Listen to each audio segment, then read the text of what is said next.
Live and direct, ladies and gentlemen, and wow, welcome back to day 4, the final day here of this part of the new Psychology of Winning tour. I'm real excited. I'm real pumped up, Adora. I know we have a special surprise coming in here in a couple minutes, but before we go there, Adora, how excited are you and how excited have you been so far to be a part of this incredible new Psychology of Winning tour with Denis Waitley and special guests?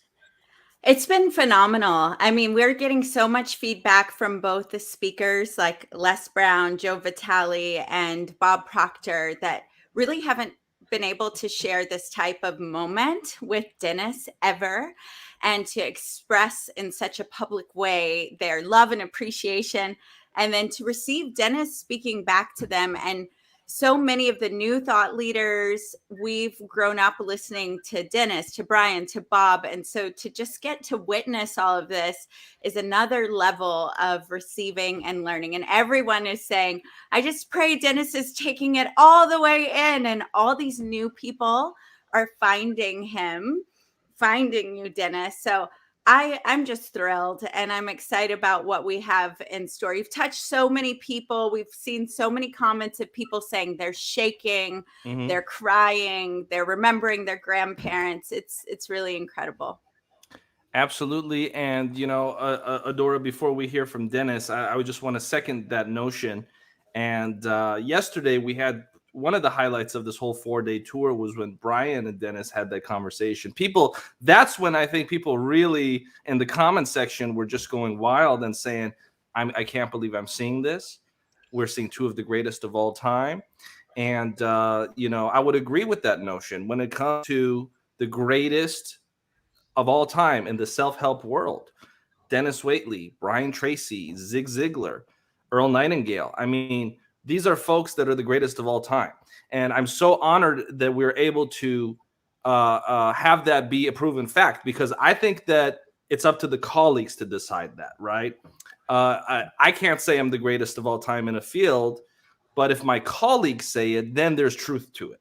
And what this past week and what this tour has proven is that the colleagues have said that Denis is the greatest of all time, not him, not just the audience. And that's what's so special about this, because that's how you know you are, one of the best.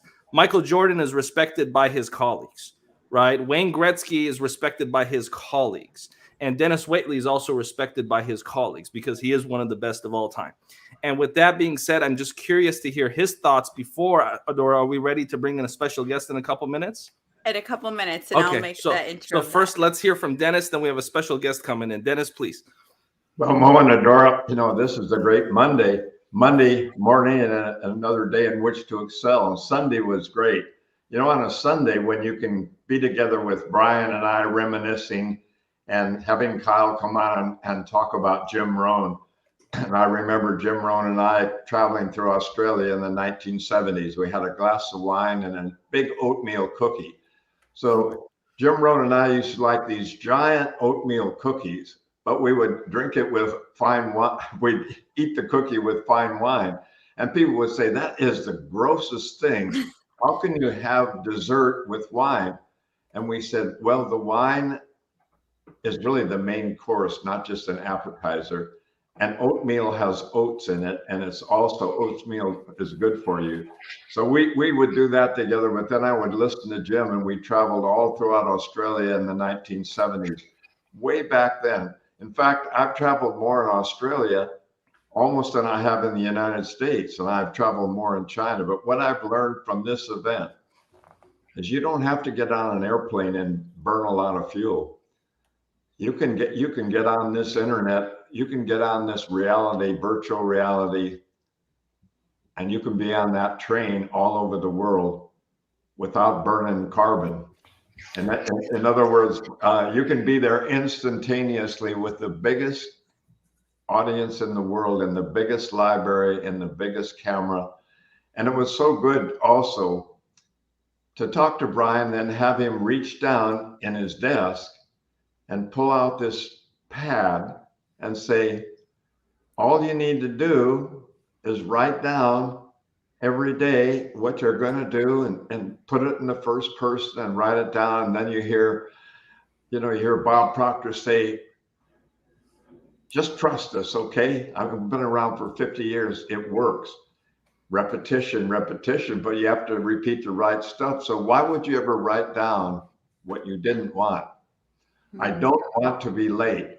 And then your brain says, we know that, but you're late. And you keep reminding me. And another thing, why do people always say, I'm overweight, I need to lose weight? Your brain says, don't we know that? Your brain goes, duh. I know we're overweight. I know we're constantly in a weight loss program. Why don't you tell me what you want to weigh? Why don't you tell me what we're going to do to weigh the desired weight, to get the desired look, to get the goal we want? And when Brian brings out a pad and then Bob Proctor says, repeat, I say, it really is simple, isn't it? But it's not easy. And I got the biggest thrill out of being able to have a chat, just a chat, no script, no presentation, no bottom line, just honest projections, as well as a few reflections. It was very meaningful to me. And also being in the green room and watching and listening to the other panelists, each in her own way and in his own way, having the same power or more, because it's fresh and newer and it's coming out of this generation rather than grandpa. It's not just grandpa and dad and mom. Now we have a new generation. It's really exciting for me to be part of, as I keep saying, the dawning of the way to unlock your destiny and get the keys to those doors and open those doors yourself. So it's been magic for the last 3 days. And today, I don't expect anything less than the same kind of feeling. We're going to bring in our special guest in about 1 minute. Final question, Dennis. I'm curious, as somebody that has impacted so many people's lives in auditoriums, in person, traveling, I want to just double down a little bit on what you just shared. What we're doing here with Adora Evans, with the Los Angeles Tribune, with you, what is it that excites you most about the virtual events, the virtual connection with folks? Because that's going to be a big part of what we're committed to do. And I'm curious to hear your thoughts as somebody that is in and of that industry about the future of what we're doing here. He's and frozen. I think Adora, he did get frozen. It's so funny because we were talking about that earlier. There he is. There we There's go. that Welcome back, smile. Dennis. I think we could see you now. I don't know if you heard my question, Dennis. Did you hear it? Yeah, I heard your question. Then I saw you guys go dark, so obviously it's my end. So I think important, Mo, about what you've talked about is that you can only travel to so many venues, and there's only so many people that can be inside a venue. With the virtual conference, the ability to project throughout the world, hundreds of countries. I've traveled to 103 countries, but it took me 52 years to travel to those countries when you can do it in one single day, depending on the time zone. Remember, it was morning. It was morning in one area. It was a little late at night, but it wasn't so late that people had to stay up to past midnight. It's the Olympic Games being able to be viewed by everyone in the world at the same time. And you get to the inputs from these different countries. Look at the richness of what people from Bali, from Australia, New Zealand, from Kuwait, Dubai, from China, from Taiwan, Canada, bring into the picture. It's without precedent. And I think because we've been isolated and we've had to social distance, we've had to enjoy being alone without being lonely. We've had to figure out how to make our lives work without being able to go outside. So this is an opportunity unlike any other. And I don't think it would have happened had we not gone through the bitter to realize how sweet it's going to be to have venues all over the world occur at the same time without having to jump on an airplane. And besides, we couldn't do it anyway. It would take a full lifetime for one event. Thank you for Well, that, awesome. Dennis. Yeah, go Oh, ahead. please, Adora. We're ready to bring in our guest, Okay, but do you want to almost. chime in on that? I do. And we have a very, very special guest. One other thing I want to celebrate that's happened here is I know one of the greatest things that you've wanted and you've expressed to me is the future generations to understand what truly is valuable, and that it's not things or chasing significance or how many likes you get on social media. And the people that gathered around here, they were your friends, your colleagues, and up and coming thought leaders with huge influence. There, one woman, Rhonda, who you were with, has a network of 3 million women. Brooke Lacey, the crypto bestie, she has 250, like something like 4 million likes or followers on TikTok. So you spent time with the people that are doing what Jim Rohn said, impacting the few that are impacting the many. And so I feel like the ripples of this are going to continue for a really long time. And I'm so happy to see that happen, because it's the new psychology of winning. Yes. And what matters most. And, bringing on our next guest, you have often said one of the things I would have done in the past is gotten on less airplanes and spent more time with my children and at practices. And because of you, there are many parents in real time with young kids like me that are showing up for practices and, living more meaningful, full lives. And so our next guest is a very special friend to me and has become so special. And I do have to bring on, maybe you'll recognize this mirror that I use. Is this a gift from this friend? She's a psychologist. She's working with the Navy SEAL Special Ops right now. Your very own beautiful daughter, Deborah Waitley. I do want to just say, incredible woman in her own right, working with all the big companies, doing lots of amazing, phenomenal things. Welcome, Deborah Waitley, and thank you for joining us. Thank you so much. And and by the way, Dennis did not know this. This was a special surprise that Adora put together, and so we wanted to surprise Dennis here with our first guest. And Deborah, we want to give you the floor to share your thoughts on not just Denis Waitley, the leader that the world knows, but Denis Waitley, the father. Please, Deborah. Well, Dad, I'm so happy to see that you smiled throughout my introduction, because I know they kept saying you were going to have a surprise guest.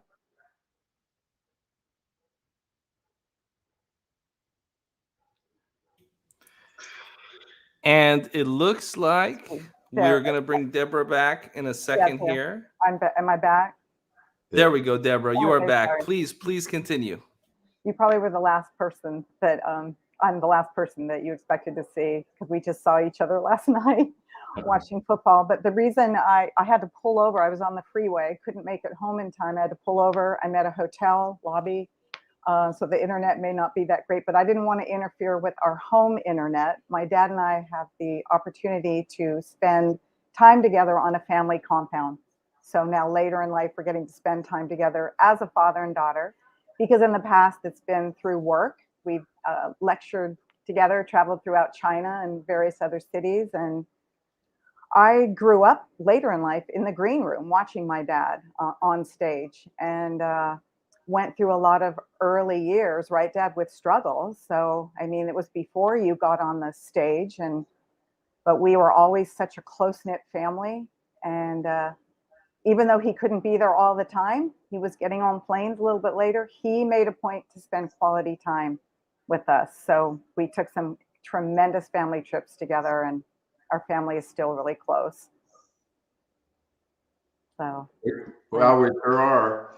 And no wonder you didn't call me this morning. Did you leave a message? No. Okay.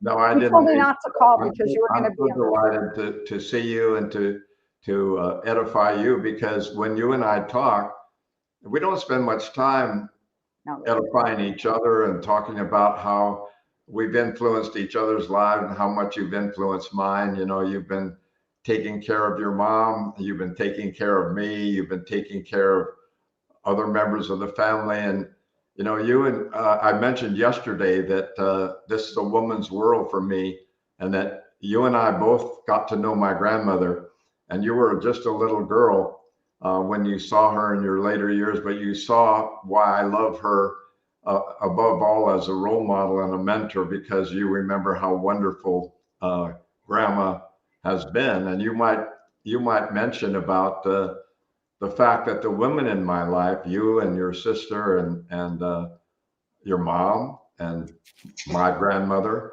and then our other granddaughters and now my great granddaughters. Thanks to you, I have great granddaughters. And so I'm so excited to be part of the women's world and have women in my life to have such a tremendous influence. You know, both you and your sister went on and got your doctorate on your own. And I have to say that you did it on your own. So it wasn't that Dad put you through college and then put you through a master's and doctorate. You did it all on your own. And I'd like you to share the fact that growing up with me, you and your sister, and you especially, have had a job ever since you've been 16 years old. Actually 14. Or, yeah, okay. So we had to lie about your age in order to get you. Yeah. So you're so right. I mean, there's so many things I'm grateful for having you as a father, and so many things I learned, and a lot of it was the self-resiliency and resourcefulness. So we never took anything for granted, and knew that we had to go out and make our life our own, and do what we needed to do, and work hard. And we've done that. And it's so great to see the future generations continuing that. You know, my nieces, my granddaughters there, it's all about, you've always to live your passion, you know, chase your passion, not your pension. And you set a really good example for that, because it was never about the money. It was never about the success. It was always about sharing who you were at the core with others so that they could thrive in their lives. And that's what I feel where I'm having my success in life, is doing the same thing. So maybe not reaching the fame you did, or the success, or these great crowds and people, but in my own way, like Grandma, you know, like my great grandmother, it's whoever I touch one-on-one throughout the day. So I always look at, my day was successful if I feel fulfilled in this moment. Do I feel fulfilled? And did I touch someone today? Did I share my highest self with the world today? Whether that was one person, whether that was the trees and the plants outside, our dog, it doesn't matter. As long as I fulfilled and I was of highest service to the world, I feel like I'm a success. So thanks to you for a lot of that. Well, I feel the same way about you. You know, it's not a mutual admiration society necessarily, but we have an empathy, we have an emotional intelligence together, and we listen to each other, and we know we both have paradigms we're coming from. It's so funny that we've had, you know, the 4 children, and each child has come from a different planet. There's no question. You know, there should be that book, Aliens in the Kitchen, or Where Did You Come From? Or where did you learn that? Because we're all so uniquely different, and yet we're coming out of the same tree and the same river. But I'm very proud of you, not just for your achievements, but also for the fact that you're chasing your own passion, that you're not having to be like me, that audiences, the number and amount are not important. I know you're working with the Navy SEALs. You're working in hospice. You're helping people who are in the last little bit of their lives that you've never met before, and you're helping them.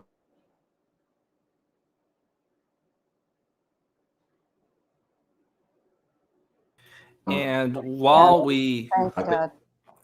I think Dennis's audio is getting a little hiccupy here. So let's go ahead and do a reset there, and we'll bring Dennis back in about a minute. But Deborah, share with our audience some things that they may not know about your father that you'd like them to know, that maybe your father would not share about himself. What I've learned in the short period of time I've been privileged to know your father is he loves to speak about other people. He loves to uplift humanity. He loves to speak and pour into other people's cups. And that's just who he is.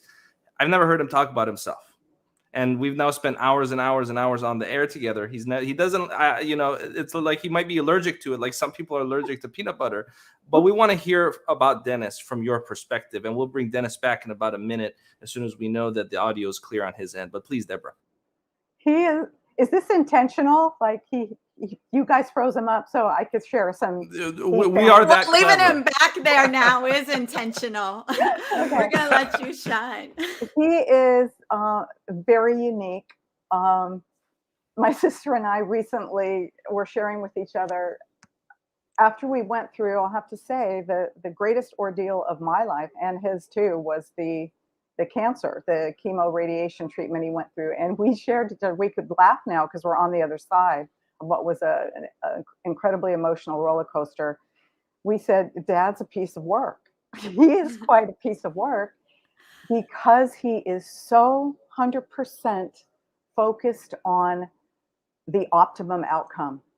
And to the extent that he pushes everything possible negative that can happen out of the way. And he was focused on living, health, and doing all these things, fulfilling his future plans when not even the doctors thought he would survive. So that to me was such a testament to his philosophy that he lives. And, I grew up and it used to be a lot of talk to me. It was dad's talking again about the psychology and psychology winning. And I got to see it firsthand, him living it.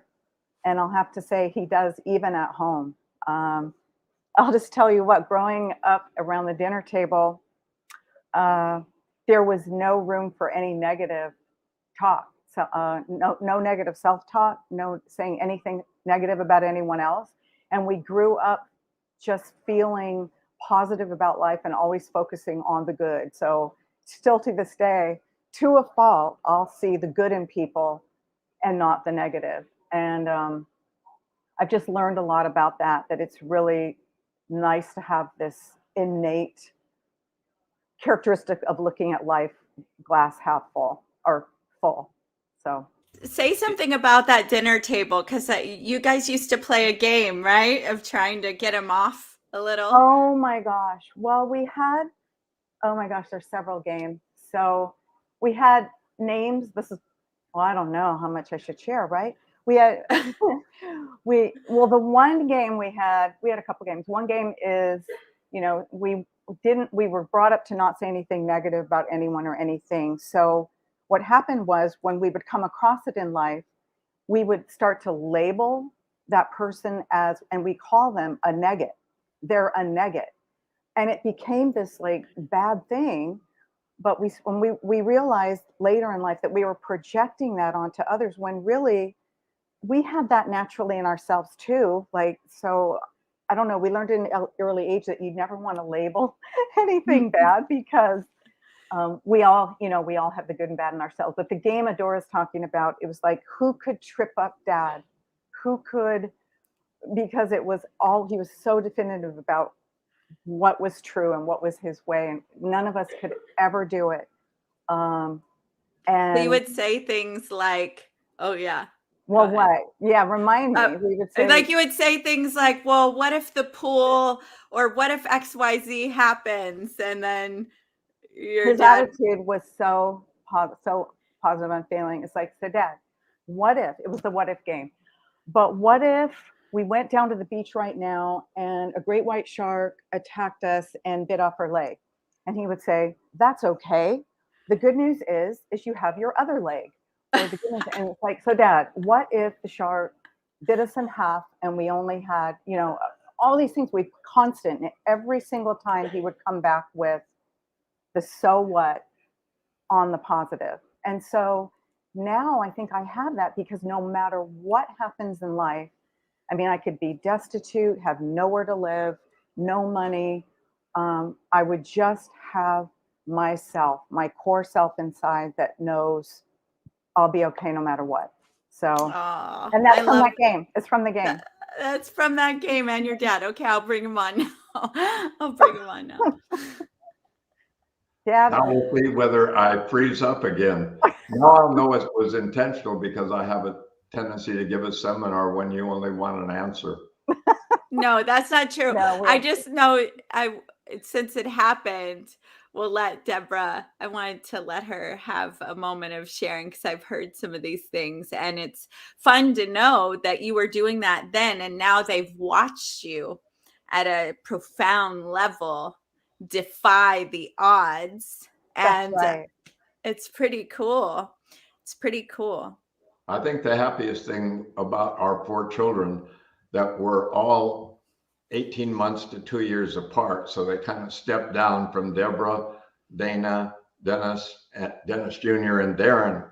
Whenever we would go out to a restaurant, everyone would come up and say, "You have the most well-behaved children." And what they didn't know, it wasn't because I hammered them all the time. It wasn't because I made them afraid all the time. It's because they knew that they were always able to express themselves, but there was no whining. There were no tantrums. There was no me having to say 1, 2, 3, or go to your room, or I'm going to take you home, or Santa doesn't visit crybabies and all of that. For some reason, we went to restaurants and they would color. They would bring something out and they would color on it, and they would sit, and everyone would come up and say, "We cannot believe you have 4 little children for dinner at the restaurant, and no one's crying or having a moment. No one's having a tantrum." And I just said, we're not a tantrum family.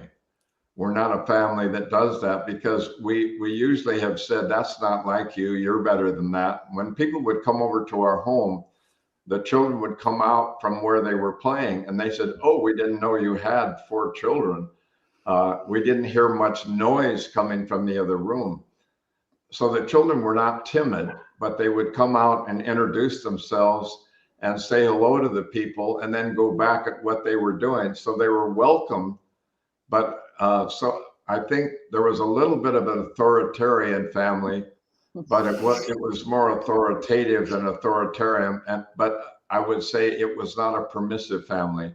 In other words, we really didn't permit them to do anything they want, say anything they want, do anything. If it was negative, I just didn't have to say be quiet or stop.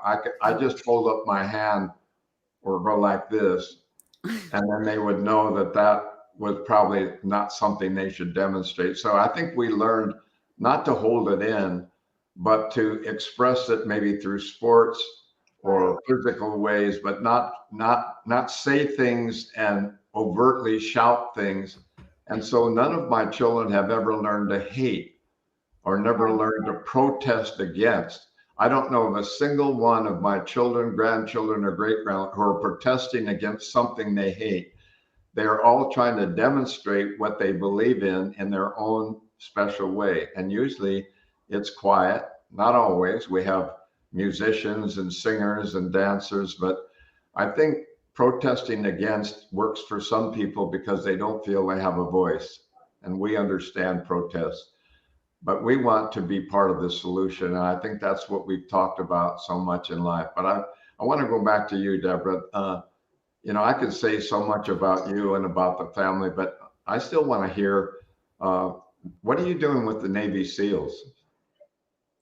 Wow, a lot. And it's not just the Navy SEALs. It's all the special ops forces. So this would be Army, Marine, any brand of the military that has the special ops forces. And it's through the Honor Foundation. And I'm part of a coaching team for the Honor Foundation that works with these returning special ops fellows, we call them, that come back and want to transition into civilian life.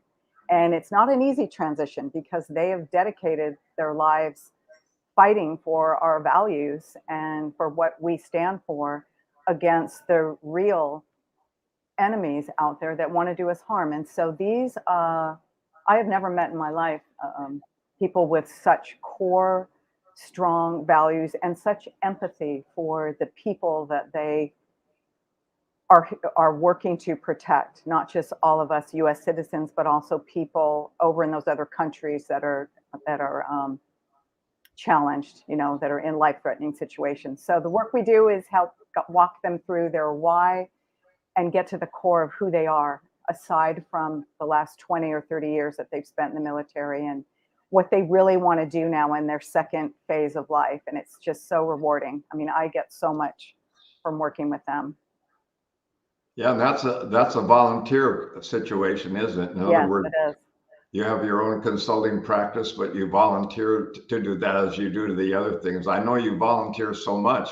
I do. I don't know how you have time for anything else, but you're a woman and you can multitask. So you have much more going than I do, for sure. Well, thanks, Dad. I'm hearing you acknowledge that. Yeah, I mean, I am so passionate about giving back. So not only am I working in the field of psychology and spirituality and merging those two fields, but I want to give back as much as I can, because I feel so much gratitude for what I have in life. So yeah, and when you're consulting with big companies, what do you find is happening in companies? Are they learning emotional intelligence, or what are the biggest ahas, like positive, and then things that haven't changed that you've seen? Emotional intelligence has come a long way. We've come, I started back in the early 90s, where it was very authoritarian and top-down management. And over the years, I've been one of those change agents in organizations that have facilitated participative management and self-directed teams. So I've worked with a lot of management teams, from top management down to grassroots employees, to help motivate employees, get them engaged, and also improve performance, but at the same time really help them tap into what their true potential is so they can give more to organization. So I see that's been a trend definitely towards engagement. Communication is big right now, and it has been for a long time. Just how do we coach others in short sound bites in order to motivate them? And that's what they're really interested in, is connecting as much as possible to the mindsets of each other, so that we can have growth mindsets. That's really big. All the neuro triggers and understanding your team and the people that work for you, who they really are, not just robots like it used to be thought of. Well, or are we getting there again? I don't know. We're trying to keep the human side in organizations as much as possible. Yeah, that's what, and I know it's tough, because there's still a lot of the devil wears Prada. There's still a lot of people who are managing by intimidation. There's a lot of shouters and people who are putting people down because of their superior position and their superior aggressiveness. And so there's still this aggressive way of dealing with people and making them feel unimportant, so the person with importance can keep power over the group. And I'm surprised I still see a lot of it in 2021. Yeah. Where you still have these powerful, egotistical type of people who really drink the power like drinking salt water. But as you say, it's changing, because they're finding that doesn't work. It only works short term. Fear motivation works a little bit. And it'll take time, because we're all human beings. I think in any walk of life, you're going to see that desire for power, whether you're in an altruistic profession or a philanthropic profession, a helping profession or not. What is really encouraging, though, is even through this pandemic, when so many companies had to shut down, and I actually lost a lot of my work, and a lot of it had to go virtual, there's been this revival in people connecting, where they couldn't always connect in person before, but now virtually, with all the availability that we have now to connect, a lot of teams have grown stronger. And so that's really encouraging. And a lot of them feel that they're able to let their guard down a little more when they're chatting from home.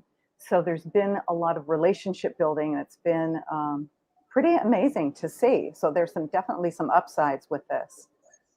Yeah, you may remember we had a talk about, and I was on with the women yesterday. There were quite a few women that I was networking with yesterday, and also we talked about team building and how important it was for each individual on the team to feel that he or she. And remember, you and I have talked about dialogue circles where you have participative meetings.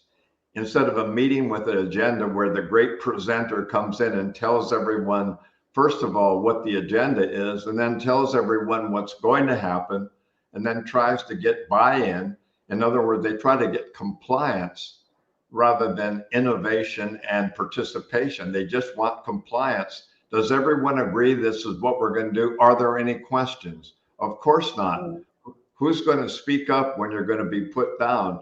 So most people are afraid to speak up because they appear stupid to ask that kind of question. So if there could be such a thing as no stupid question that somebody could ask would be really great. But I just want to mention one other thing. Remember, you and I have talked about the Mirage. And so the Mirage was versus Caesar Palace. To make a long story short, I did Invisible Shopper, and I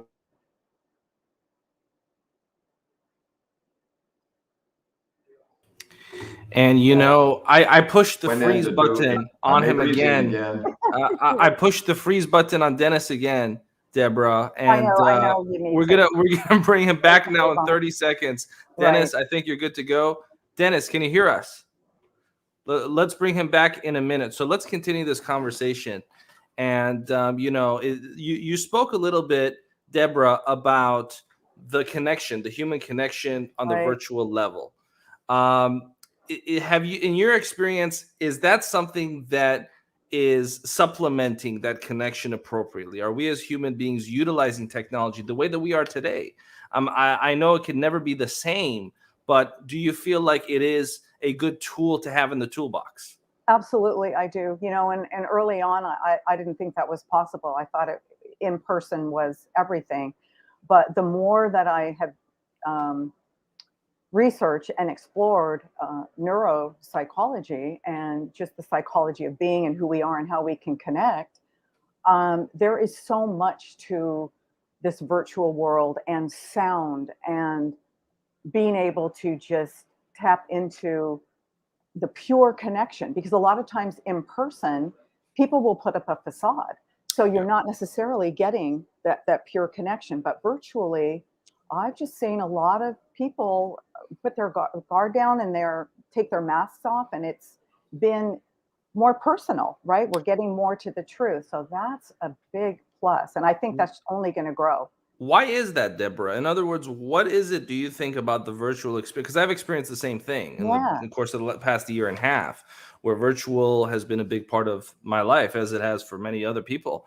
Why is it, though, that wall, as you put it, seems to sort of dissolve? I'm curious as to see what your thoughts are. Well, dating back to some early psychology roots, I mean, it's just because it's human nature, it's society, it's the way we're conditioned. We want acceptance, we want, to connect with other people. We want to be thought of well. So it's that persona we have. We have different parts of ourselves, and we have the part that we want to show the world. It's that we want to appear successful. And so we have this self built up, but underneath that, we have who we really are. So sometimes that's different from who we project to the world. So when you're in person, you might have that wall up. So your persona's out there saying, I'm a little fearful of showing them who I really am. So I'm going to project this persona, and that's there. So we don't see it, but it's a veil. It's an energetic veil, right? It's in the way. When you are virtual, your mind dissolves that veil. It's like, this is just me. I'm talking to someone else. I can say anything. I can be who I am. It's pretty magical.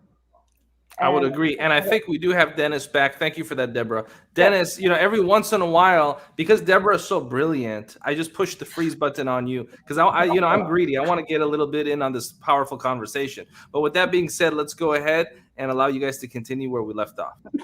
Well, Well, I'll just say one thing about that. For many years, we were involved, Tony Robbins and Zig Ziglar and Brian Tracy and I were involved in telephone coaching. So telecoaching became the big thing in the late 90s and early 2000s. Why? Because as Deborah said, everybody likes to show their best face. So showing face in China is the biggest thing of all. In China, you never want to be embarrassed or do anything that would embarrass your family. Or, in other words, you put on your best face at every moment in time. It's so important. On the telephone, however, we're much more bold. We're much more open. And telephone coaching took the veil off for many people. And most people will express themselves more honestly on the phone because for some reason they're not intimidated. They're not face to face. They don't have to put on this guard. They're not showing the body language that reveals how you're trying to put people away. So the telephone became a way to be more real. Now we have FaceTime and we have the ability to use the internet. And for some reason, as Deborah said, that veil has been removed even more and people are willing to be more authentic for some reason in the virtual world because they still, if you send somebody to a meeting, they'll be more worried about what they're wearing. And we always worry about what we're wearing, how we look, because we compare ourselves against celebrities and perfection. And none of us is like our superstars. No wonder we love celebrities. They represent what we supposedly can never be. But in a virtual world, we can be ourselves and we can express ourselves. And I think that's one of the secrets because it's gone beyond the telephone. And they found that out, that a person will reveal himself on the phone. Why do they try to keep somebody on the phone all the time? Why do they say, don't leave me, stay on the phone with me now? And they're able, as they're negotiating with somebody, to negotiate more honestly on the phone. Well, now we've got one step further. We've got the entire virtual world. So I think that that's really true, that virtual is more reality in many ways than reality itself. Yeah, it might be. Because you've got the visual, and you've also got the authenticity of the person letting down the veil. So kind of the best of both worlds now. Yeah, and the other thing I was going to say before Mo cut me off because he knew I was going to give a seminar to my own daughter. But I think I've heard that one a lot. So I do have to admit something. Isn't it true that when I would give my psychology lectures to you children, didn't you somehow feel that this was either going to be my 30-minute or 45-minute, or was it my 20-minute speech? I mean, didn't you secretly roll your eyes back a few times? Did you ever have discussions about how long did Dad lecture you? Was that part of it? Wow, this is a virtual opportunity for us to be real, right, Dad? So Mo's not going to freeze you. I'm going to have to share that face to face. But you know what? It's easier sharing with you now than if you had asked me that on the living room couch. So I would say maybe we thought it was going to be a little bit longer than 20 or 30 or 40 minutes. No, I don't think we ever rolled our eyes. Well, at least not in front of you. But it was like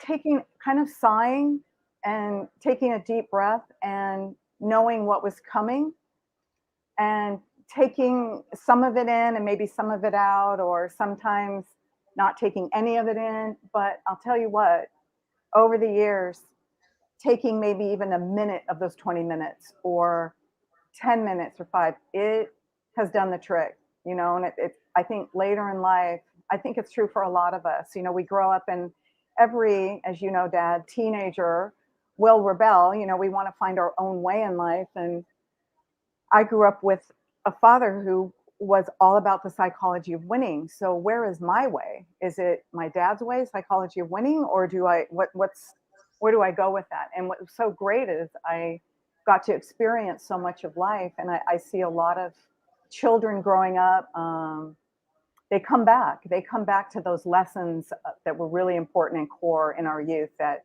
we know were right and true for us and good for our highest good. So I think we've all come back, Dad, even though maybe back then you didn't think we were listening like we should. Well, the good news is most of you have walked the talk rather than just talk the talk. And that's more important to me. So. I don't care what any of my children do for a living as long as it's honest, as long as it's something that's helpful. And you know that I don't care who's a superstar or not. And none of us has been all about the fame and fortune. Fame is an illusion. There's no question that trying to be famous is only 14 minutes long at the best. I mean, for anyone who believes that their persona is going to be the thing that people remember are really kidding themselves, and they're chasing something that is unreal. I really do believe it's like a mirage in the desert. They think it's an oasis, and they think if they can just get to the oasis of fame, that fame is something that stays with you and it's indelible. It's a building, the Denis Waitley Tower or the Denis Waitley Road or the Denis Waitley this, and it doesn't happen that way. Yeah. It's really I know one thing that you and I know, we've talked about this. You can, because I used to be a mountain climber too, try to get to the top, just no matter what, how can I be, I went through that phase of wanting to be so successful. And I did, I think for many years, want to be like you, want to be as successful. And I realized that I can keep pushing and searching and striving for that. But at what cost, at what expense of me, myself, a person? And I realized that no matter what fame I achieve or success, I'm still going to be me.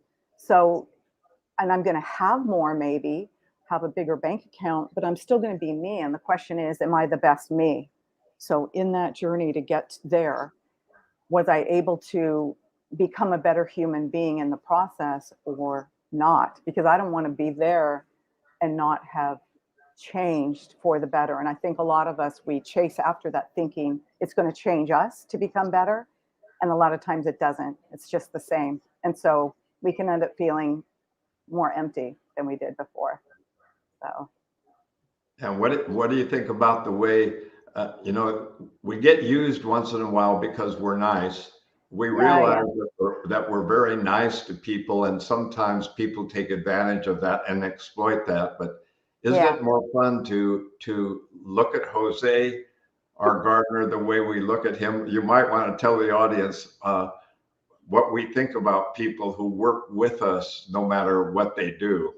Well, I love Jose. Jose is our gardener, and I don't speak as good as Spanish as my dad does, and it doesn't matter.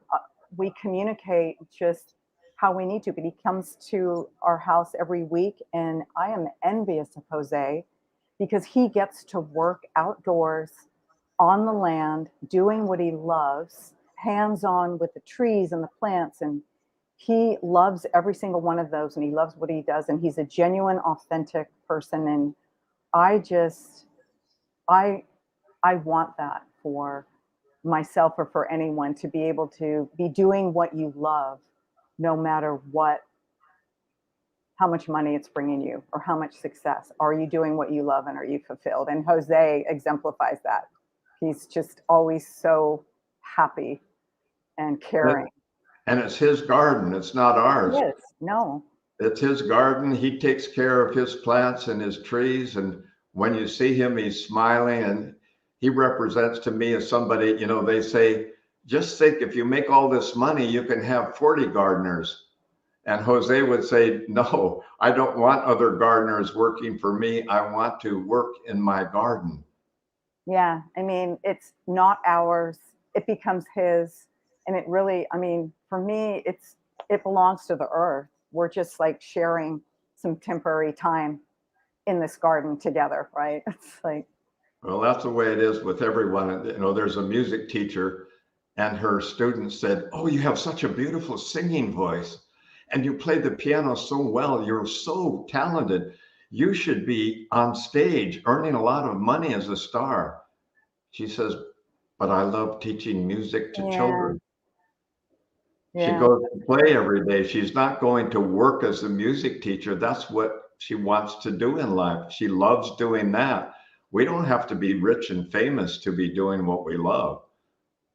Well, and that's why for you, grandma, who's my great grandmother, was always your greatest role model. And, you know, because she was happy taking care of her family and working in her garden. And that to me is the ultimate, to just be happy doing that. And it's hard. It's hard in this society because we always want more, you know, and we want to be able to contribute as much as we can. And I remember talking to you just recently, you were, you know, which is good. I'm glad you do it, Deb, but you always want to make sure that I am balanced in thinking about my finances, or like, you know, what I'm going to retire on. And I haven't been that way. I've been more the other way. But I remember having a conversation with you recently, and it was like, but Dad, did grandma care about what her like pension was going to be, or a 401k, or how much, you know? And it's like, she didn't, but she was always okay. She lived her life doing what she loved. So in her mind, every day was a beautiful day, and it didn't matter how much she had. So that's kind of stayed with me. And that's your role model. So she's kind of mine too. I could hardly wait to get her over to her house. And I do think about her all the time. She was so beautiful, and she still is. So immortality for my grandmother, she's living inside of me, and I know inside of you. And if we can just pass on that same kind of spirit on to your children, and I don't even want to tell people that you're a grandmother, but you're the youngest That's okay. grandmother. I have to come out with it because I'm really proud. I love my granddaughters. You know, they're wonderful to have in my life. It just opens up such a new world. So, and I do want to say too, Dad, because we've talked about it. You've always said that money is freedom. So I don't want to be bashing money right now, because it does provide a tremendous opportunity for personal freedom, but also to be able to give back and help others. So as long as you're doing what you love, I think is the ultimate success. And if you're making money and a livelihood and are prosperous at what you're doing, that's just, you know, more power to you. But it's like, I would never want to think that that would hold anyone back from doing what they love. And like you say, there's always sacrifices to be made. You know, I had years and years of selling my soul and doing things I didn't want to do because I was in survival mode, and that's just a reality. But I think it's good to always look for a balance. Yeah, financial independence is so important Yeah. because it gives you dignity, but it's a material way of giving back to people. Mm-hmm. And I'm very proud of being able to, I'm trying to give all the money I've made away before I die. And I don't want to wait till afterward because I want to see the fruits of the labor. I don't want to see my name on a building. I want to see the faces of the Messiah as they're eating and drinking where they didn't get any water before. I want to help people who are striving and wanting to be all they can be. And if I can help them in some small way, what a way to spend the money that I've made laboring to help other people not have to labor in the same way. Absolutely. Yeah, that's my dream too. And you've done that. You've done a lot of good with your money. There's a lot of great causes that we're involved in. Well, you know, I know I'm taking too much time. No. If there's ever too much time, we pop in because we're aware of the schedule and what's going on. But this felt really special to both of us and to the audience. The comments are coming in, and I love, even in this conversation, there's so much affinity for one another, but also individuality. And, you know, I love and that grandmother of yours, she was your role model. So if she was okay, Dad, you know, I love that we get to see that, you know, that even that is leadership, and that, Dennis, you've raised these independent thinkers that are, and I hear you knocking at the door, and financial independence, baby. You know, it's really a gorgeous moment to get to share with each of you. And so I I know Don Green's going to be coming in about 10 minutes or so.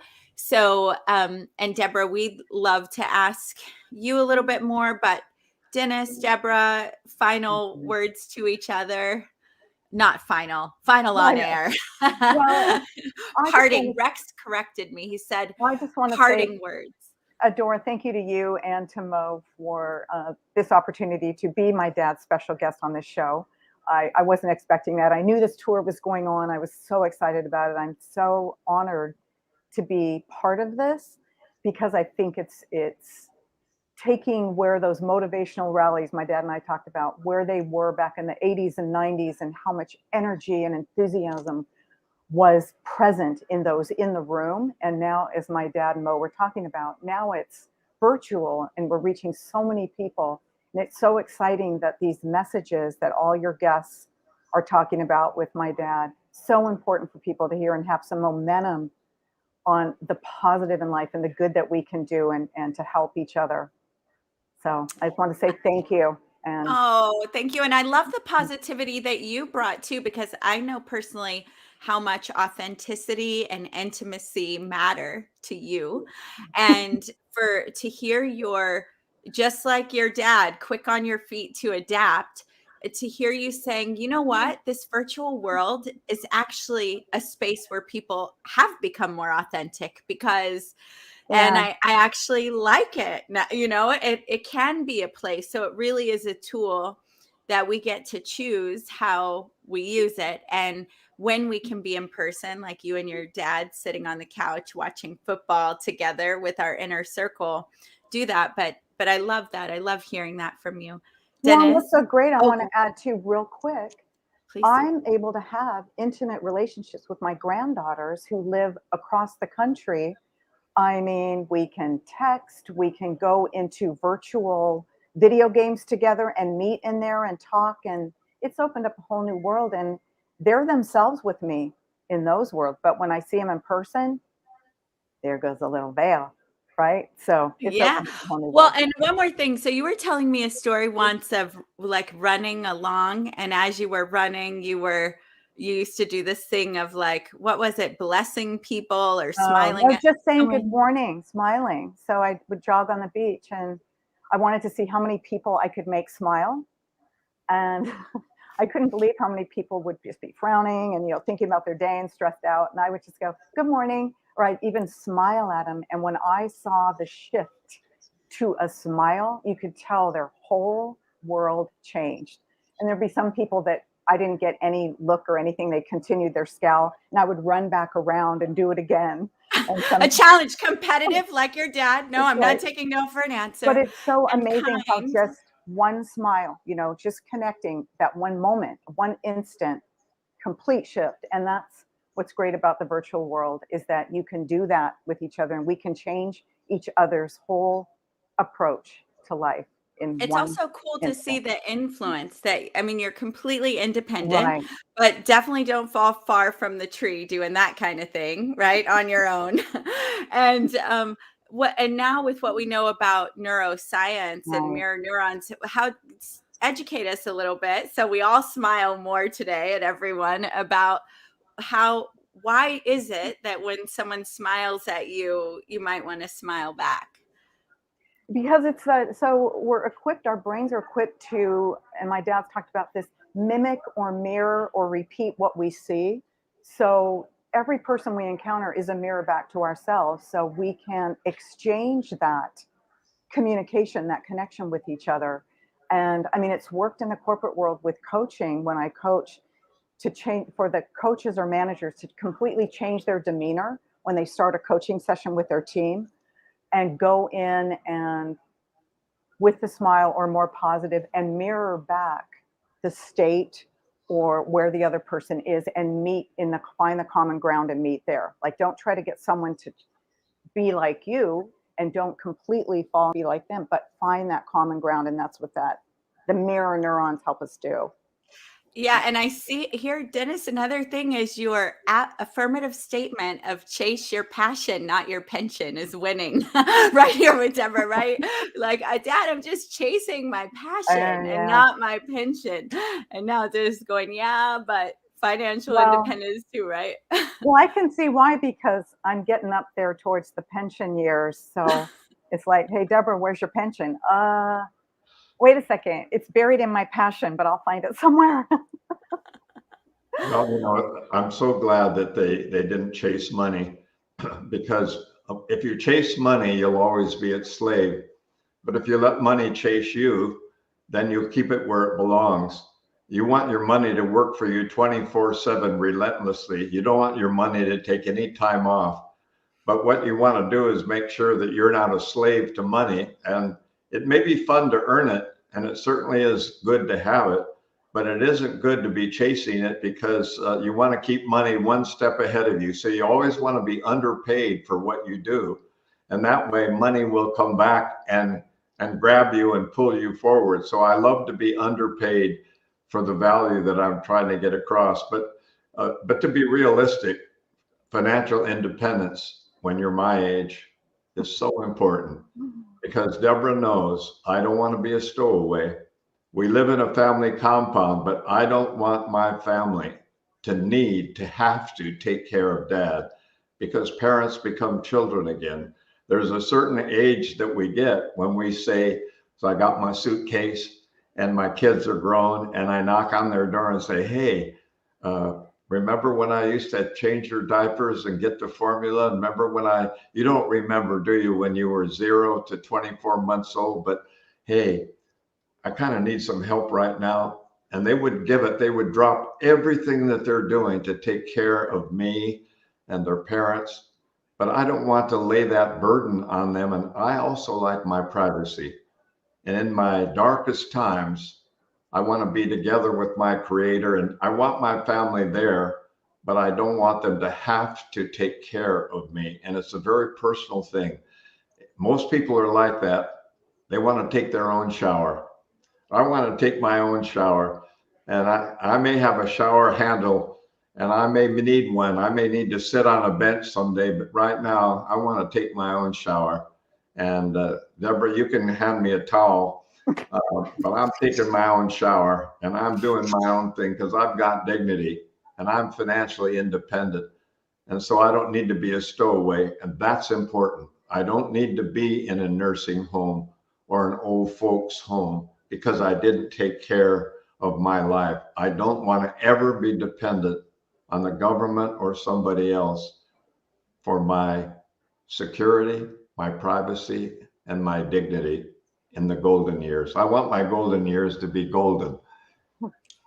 Yeah, and you're too young for an old folks home anyway. Come on. You're too much Oh, of a party star. they would never accept him. He would be the problem child. He already was at the when you were going through the chemo radiation. I mean, do they all know? I mean, he No, came tell in- us. Yeah, he's been so great. We really haven't laid it out. Yeah.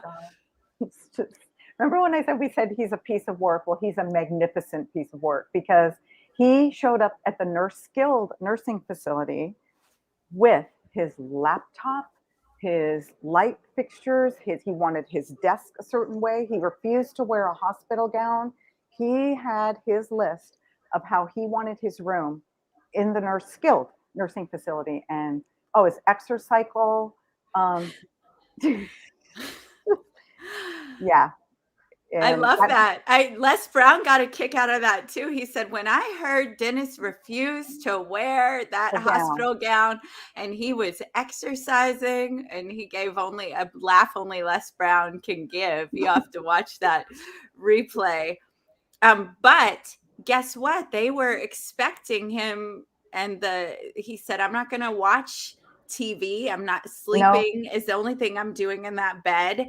And they had different expectations for him. And Dennis, if you went by their agenda, we may not be sitting here, right? So yeah, they wouldn't accept him. He'd be too high maintenance in he'd be starting all the parties. Well, the interesting thing too is I saw people who were much worse off than I was. So no matter how bad it is for you, there's always somebody that's going through more. And as Deborah knows, the nursing facilities are mostly overcrowded with dementia and people with Alzheimer's and dementia. And they're over there crying and being babies again and being unable to care for themselves. And they're pushing the nurse's call button, but they forget why they called. But it isn't that. I heard them crying out in the middle of the night. I heard crying and yelling and baby and singing. And I'm saying to myself, Lord, thank you for just giving me this problem. At least I can think and I can feel. And so I would go out of my room and I'd say, what do you want? You're not supposed to go out of your room because of COVID. So I'm stuck there, but I'm asking the dementia patients how I can help them. And I felt to myself, how fortunate a man I am to be better off with throat cancer and have my problem than to have their situation. So if you're really feeling down, go to a burn ward, go to a children's leukemia ward. If you're really feeling you're in a bad place, go to the children's hospital and watch the children who are bald because of chemotherapy. And they're all rubbing each other's heads and seeing who has the baldest, shiniest head. And I remember one man came in and he was bald, but he had little tufts of hair on each side and he started to cry in the children's leukemia ward. And they all said, don't cry, mister, your hair will grow back. Because they thought he was going through chemo like they were, and they were comforting him saying, don't worry, it's only temporary, as they were eating their ice cream. And I said, boy, if a child can handle brain cancer or leukemia and still laugh about it and joke about it, then I certainly shouldn't take myself so seriously. So I learned a lot during that 6 months period, and I'm learning every day, as Deborah knows. I still can't eat, but I can drink. I'm drinking things that I'm pretending are the best food in the world, but I haven't yet mastered it, but I will. I'm on my way back to smell, taste, swallow, and also saliva. I thought saliva came naturally. I thought it was like Pavlov's dog. I thought that when you talked about having lunch that you automatically begin to salivate. You do, but I don't, because I don't have any saliva creating glands that are working right now. So I only can drink. But boy, I'm able to drink and it doesn't hurt and I can talk, which is why Mo is about ready to cut me off again. There he is. Good timing. Well, I was going to say, Dennis, luckily the gods have a sense of humor because they didn't affect anything with your ability to speak, as we all know. That's right. Can you believe that? And so, I've always said that, God is the ultimate jokester. That's a saying of mine. And so it would only be apropos that Denis Waitley is still speaking just as well, just as sharp. I mean, Deborah, I don't know how much of the program you caught yesterday, but there was a moment there where I couldn't believe it. I mean, Denis just came in. And it was like he had, without anything prepared, had the most brilliant, had the most touching, had the most authentic and real things to just share. And so, Denis, you're still as good as you ever been, if not much better, because the interesting thing with the art of speaking is, it's an art form that doesn't really rely on, it's not like a sport. It's not like being a basketball player where when you hit 45 or 40, you think about the good old days. I think Denis Waitley is as good of a speaker today as he ever was, because it's something that you don't rely on your muscles other than this and this right here, your mind, your heart, your spirit. So in my opinion, Denis Waitley is just now, Deborah and Adora, getting into his prime. So I don't know what the prime Denis Waitley is going to look like, but hopefully we'll find out soon. Your thoughts on that, Denis? Well, that's why it's a good thing we have Clubhouse, because that way I'll be able to talk and my voice will stay younger than my face. That young teenage boy said, wow, you're a lot older than your voice. And I said, no, I am. My body's a lot older, but my voice has gone to voice school. Remember what Brian Tracy said yesterday? You want to be a speaker? Where are you speaking? And boy, am I blah, blah, blah, blah, blah. So I'm getting a lot of practice, even talking to myself. And I talk to myself a lot, which is weird because when you're doing it in the car, they think you're on your smartphone. But my phone is off in the car, but they think I'm talking on the phone. So it's like everybody else, but I'm really just talking to myself. What are you going to do now? I don't know. What would you like to do? Well, let's go make somebody happy. Okay, that sounds good to me. So I You do talk this out loud, to Dad? myself all the time, but They do it out I'm loud? learning what to say when I talk to myself. Come on, Dennis. That's not like you. You're better than that. Let's get going. Come on. Come on, Dennis. Bad seeds. Stop. Be first to forgive. That's not like you. And every night when Deborah comes up, I get on the scale. And I get on the scale and I don't weigh as much as I should because I have that amazing problem that I'm losing weight faster than I'm gaining it, no matter what I drink. If you can believe that somebody can be drinking all those calories and lose weight, this is a great way to lose weight. All you need is a lot of chemotherapy and radiation and the inability to eat more food. And you can lose all the weight you want with no problem at all. But when I get on the scale, Deborah always says, "Oh, good. You've gained a half a pound." And I'm saying, that's not necessarily good because I'm trying to weigh 182 or 183. And she says, "Look, but you're doing better than last night." I said, I The know. roles have reversed That's from this right. table It's true. conversation. They've reversed. Look at this, Dennis. Because I'll say, Dad, at least you didn't go down. And he goes, that's not good enough. We got to go. But that's the thing, straight up. Right? Gotta go And of course, straight up. how jealous am I that he's a pound less every time when he gets on the scale. So it's all about, yay, Dad, gain weight. Well, he looks younger, in my opinion, than he did 10 years ago. So, Dennis, like I said, the gods have a sense of humor, right? I mean, you look younger. You still sound as sharp as you ever did. So I don't know, going back to what Deborah said, the what if game, what if a shark eats off your leg? You still have the other leg. Well, Dennis, at the end of the day, you look as thin and as handsome as you ever have. So, how many messages have you got as Dennis single, Mo, since this started? Let's there you go. Because we don't need to add to the chat. No, I don't want to get an ego all of a sudden by everyone telling me how good I look, but I have to give myself a little put down, which is kind of fun for me to do. So somebody said to me, "Dennis, let me ask you this. You're 88 years old. Maybe you think you're Ronald Reagan, but wouldn't your hair be totally gray by now at 88? And I said, "No, it actually would be pure white. It would be like Bob Proctor's hair. My hair would be pure white. But I happen to use just a little bit of this, a little bit of that. But I'm not, I haven't visited my plastic surgeon. I haven't had any dermabrasion, but I have to admit that every once in a while, my blondness and my blonde hair has a little more color in it than well, we don't know how.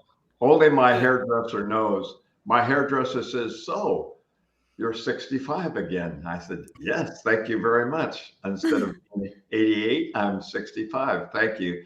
So I'm not trying to appear younger. I'm just behaving at the age that I want to be, which is young like all of you. Dad, and that's such a beautiful lesson. Can we play a little what if round right now? I want to ask you a question. Yes. What if you lost your voice? I would use my eyes to use Morse code, and you'd have to watch my fingers. And so if I lost my voice, I would be able to say,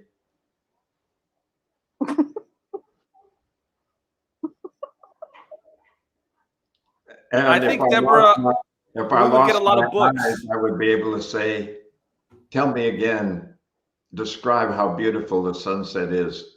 What colors are they? Let me imagine the colors again." But if I lost my voice, it wouldn't be the end of the world. In fact, there would be a lot of people that would sigh in relief that at least we don't have to listen to it again. But I would handle that. I would I say, know you would. thank you for another big man-sized and woman-sized problem. I haven't been given one lately, but thank you for giving me that. But you don't know how good it is till you don't have it Right. anymore. Yeah. Deborah, Oh, I thank know. you. You would adapt. You would adapt. Thank you so much. There was no script for this. I did not expect to be talking with you in this way today. So I didn't honestly, either. Yeah. I didn't even know if I could get on. So this was just wonderful Well, for me. before we move to the next segment, I want to take a second to thank the two of you for allowing us the opportunity to get a peek into your incredible connection. And I'm going to give you the floor, Deborah, to share some closing thoughts on Denis Waitley, the father, but also to keep the theme of this event consistent. Denis Waitley's impact in the self-help world, Denis Waitley's impact in the personal development world from your perspective, since you were there with him and you traveled with him and you saw all of the stages that he spoke on and you got to see all of the people that he impacted. And it's not like there was always a camera present. So there are certain things that you saw that the audience didn't see, you know, breakthroughs and people that had their lives changed. And as well as other people in the industry that were very strongly influenced by Denis Waitley. And that also doesn't really get spoken about because he's not a self-promoter, as we all know. But part of the reason that we at the Los Angeles Tribune and Adora Evans are doing this is to preserve that legacy and to historically keep the legacy of Denis Waitley intact in the sense of bringing to light the fact that a large, significant percentage of that whole entire world can be traced back to the psychology of winning. The principles and concepts that were first introduced to the general public can be now found in many other books. And let's be honest and candid and blunt. Denis Waitley doesn't get enough credit as he deserves, right? Let's just have a real candid and blunt moment here. And so we want to give you the floor, Deborah, to share your perspective on that, please. Well, growing up from the early years, he knew what he was destined to do. And when he wasn't doing it, you know, when he was working really hard to support the family, different jobs, I won't go into all the different jobs you had, Dad, before you found your true calling, your success as a motivational speaker and author. Your heart was there. You knew what you wanted to do, and you stayed true to that path, no matter how difficult it was. So it was such an incredible explosion when your work finally broke through, the psychology of winning. I remember when that first came out, and we were all shocked, like, I can't believe Dad's program, you know, because I remember when you were speaking for free just down the hill at the little women's club or the Rotary Club and doing that. And then all of a sudden it just took off. And before I knew it, you were on the big stages with all these people coming together. And I had just entered the corporate world not too long after that. And there was so much pride and so much energy around everyone who was there, just wanted a part of that. What does the psychology of winning mean? You know, what are all these character traits that I can develop in myself to become the best me, to win at life, to win in everything, business, personal life, financial. And so that was such an incredible experience. And then to kind of go our separate ways a little bit, but then come back together and get to work together, but then see that this revival with the new psychology of winning, when you know, a lot of us had thought, you probably yourself thought, oh, well, you know, that was then, the field has changed so much, even though a lot has been done with it. To see it come back and come to life has just been incredible, to be able to reach people from all ages and all different walks of life. And I remember something that really impacted me. So it wasn't just the people that wanted to be successful in business or money that gravitated towards you or who you changed lives for. I remember answering your fan mail because you were getting so much of it back then. And I was reading a lot of the letters, and I was astounded to read a letter from an inmate, a guy that was in his 20s. He'd been in jail for 5 years or something. And he somehow got a copy of your book. And the letter just drove me to tears. It was the most heartfelt, honest, authentic letter about how he found your book and he was going to change his life. And as soon as he got out, he was going to turn things around. And he did. I mean, he got out, and I remember you talking with him later about that. And there's been so many of those people that come from nothing and just read your book, and it changed their lives. And I know probably many people listening right now, and that really touches my heart. And so it's just so wonderful to see it kind of has come full circle. You know, you had these brushes with death, literally, and you've come back to revive the new psychology of winning in this medium. It's quite remarkable. So. Thank you for that, Deborah. And before we hear your thoughts, Dennis, on what your lovely, incredible daughter just shared with our audience, I want to read this comment from Candace Crute. Thank you. He absolutely does not get the credit he deserves. When I make it to the stage, I'm going to shout it from the rooftops. I'm here because a seed Denis Waitley helped plant in my heart 35 years ago. And that's just one example of some of the people out there in this world that you've created a ripple effect for. And thank you, Deborah, for your time and for giving us the gift of this intimate moment. And before we go to the next segment, which is with Don Green, the CEO of the Napoleon Hill Foundation, I'd like to hear Dennis's thoughts on what your daughter just shared. Please, Dennis. Well, I'd rather have her respect and her love than all the money and all the accolades and all the trophies in the world, because my family and my relationship with my children mean more to me than just about anything. Really does. I just love my family so much, and I want to be remembered in them for the love that we have shared, and I know that they'll pass that love on, and that's my real immortality, is to live in the love of those closest to me. So it's meant a lot to me, and I'm pretty good at holding in my emotion. Deborah knows that. She knows that I'm cool, calm, and collected under fire, and that's probably because I went to Annapolis, went to the Naval Academy, went through flight training, became a carrier-based pilot, worked with POWs, and so by the very nature of my business, I've had to be cool under pressure.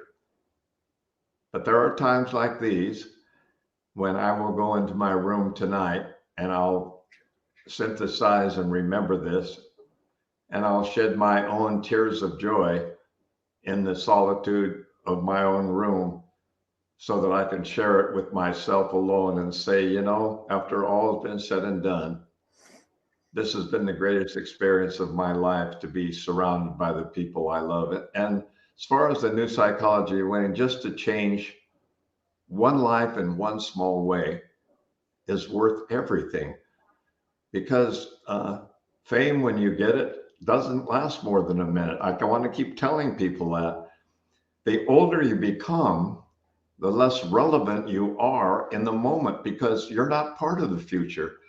You're in the future, but you can't live there. Remember, what Gibran said is true. Your children are not your children.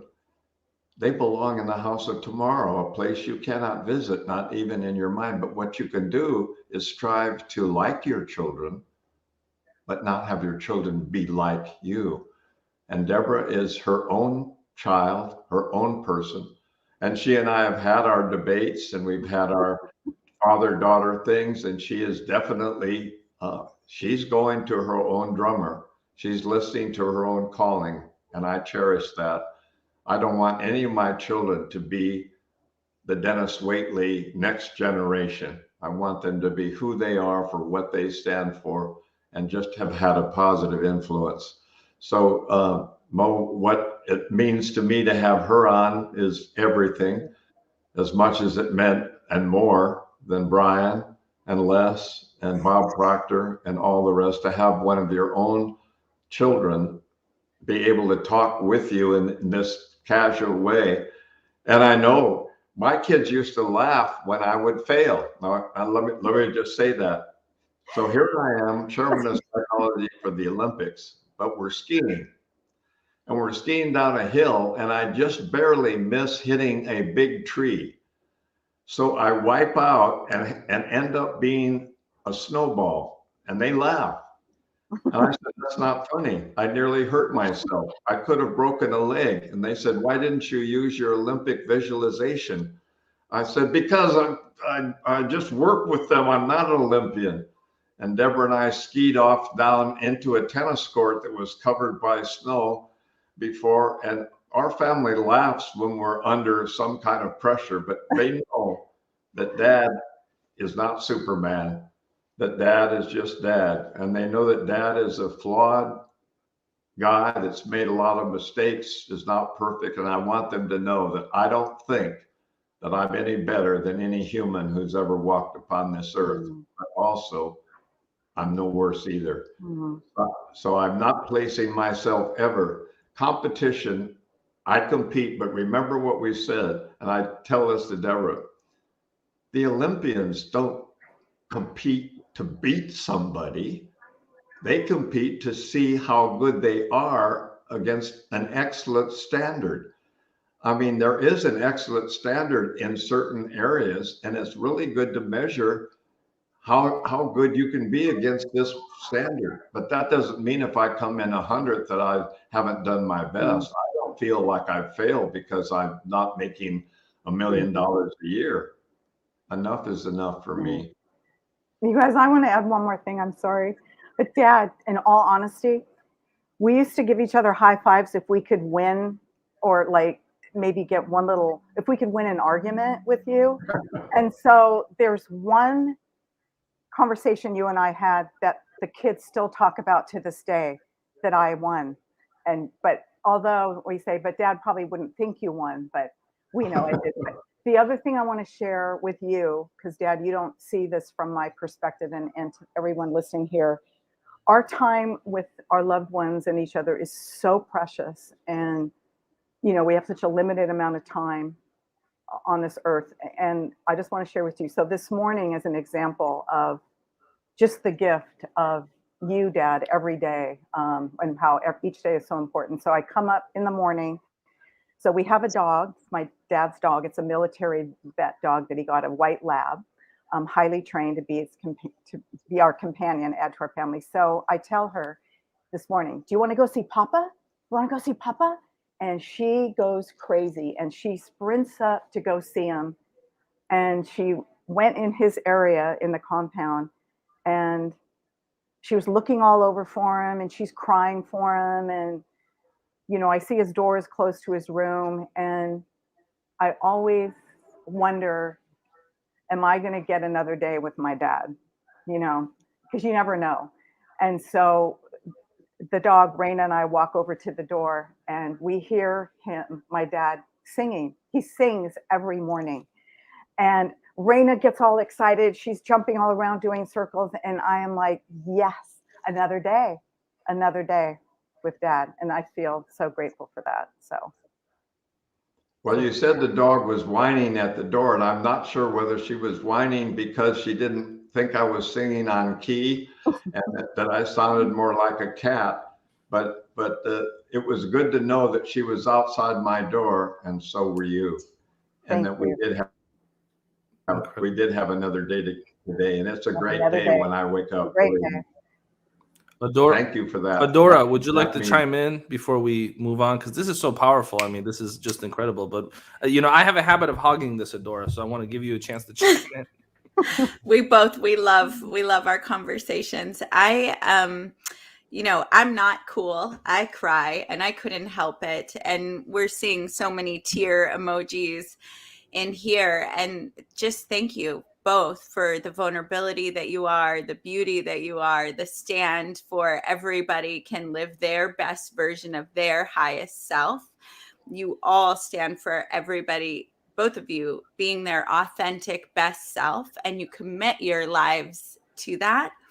And sharing your moment with us right now just gave us all this heartwarming we just all went there right with you. I'm seeing people say, I've been transformed by this conversation. I'm in tears. Another day with Dad. And Deborah reminding us with that very vivid picture of we all have the gift of today and the special people in our life. And Denis tells us that all the time. And so I just want to thank you both. And Deborah, I know you went through a lot to get here at this moment, trying to find Wi-Fi and try not to mess up your dad's thing. And really, truly, yet again, in this beautiful space that we have, we're carrying on this authentic, live communication, like you all are taking to a whole new level what it looks like to sit with greats here. And Deborah, you are great. Denis, you're great. Thank you so much. Thank you all so much. Thank you so much, Deborah. Love you. Appreciate you. Thank you. Love you. See you later. And so we hope you enjoyed that surprise, Denis, with your lovely daughter, Deborah. And what a powerful, powerful conversation we're able to enjoy. We're about to have Don Green, the CEO of the Napoleon Hill Foundation, come on so the two of you can have a natural conversation. And, like you said, Denis, this tour is full of so many moments that we all have to take it all in later. Because like one thing after another, after another, after another. And so if we take too much time to debrief what we just experienced before, in the blink of an eye, it'll all be over. So we're going to bring on Don Green in about 1 minute to discuss his incredible work, Think and Grow Rich. Don Green has done such a remarkable job with the Napoleon Hill Foundation. I have publicly given him a lot of kudos. And, he's such a gentleman. He sent me a very rare copy of the Think and Grow Rich book, which I'm grateful for. I will also say, maybe we can have a conversation about this. In the world of self-help, there are a few books that will stand the test of time. And I think that it's clear that Think and Grow Rich is one of them. It's clear that The New Psychology of Winning is turning into one of them. And this book right here is also one of them, the original Psychology of Winning. And so let's bring Denis back in. Denis, I had to push a reset. And the reason why is because I know you don't like it when people talk too much about you. So I wanted to make sure I had that opportunity. In my opinion, in every person's library, you should have a copy of Think and Grow Rich, The New Psychology of Winning, and also this right here. And I believe that these books are all must-haves in a person's library if you want to lead in life and lead in business. And with that, we're going to bring Don Green in now. And Don Green, welcome to the New Psychology of Winning tour. Thanks, Mo. I consider it an honor to be able to talk a few minutes.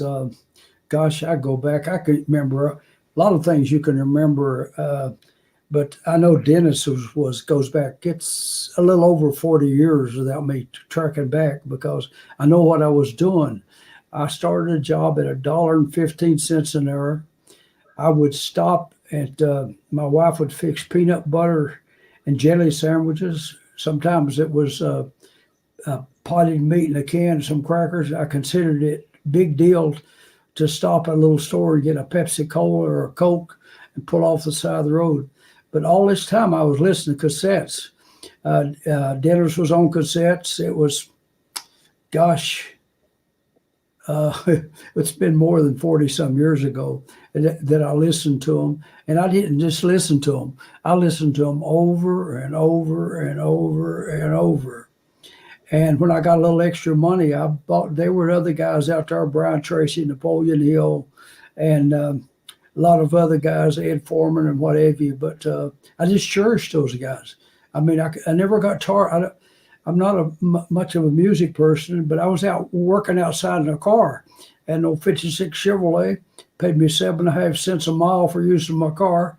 I wouldn't crank one up today.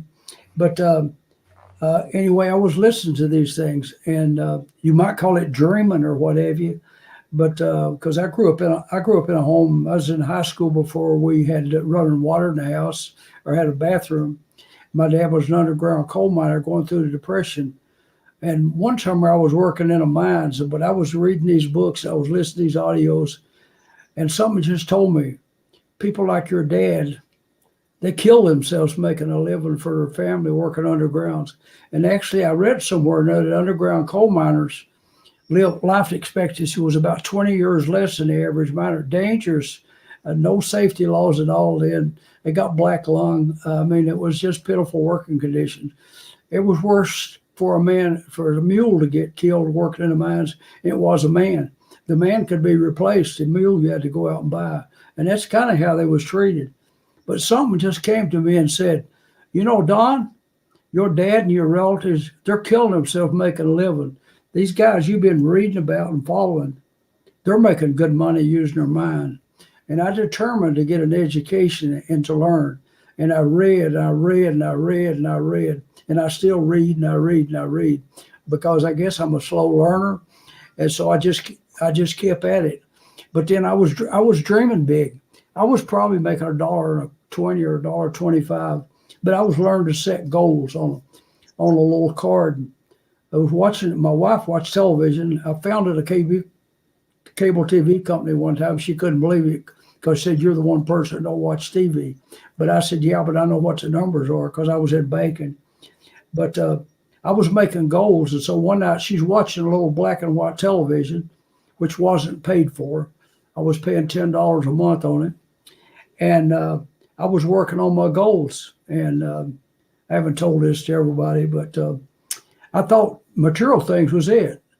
I mean, I was no different from Napoleon Hill. I put on a card, $1 million a bank, gold Rolex and a black Mercedes. Now, man, you got them things. You've arrived. Of course, later, it wasn't really that hard to acquire those things. But then somewhere or another, like Hill, I said, hey, life's not complete until you can help others. I mean, that's pure and simple. And I wrote a little book on the millionaire mindset, which will be out in February. And I'm not promoting the book. But most people never reach that stage in their life where they can reach others. As Victor Hugo said, it wasn't they were planning on failing. They just failed to plan. And they didn't do the things. They didn't follow the steps with the proper use of money to food, clothing, and shelter, as Eisenhower said. That's what they give our prisoners: food, clothing, and shelter. Life is more than that, but they don't prepare themselves for the future, and then they try to skip the good life. And the life stage is you've taken care of your retirement and so forth, and you're in a position to help other people of your own choosing. If your passion is, or the minister says, people send their money where their heart is. Whether or not you send it to your church or to St. Jude's or your college or help some neighborhood kids go to school, you can do it of your own. And that's where you make as I said with Denis, to Denis, and I said before with Jim Sobol, it's living a legacy. It is not leaving a legacy. I don't want to have to be laid out there in a coal in a casket to somebody go by and say, boy, say he had a lot of money, or they say he had a lot of stock. And Yeah. I'd hope somebody goes by there and say, I wonder how many kids he helped go to school. And Don, it was really powerful. Denis, I tried to, in preparing for this, I said, hey, Don, I know you were making $1 an hour. When you met Denis, he said $1.17, Adora. Get that right. But you guys go way, way back. And I love that story of being a coal miner's kid and figuring out that people like Denis were making money using their mind and in a less dangerous way. Denis, is there anything you'd like to say? I know you and I contributed to a book about Don Green. Is there anything you'd like to say about Don Green and the Napoleon Hill Foundation? Well, Don is a miner, but he mines the golden thoughts, and he doesn't just represent Napoleon Hill. He has taken the Napoleon Hill living legacy, and Napoleon Hill never really knew probably that he was going to have a living legacy and not just leave a legacy, because Don has taken all of his works, plus Don's works, plus other authors' works, and put them in all the foreign markets. In fact, Don is one of the greatest entrepreneurs in being able to take the best works of Napoleon Hill and himself and others and have the foreign rights of those all over the world so that people in different countries in their languages can benefit from the timeless wisdom that has been mined by Napoleon Hill and Don. And Don, when you mentioned black lung disease, and it's interesting, you know, I've been through my health stuff, which is nothing like they went through, but they always ask me on the sheet, every week they have to give me a new sheet, and it says, are you here for black lung disease? Do you have veterans benefits for something that happened to you in the war? And I say, no, I don't have black lung disease. No, I'm not using veterans benefits. I'm just using myself, but it reminds me of your early beginnings. And every time I see that, do I have black lung disease? I'm saying, why would they ask me in 2021 that same question that's on every medical form? Because it is such a dynamic representation of what your forefathers and your forebears went through, because the average length of life had to be in their 40s during those times if they were lucky. And when you just said that it's harder to replace a mule than it is a man, I can understand that kind of thinking. And when you talk about Think and Grow Rich, the riches you're talking about, you couldn't mention in dollars. You know, Don, I'm so grateful to be on this call with you. Again, you and I have spent almost no time in person, and yet here we are having a talk in person. And I'm just so eager to hear more about what you learned from Napoleon Hill. But I bet right now he's smiling at you saying, hey, you did a lot more than I think people would with what some things I put on paper. And also, Don, one thing that we definitely do want to hear from you as I step back and allow the two of you to have a natural, free-flowing dialogue is, Don, you know, we all know about the incredible impact of Napoleon Hill. This is something that, of course, the world knows. We've spoken about it with you here. And, of course, I just showed this lovely handwritten note that you sent me, and I appreciated this, and I keep it here in my office, Don. And your book, My Mentor, is a very powerful book that I highly encourage everyone to get. And what I'd like to do, though, Don, when it comes to the field of personal development, and when we trace back the history of this incredible field, Napoleon Hill obviously has a very significant role in that field that goes without being said, as does W. Clement Stone, Wallace Wattles, etc. And we want to talk specifically today, Don, because you are a geologist of this industry, because you are a leader of this industry, because you understand the field as well as anyone alive, and the history of the field as well as anyone alive. I want to talk about the impact on that chronological timeline that Denis Waitley made, the contribution that Denis Waitley has made to that lineage, to that a new thought world, if you will. Please, Don Green.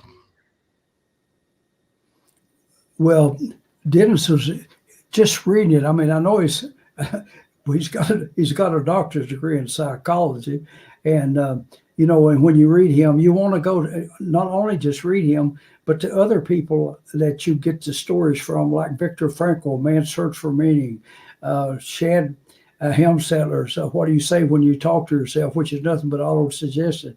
And we keep adding. We're never completely satisfied. And, you know, and you go back to Dennis's stuff more than one time. And people ask me, why should I read it more than once? I said, well, I guess because you're smarter than I am. I didn't get it all the first time. I didn't get my ABCs. I'm sure if I would recall, I missed some of them. And I had to keep saying, we learn by repeating. That's just the way we're made. And we do multiplication tables. 9 times 9, Don, what is it? It's 81. I might not have been asked that since the 6th grade, but we repeat those things so much they become a part of our life. And of course, on the negative side of that, those negative things we repeat to ourselves becomes a part also, because a mind will accept either one and we keep repeating. I mean, people make statements like, we never have no money at the end of the month. Why would you tell your subconscious mind we never have no money, or tomorrow's going to be a bad day, whatever? I said, that's the reason I don't cut the television on in the morning. I look on my phone, see what the weather is, see if I need to wear a jacket or whatever. But I don't want to watch the news and someone tell me how bad everything is in the world, because I don't know anything positive I could turn on to. So I would listen to something other, or pick up something other and read. At least we can choose. And it's important that we, Hill said, when the student was ready, the teacher would appear. So maybe we read some of that stuff. Dennis's information is the same as it's always been. It's use of the mind.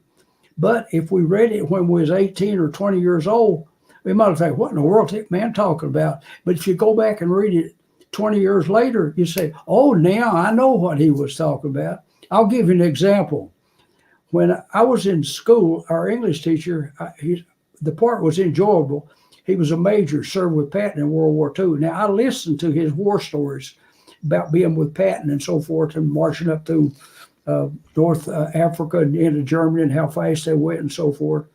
But sometimes he would read us poetry. And he read poetry one time, and it was by Browning. And then the thing is, I remember, I probably thought it was, what's that guy reading a bunch of roughneck boys poetry? We ain't gonna listen to that crap. But then later, when I was out work, I read something or other, and at the end of it, it says, man's grasp reach should exceed his grasp for what's heaven for. Oh, that's what Mr. Gillum was trying to tell us, that we should always be striving to improve. Now, when I was in school, that didn't mean that. It didn't mean nothing to me. I probably thought it was goofy. But then later on, as I'm reading more and more of this material, I know what he was talking about. We should never be completely satisfied.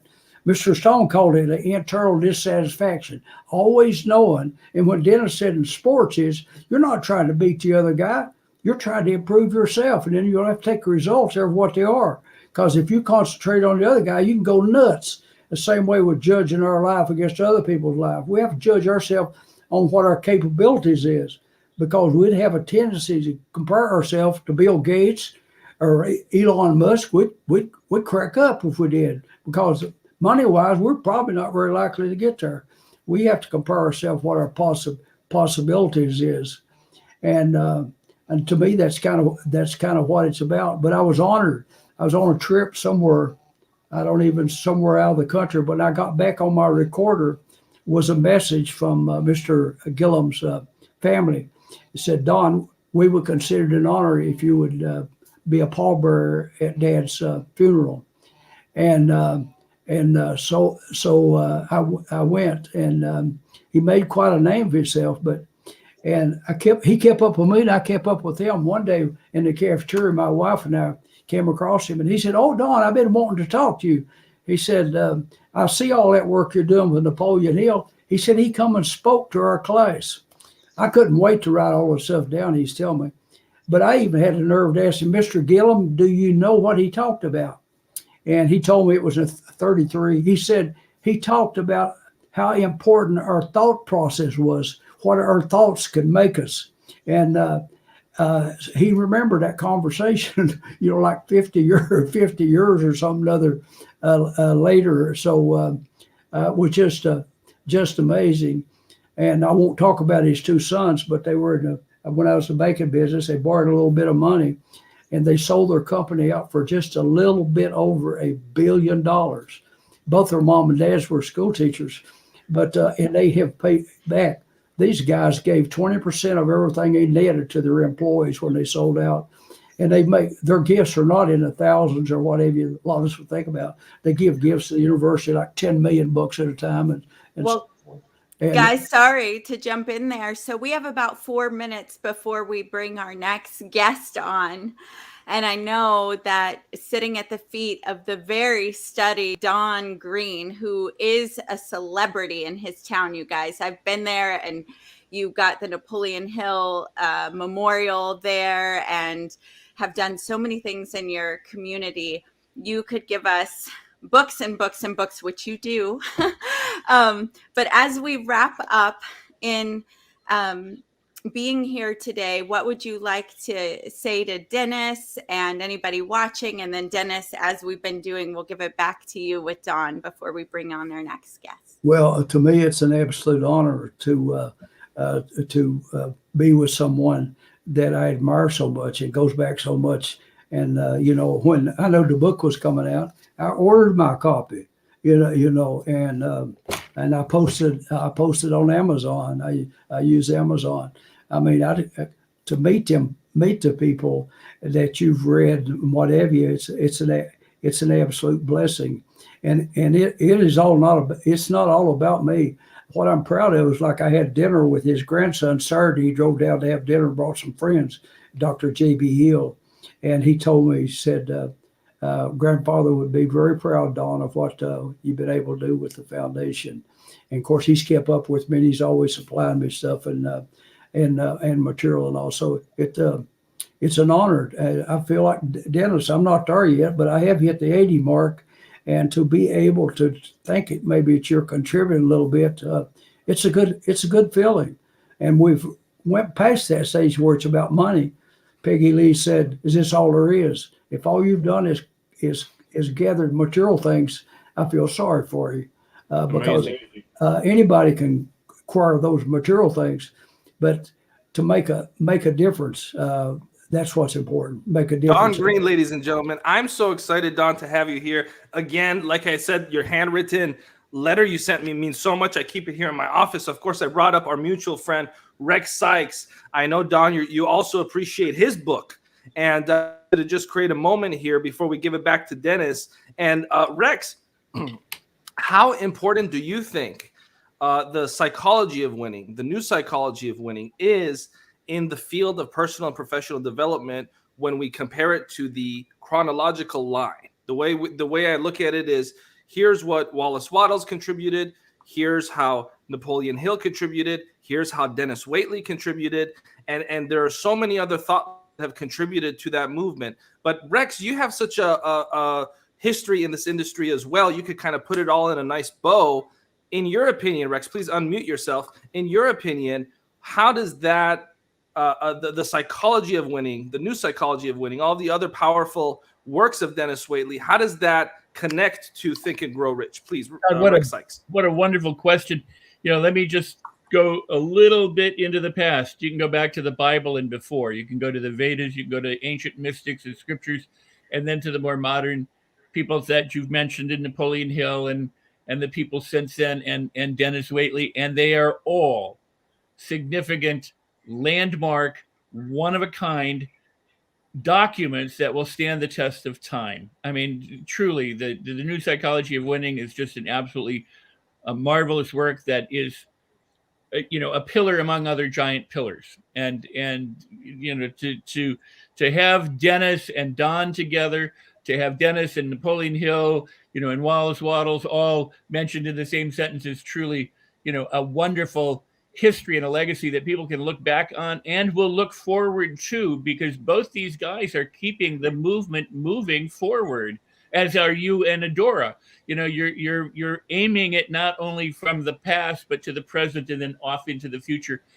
And who knows what we'll discover in the future, but we know what we've discovered so far, and it's profound. It is truly profound, and everybody needs to get both of these gentlemen's books and make it part of their everyday staple of mental and spiritual and emotional nourishment. Thank you for that, Rex. Adora, please. Rex, you're such an incredible part of our team here. Thank you so much. And Don and Dennis, I know you're about to leave us for a little bit. Dennis, you'll be closing with us later. Thank you both for being here. Dennis, is there anything you'd like to say to Don as we let you guys go? Absolutely. What a privilege, Don. You're a lot younger than I am, but you're looking great. You're doing great. You're feeling great. And I have to say that I'm just a tributary from the stream of things, but Napoleon Hill has been a giant. And Napoleon Hill was a giant to my mentor, my direct mentor, Earl Nightingale. So Earl Nightingale comes from the Napoleon Hill, the Wallace D. Wattles, and I come out of that same river as a tributary into the bigger river. And you have been among the few who have been able to take the entire body of work, not just Napoleon Hill's, but especially his, and keep it living, breathing, and running like a giant river. And it really is like the Amazon River now. And you're more responsible for keeping that alive through your own example, to the fact that you continue to demonstrate what Napoleon Hill was talking about. And I hope you and I will meet in person. You know, we don't spend that much time. We've been on the phone together. We've been telling stories together. We even probably know about Paul J. Meyer from Success Motivation Institute in Waco, Texas. Not too many people remember Paul Meyer, but you and I remember. We remember The Science of Getting Rich by Wallace D. Wattles. I remember Og Mandino as the publisher of the first Success magazine. I was a good friend of W. Clement Stone, and so were you. And so we're maybe out of this grandfather era, but you're more the father. I'm the grandfather. But I want to tell you how profoundly your life, your work has impacted me, and you've given me the courage to never give up on giving out and giving instead of getting, to give it. And you represent that to me, and I look forward to our next conversation. But also, I want everyone to know how much you're impacting all the other countries in the world, not only with Think and Grow Rich, in every volume, in every language, but also all the other books that you've taken by all of the contemporary authors, male and female, and getting those all over the world. The one singular person, you've been able to do that through your affiliations and your, shall we say, your colleagues. And for that, I honor you completely. You're among the best. Ladies and gentlemen, Denis Waitley, Don Green, thank you so much. And of course, this is the New Psychology of Winning tour. We're going to move on to our next segment with Matt Morris in a few seconds here. But I wanted to thank you again, Don Green, for keeping Napoleon Hill's legacy active, for keeping Napoleon Hill's legacy alive as we look back at the new thought movement, the self-help movement, personal development, so many different labels for the same world, the same culture, the same industry. We certainly are amongst many living legends. And folks in the comment section have been talking about you, Rex. You yourself are not chopped liver, my friend. You know, sometimes people forget about your contributions because you're so humble and modest, but you're no chopped liver myself. So to have all three of you on the screen is lovely. And with that, Denis, we're gonna put you back in the green room. Don, we're gonna thank you again for your time. And I think Rex is gonna stick around, right, Adora, to have a conversation with Matt Morris, right? I believe so. And so thank you, Denis. We will be joined by Denis later today. Thank you again, Don. And let's bring in Matt Morris. Wait. Let me intro him. Put him back. No, just kidding, Matt. He's already here. Go ahead, Adora. Yeah, so Matt, I've known Denis and Don a little bit longer, but I've known Matt since my early 20s. And as long as I have known him, he has been a success and a leader in the field. So in the arena of network marketing and direct sales and creating systems to support network marketers, personally, he's done over 1.5 billion in sales, built teams of, I'll get the numbers wrong like I did with Don. So I'll ask Matt, but his own best-selling books, co-authored 10 best-selling books. Like I could go on and on, but he is the go-to guy of how do you not only win in direct sales, but something for all of us listening, whether you're in direct sales or not. How do you establish yourself as an authority online and have people coming to you so that we do what Denis said? We want the money chasing us versus doing the chasing. And so no matter what industry you're in, this guy is a dear friend of mine, one of the most influential people in my world next to Denis Waitley and Don Green. These are the three men that have been the pillars in my life. So I am so excited to bring up Matt Morris. There we go. Oh my gosh, I'm shocked that my head fits in the screen here after that introduction. That was awesome. Thank you so much. Yeah, so before we dive in, I know you and Denis have had some time before. What do you want to say about Denis? You also wrote one of the forewords in The New Psychology of Winning. He's in the green room. Anything you want to share about that? Yeah, I mean, I was just pulling up the book as I was listening, and I just got to say, man, I'm amazingly humbled to be here. I mean, I feel like it's a tough job following, the group that was before me. So, but no, I mean, just on the New Psychology of Winning, one of the things that frustrated me for so many years was I always heard, when I was 18, I started going to personal development events and seminars and reading books. And I always heard that success is attracted by the person that you become. And I was like, all right, that makes sense. The challenge was like, all right, how do I become that person? And it seemed like it was very much the shotgun approach to personal development. And what I love about this book is it really goes into detail. I mean, I'm just scrolling through here and looking at highlights, and it's got the 10 qualities of a total winner. And so rather than have to wonder, like, all right, what does it mean to become a successful person? Success is attracted by who you become. Well, what do you need to become? Well, this is what you need to become, these 10 things. And so, in reading this book, read it again and, wear out your highlighter going through this, because if you follow this format, I mean, this is the key. This is how you become that person. And, I think it is so incredible that Denis, in his 80s is doing what he's doing. I mean, that kind of energy. Denis, you're my hero, brother. I pray that I am able to continue making an impact the way you are at your age. So thank you for your contribution and your impact in my life and, the lives of literally millions of people around the planet. So it's got to be an amazing feeling looking in the mirror and just thinking, wow, have been able to bless so many people. So it is such an honor to be here.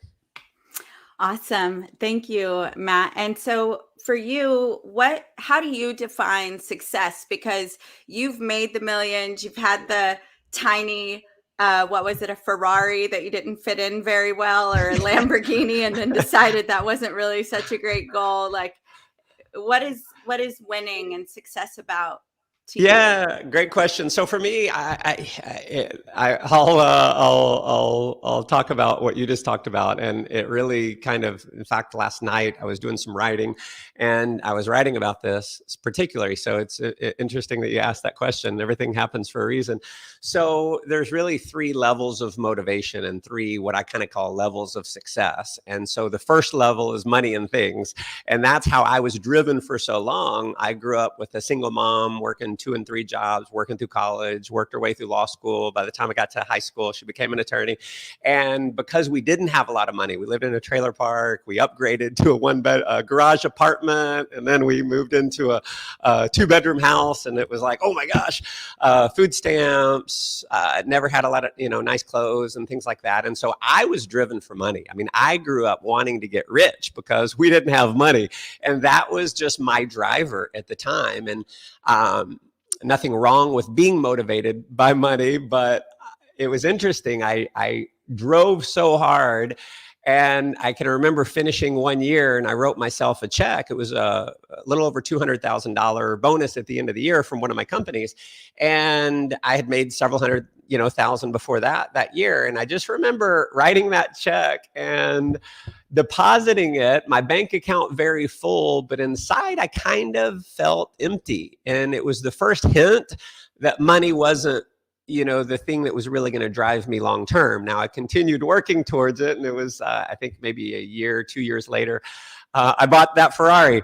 Right. And my whole life, it was like as a kid, that's what I dreamed of. And even as a young adult, I dreamed of having this car, and I thought it would give me the significance that I wanted. And I realized very quickly it was kind of an empty calorie goal.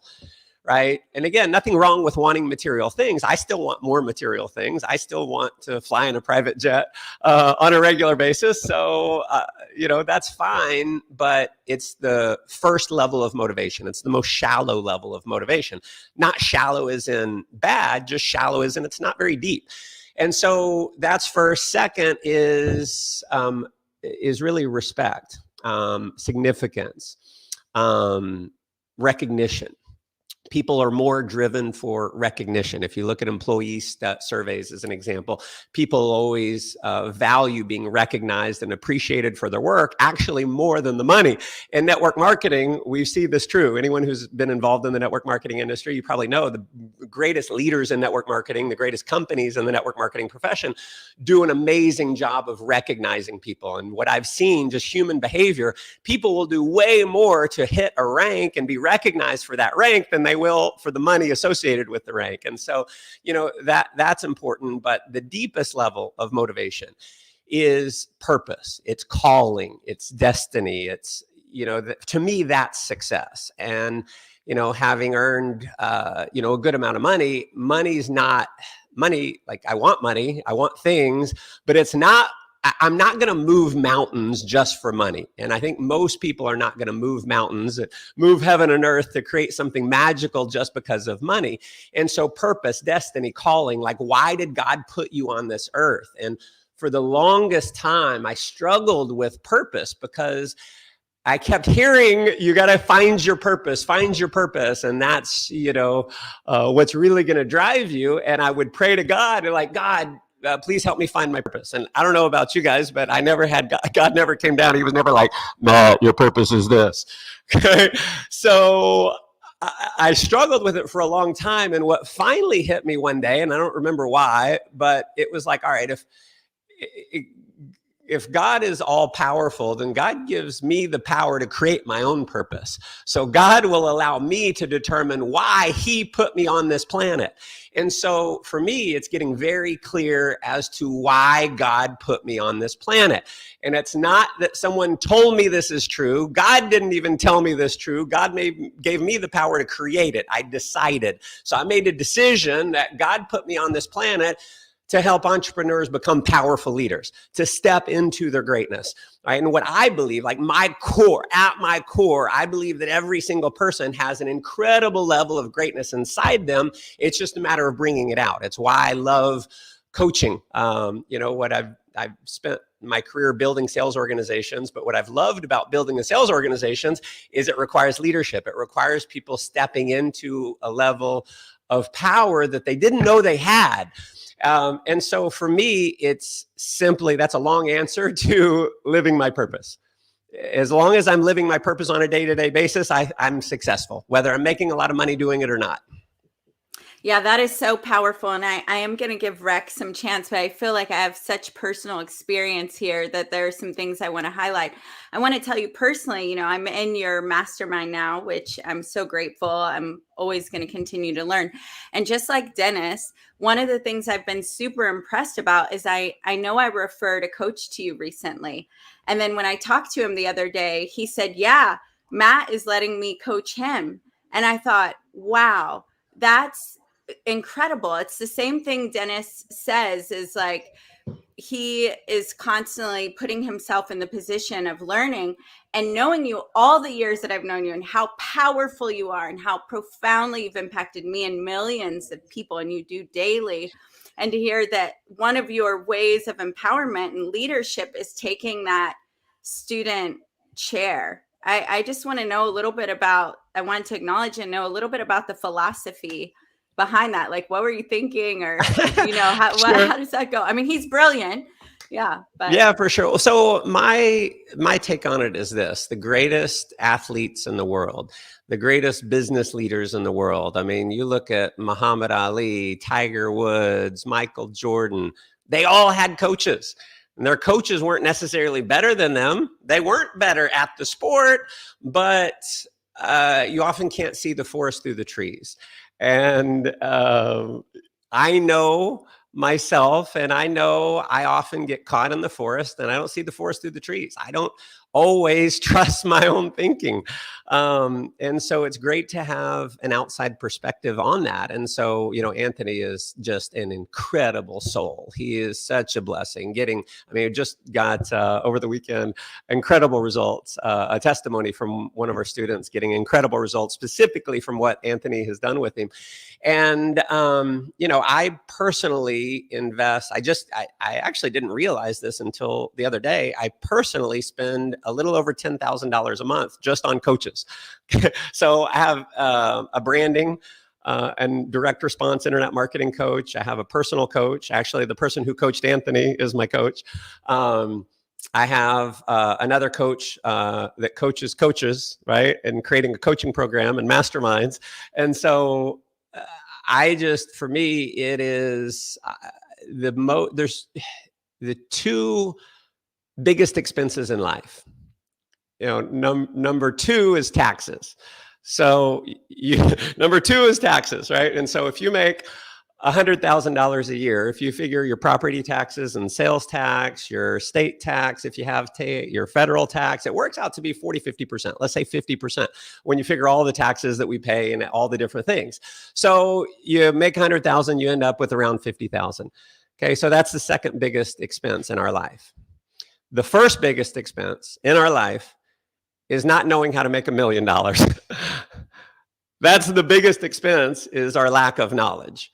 And where it might come from is always, I don't know what I don't know. The three most dangerous words in entrepreneurship are, I know that. Because as soon as you come from a place, I know that, then you're blind. You shut off possibility as soon as you know. And so I'm always coming from a place of I don't know. And if I don't know, then I can always discover new possibilities. I love that so much. I'm going to let Rex answer. Rex, I've watched Denis smile several times in the green room. He's still there, just so you know. Oh, awesome. Ahead, very cool. Hey, Rex. Hey, man. How you doing? Good. Honor to be with you. An honor to be with you. And boy, you have spoken such wisdom in such a short period of time and dropped so much gold. I'm just really very impressed. I would love to add, because I think anyone who's been a parent understands learning from their children, whether it's directly in something that the child says or does, but just being around somebody who's useful, who's learning the ropes, so being where you are at and learning from other people, coaches who may not have your level of expertise in that particular arena, is just truly a remarkable and beautiful thing. And then on top of it, you also recognize that people have expertise in areas that you may not have expertise in, and so you're willing to invest in that. And the additional beautiful part of what you said was that almost every athlete who's ever made it anywhere, and even going back to high school or whatever, has coaches, and yet the average person and the average business person cannot figure that one out yet. That everybody who seems to get further faster does so because of coaching and mentoring. So please continue. It's so funny. Let's see if I can go. Literally right before this, less than an hour ago, I'm writing a new ebook, and I was just talking about a distinction on learning. And, doctors, I looked all this up. And so the average cost of medical school is $54,698 a year. So $218,000. And that's not even counting their undergraduate degree and the cost there. The average medical school student graduates with a debt of $170,000. And it takes an average of 13 years to pay off those loans. And that's natural, because we all know that if you want to become a doctor, you have to invest in medical school. If you want to be an attorney, you have to invest in law school.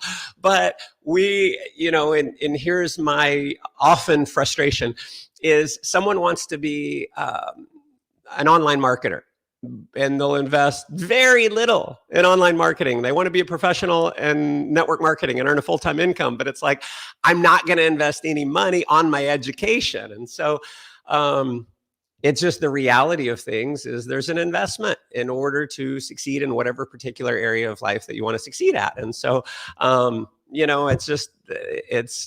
I think it's important for me specifically to be the message that I preach. And so that's why I invest so heavily. In addition to the fact that I need it, I want to be the message that I bring. So awesome. And go ahead, Rex. I was just going to say there was one other point, and then you said the largest investment, right, is taxes, like 40 or 50%. with coaching, with a good coach, you actually get something for the money you invest. Whereas taxes, we don't know if we're getting anything back or not in many ways. That's exactly right. And so, you think about, we invest thousands of dollars on fuel for our vehicle every year. Otherwise, our vehicle doesn't run, but we'll invest virtually nothing. Most people, virtually nothing in fuel for their most important asset, which is their mind, right? And so, in school, we learn math, history, geography, science, grammar, all those things are important, but it's not, we don't get an education on how to become wealthy, how to become happy. Like, I never had a class on happiness in school. I never had a class on relationships in school. I never had a class on, building a business in school. I guess I could have gone to college and gotten a business degree, but they wouldn't let me in. My grades weren't good enough. So, Matt, I know in this tour, we're talking about the new psychology of winning. And I know there was a very challenging time in your childhood where you witnessed something with your father and that impacted your psychology. And then you had a new, through all the coaching, you turned that around. So I'd love for you to share that story and give us some tips out of that. Yeah. So we'll go a totally different direction than I was thinking. So this is awesome. So when I grew up, my parents divorced when I was around 4 or 5 years old. My father actually murdered my mom's boyfriend. He had picked me up and took me to my grandparents' house, said, we can't spend the weekend together, I have to work. And then he drove over to our house, and, my father went to prison. And so I grew up for a period of time with dad in prison. He came out, he was an alcoholic. My mom somehow was able to maybe not forgive, but at least be on decent terms so that I could still see my dad. And I actually lived with him for a point. And, being an alcoholic, severe alcoholic, he wasn't abusive towards me, but there were things where he would, sometimes forget me places, forget to pick me up at school, forget to pick me up at the library. And these different things happened. And it creates, we are meaning making machines, right? And so something happens in our life, we create a meaning for that, and then we kind of live in that meaning. And I had a lot of these experiences where I was living in the meaning that I had associated from being a 6-year-old boy or a 10-year-old boy. My father, he committed suicide when I was 13. And there was a period of time for about 2 years where I didn't know where my father lived. Like, he was just gone, like not paying child support, maybe 1.5 to 2 years, finally reconnected. And then about a year later, he committed suicide. And it was kind of this, if my father loved me, he wouldn't have abandoned me.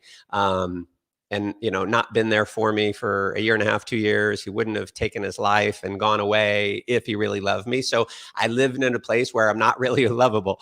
I lived in a place where, forgetting me at the library one particular night, I ran home a couple miles in the rain because the library had closed, was calling home, not answering. I get home and he's passed out. He had, been drinking, just passed out. And I create that my father doesn't care about me, I'm not lovable, all this kind of stuff. And so struggled for a lot of years. And, here's where I had to recreate the meaning. I did a bit of a rewriting my history. So I look back at those occasions and, all right, dad left me at the library. What I've taken that on to mean for so many years is that he didn't love me. He didn't care about me. I'm not enough. So I'm not enough was kind of like the overall message. And I think a lot of people live in that place. And so, well, if I made that meaning up, like, there's not really truth to the fact that I'm not enough, but that's what I made up as a, at the time, a 10-year-old boy. So what's really the truth? Well, the truth is my father was an incredible teacher. He taught me the value of independence. I would be nowhere near as independent if my father hadn't taught me these incredible lessons. Had my father not been an alcoholic and taken his own life, he wouldn't have taught me how to be a great father. He taught me what not to do. And so I was able to, create a distinction where it's like, all right, instead of resenting my father, I can thank him for the lessons and create a powerful meaning based on what happened. Because so many of us are living every single day as an 8-year-old boy. We just are. Something happened. We associated a meaning. We own it. We live in it. And 30 years later, we're still living as that 8-year-old boy. Well, what if we can recreate it? What if we could rewrite the history? So I simply went back and said, all right, how do I create power out of what most would see as a negative situation? And so today as a coach, and you know this, Adora, Rex, I know you've had this, people come to you and it's like they have a victim story. It's like I'm going to share with you a powerful, powerful moment in my life. I was at a personal development event. I met a girl. She gave me her card, and it said, "Thank God I girl.com," something like that. And I said, "Oh, tell me about this." And she said, "Oh, thank God I was raped. Thank God I was abandoned. Thank God I was," and she went on and she named like 3 or 4 just horrific things that had happened to her. And I was just like blown away. One of the most powerful conversations I've ever had. And I thought, wow, if this woman can live in power because, not in spite of, because all of these negative things happened, surely I can go back and look at my life, and instead of running this victim racket, this victim story that I've had for so many years in my life, maybe I can invent a really powerful meaning based on those things happening. And so it is the overall thing that we've heard a bunch of times. Life doesn't happen to us. Life happens for us. And so that's kind of probably a longer answer than you wanted for sharing the story. No, that's powerful. Go ahead, Rex. Oh, I was just going to say, so, I mean, what a beautiful and a powerful share. And, you know, some people would call it reframing. You've reframed, you've rewritten a story. You also said, you know, I could drag this around with me the rest of my life, or I can end it now. I'm going to reassign something. We've talked about Viktor Frankl on the show and about, you know, managing circumstances. Did you come to this all on your own? Was it through, I mean, you talked about the girl, or the woman that you met, but how did you get so wise as to say, I'm gonna rewrite my history, and I'm gonna look for the good, and I'm gonna reassign meaning because I can? Yeah, right. Rex, that would be a lot of investment into personal growth. So anything from, you know, Landmark and LifeSpring to, you know, Tony Robbins to, you know, just a lot of inner work. And, you know, I think that's how we often come to things is it was an investment into coaching. I hired lots of coaches over the years who helped me rewire my brain a bit. So I've heard of. Go ahead. I've heard a few things about your reframing and how you win today, and also about how it used to be all money and it's become purpose and significance. And now I know that you put out programs helping people dominate on social media, and you've certainly done that. So as people that have businesses, entrepreneurs, network marketers, what are some things you can say about showing up online and positioning? Yeah, I would love to share. So a handful of things. I mean, what I think is often powerful is like, you know, it's good to know what to do. And we could go through a lot of that, but what is equally important is what is it that holds you back? And so what is it that will allow you to step into your power as an influencer? And so after coaching so many people over the last, I guess it's been a little over a decade now, coaching people specifically on becoming an influencer online, what holds people back is a handful of things. One is, you know, just looking foolish, right? I remember, and just to frame this up a little bit more, in today's day and age, I mean, with the pandemic that we've just gone through, the business climate has changed. You know, my online business, when the pandemic happened, started growing so much more because, you know, people, even the most old school marketers, it seems like everyone has come to the realization that in this day and age, you've got to be building something online, you know, a social media presence. You know, that is true now more than it's ever been. And so it's like, all right, well, how do I do that? And I'm just going to talk about the biggest roadblock is, why would anyone want to listen to me? And I'll tell you what held me back for so long was that I had a set of limiting beliefs as it related to becoming successful as an entrepreneur, certainly in leadership, because I got started as an entrepreneur when I was very young. I was 18 years old. I felt like I didn't have any credibility. I never did well in school. I finished in the half of the class that made the top half possible. I dropped out of college before I failed out. Felt like an awkward communicator, was never good with girls. I was deathly afraid of public speaking. And, then after 2-3 years of being an entrepreneur, I didn't have any success, $30,000 in debt. And then I had a new self-limiting belief was that, well, I've gone 2-3 years without success. I'm not good at business. Now I have bad credibility because I've been trying this entrepreneur thing for so long and it's just not working. And this is like all of the reasons why I wasn't succeeding is because of these things holding me back. And I'll talk about my network marketing journey because that's the first success that I really had was within network marketing was, enrolling people, building teams and all that. And I met my mentor.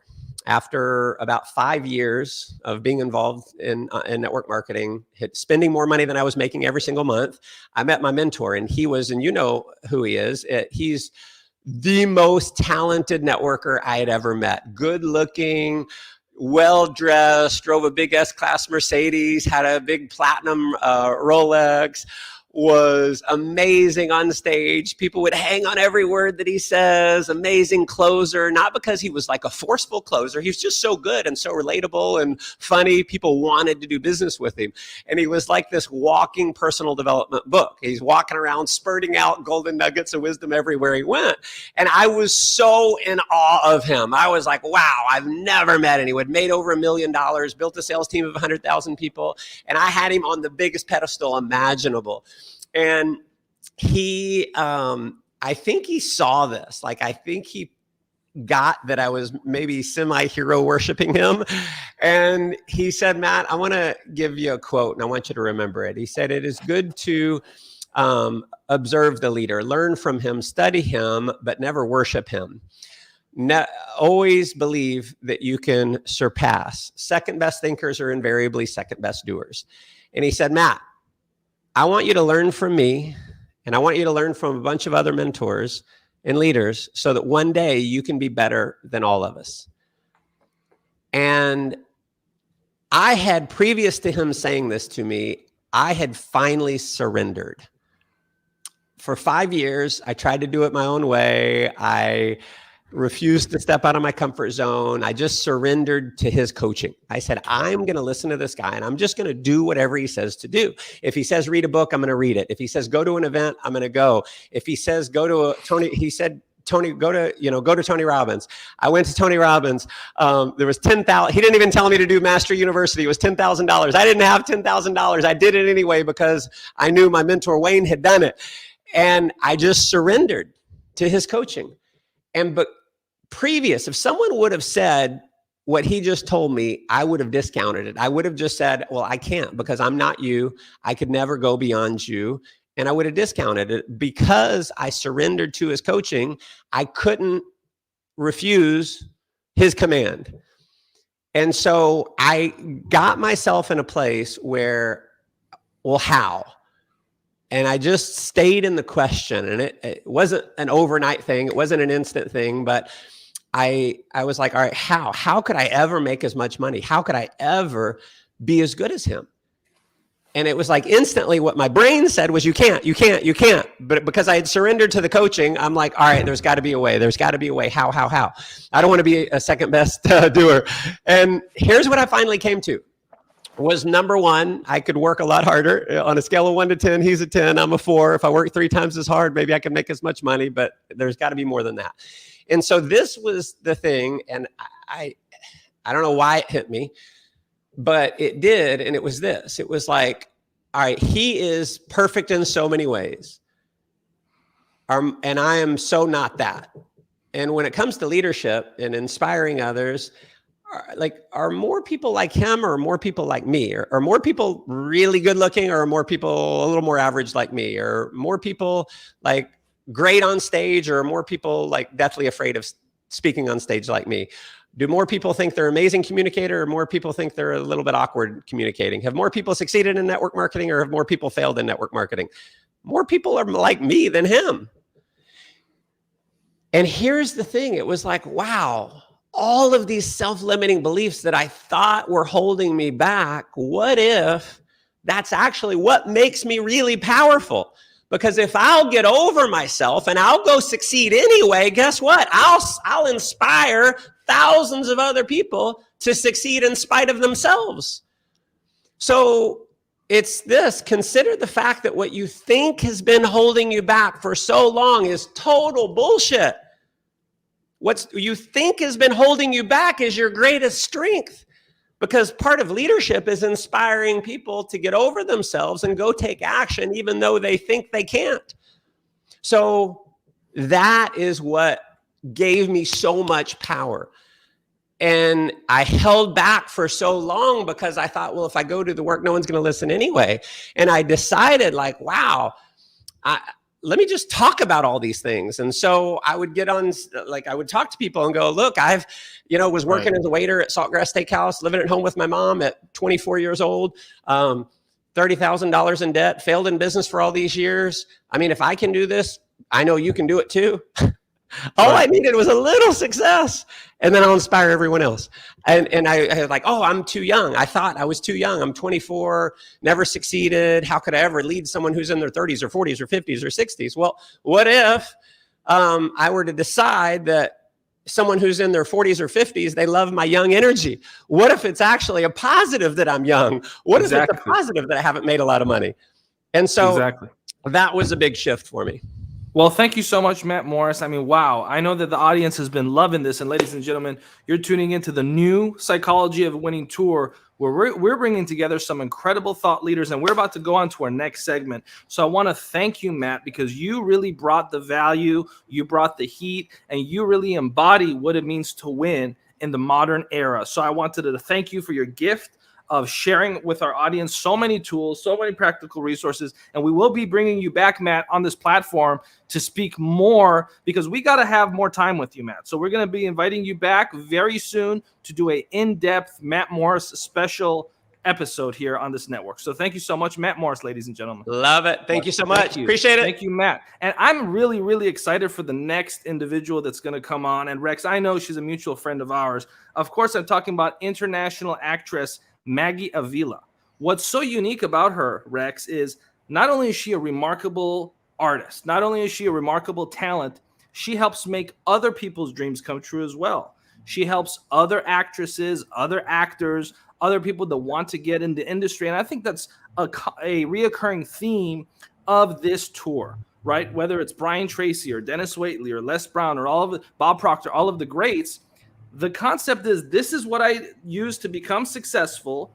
You can also use the same concepts to become successful. And that's what I'm excited about, to hear from Maggie. But Rex, how excited are you to hear from Maggie today? Well, I'm absolutely thrilled. And with all due respect and as much love as I can muster to the other woman that I've committed to, Dr. Natalie Forrest, I have to say that Maggie holds a very special and dear place in my heart. Maggie, not only is she remarkable in who she is and her own talent and the fact that she helps others, but she was also the very first guest, along with Michael Workington, on the All Things Rex show, which you, Mo, created for the Los Angeles Tribune. So, Maggie, and I remember, Rex, there's a lot of synchronicity that I think Maggie must be one of my kindred spirits, because I'm like, how is it that she's a guest on the show talking about the movie premiere, and I was invited to that very same movie premiere that same exact night, but I chose not to go. But it was like one of those weird things that the odds of that are like 1 in a billion, Rex. but you chose not to go because it was the debut show that we were doing. Isn't that ironic had and Maggie crazy? on it. The reason I didn't go to the movie premiere that I was invited to was because I was doing the show with you about the movie premiere, not realizing it. And so with that, let's bring in Maggie and Rex. You're going to have a conversation with Maggie. Welcome, Maggie Avila, to the New Psychology of Winning tour. Thank you so very much for having me, guys. What a beautiful introduction. Thank you so much. I am so honored to be here. Oh my God, my greatest heroes of all time who kept me alive and going, Brian Tracy, Mr. Denis Waitley, with an amazing book, The Psychology of Winning. What an amazing tour. Thank you so much for putting this together and having me. I am deeply honored. Thank you, thank you, thank you. Well, thank you so much, Maggie, for being with us. As much as I would love to spend some time with you on air, I don't want to fight with Rex because he's a friend of mine. So I'm going to step back and let Rex have this opportunity. Rex, please spend the next 15 or so minutes with the lovely Maggie Avila. Thank you. Maggie, I am so pleased that we get to spend this time together again. Oh my goodness, Rex, it's so wonderful to see you every day. I get amazing feed from your wisdom. Thank you, thank you, thank you. Thank you, and you are such a remarkable person. And I do want to tell people. Well, let's talk about Altitude Not Attitude was the movie, the documentary that you directed about another remarkable person, Michael Workington, and please share some about him and about your journey together. Just for backstory for everyone who's watching right now who might not have seen that show, but who's going to go and leave now and go watch you and Michael together on that one. Thank you. They won't leave now; they'll do it after the tour. Yes, absolutely, absolutely. Altitude Not Attitude. It's about the story of Michael Workington, who at age 22 he developed 3 stories, broke his neck, and became a quadriplegic. He was a man who was coming from humble beginnings. He was a bartender, a surfer, a big athlete. And despite of that, he still became a self-made success, a super successful person who helps a lot of people. And when I met him, I saw this amazing bright light about him, this amazing energy. And I thought, I would love to explore more of your mind and set you as an example of how it is to continue with life no matter what happens, because we all get broken inside or outside, like Michael, right? And so Michael agreed, and amongst the gorgeous landmarks of Europe, we went to Spain, Italy, France, and London. We explored the 5 phases of recovery to which every human goes after experiencing tragedy. And so thank goodness right now the documentary has a North American distribution through Gravitas Ventures. And it's on Amazon Prime. It's on YouTube. Everywhere you watch movies, you can find it. And has won awards for best documentary, and has been official selection, and has been also semi-finalist and 20 film festivals now, and among those are one of the most prestigious ones in the world for documentaries, which is the IDA, the International Documentary Association, and also an Academy Award qualifying Flickers Rhode Island, for which we're so grateful, because the more exposure the film has, the more we get to share our message of hope and resilience to the world. Well, it's wonderful because it's 2 remarkable people. It's you, and then it's Michael and his story. So it's really wonderful that you brought it to all of our attention and the possibility for people to see it. And I keep referring it constantly to people, and I'm very pleased to have had both of you on the show, and give Michael our best too from the Los Angeles Tribune. But thank you. Yes, you 2 are remarkable. And are you still doing your series? I am. Yes, I am the 2nd season for My American Family, which is airing on Amazon right now, just dropped by the wonderful Mr. Victor Miguelchen, and stars Mr. Danny Trejo, who is also an amazing inspiration for all of us, and a great mentor and tutor. And it's super funny, and it's about the multicultural family. Represents America in so many ways, and it's hilarious and very, very wise. It's a dramedy, and again, you can watch it on Amazon Prime. Yes. Beautiful. Now, you're an actress and a filmmaker, director, you produce, you do all these, tasks. But actors typically, like children, you know, when we're born, the one word we hear more than any other word in the world, you know, maybe 50,000 to 100,000 times by the time we're 7 or 8 years old, is the word no. And beyond that, because we're told, no, don't do this, don't do that, don't do this. And actors routinely show up, they come into a room. Now they have to self-tape it, so the world is changing a little bit differently. But they would come into a room, they would hopefully give the best performance of their audition career, and then typically that no one says no to you. You just never hear back, you know, unless you get the part. So they deal with a lot of rejection. But now you help empower actors to not only overcome that rejection, but also to be their best and to put the best foot forward and to have the right attitude. So that what you teach actors also applies to people in everyday life, because, you know, as Shakespeare said, the world, you know, is a stage and we're all characters, we're all actors in it. And so what kinds of things do you share with people to help them get through the tough moments or through the rejection in life, or, you know, difficulties that you bring into your workshops and into your work? A lot of people think, dear Rex, that there is rejection in our industry. But what happens is that there's so many elements, so many movement elements, and so many reasons why we don't get cast. Sometimes we're 2 inches too tall. Sometimes we are for so many reasons. And in reality, yes, there is no time to see why we not get that part. But afterwards, when you see the product made, when you see the TV show or the film already out, and then you go and compare yourself, why is it that they cast another person instead of me? And you will see that the elements have nothing to do ever with you. And the beautiful part is that you have to show up and do your very, very, very best. And that gives you so much satisfaction that the more you show up, the better you get at it. And then the better performance you deliver, and the more you stay in the mind of those possible employers, such as casting directors, producers, and so on, all the people that see you. And because they know that you are doing such an excellent job, that once they find the perfect part for you, they will call you in. Sometimes they will just offer you the part.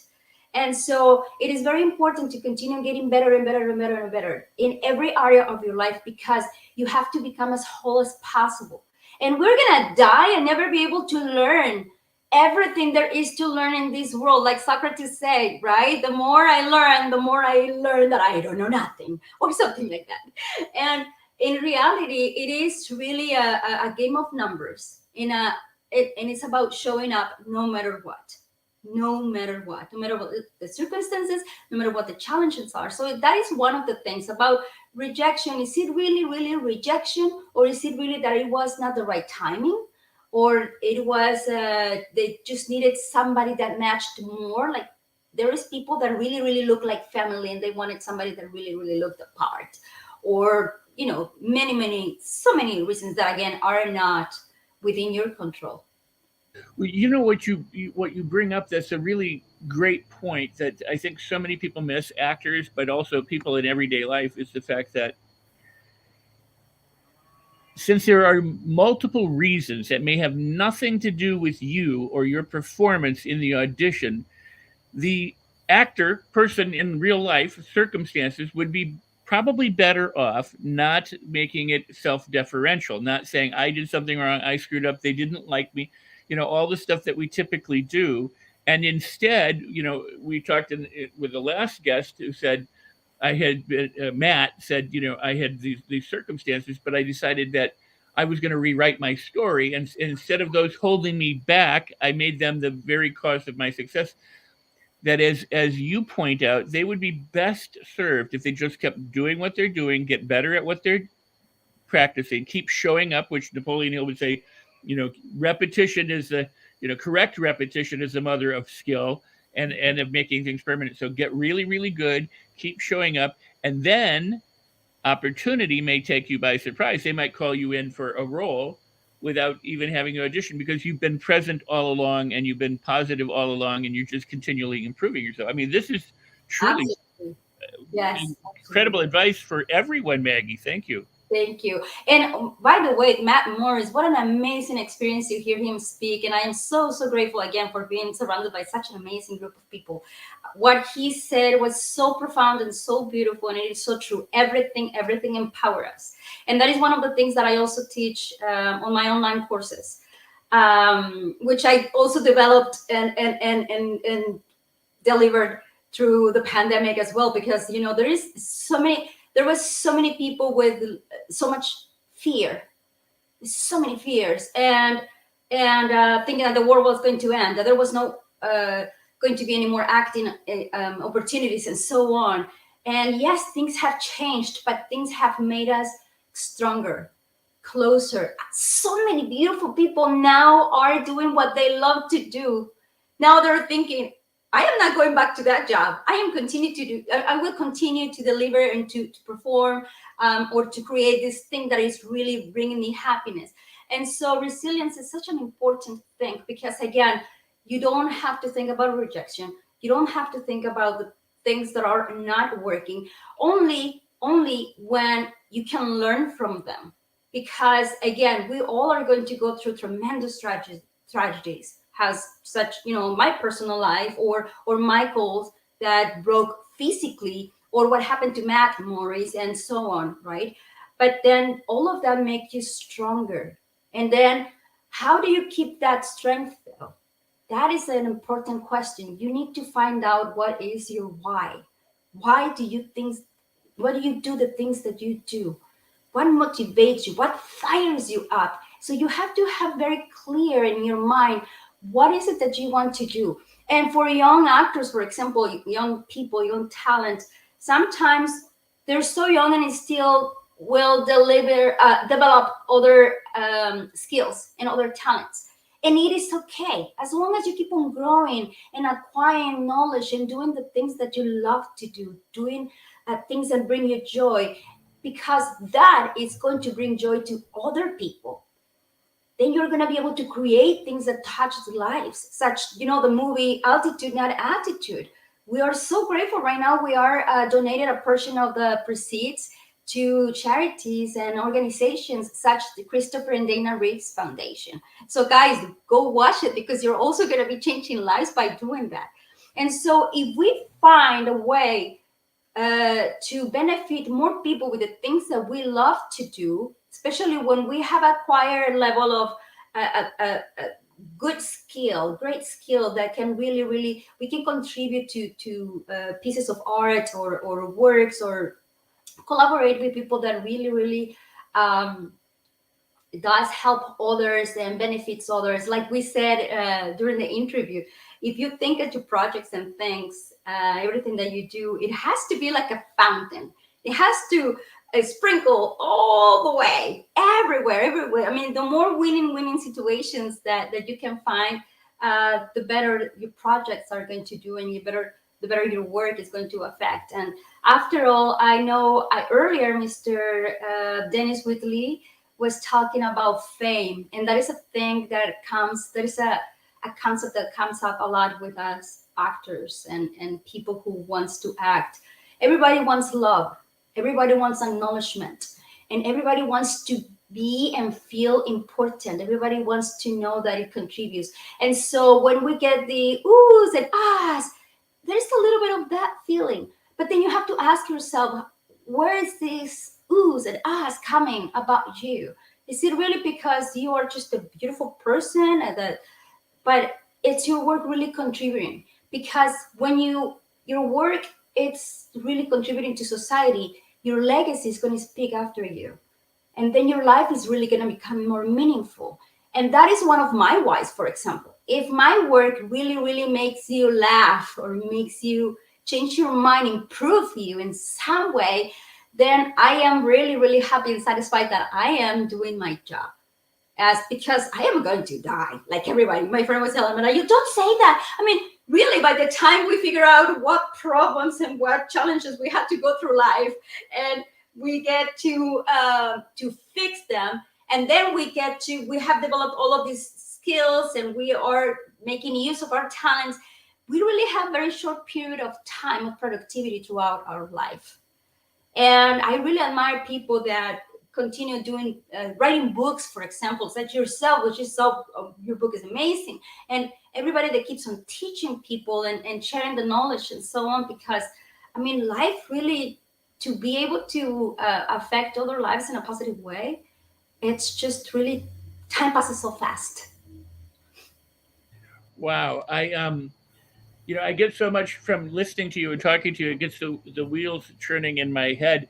As a young actor, because I share that background with you somewhat.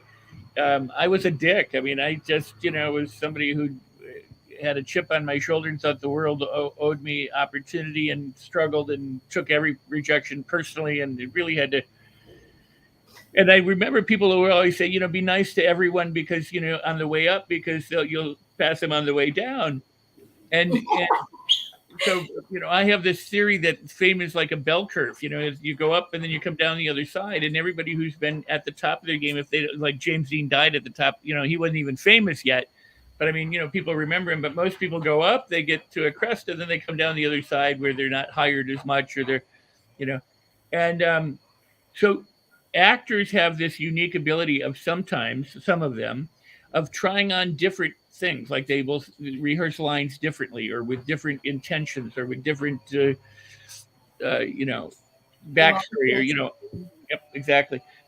It might benefit people to understand that we all have that flexibility. Like you were talking, what Matt was saying about rewriting, that we don't have to be living out the limitations that we think are ours. We can try on different things. We can reframe them. We could, like an actor, step into a different role and literally act as if we were more successful, or more loving, or more kind, or more positive. Or evil. or evil, for that matter. Of course, there are.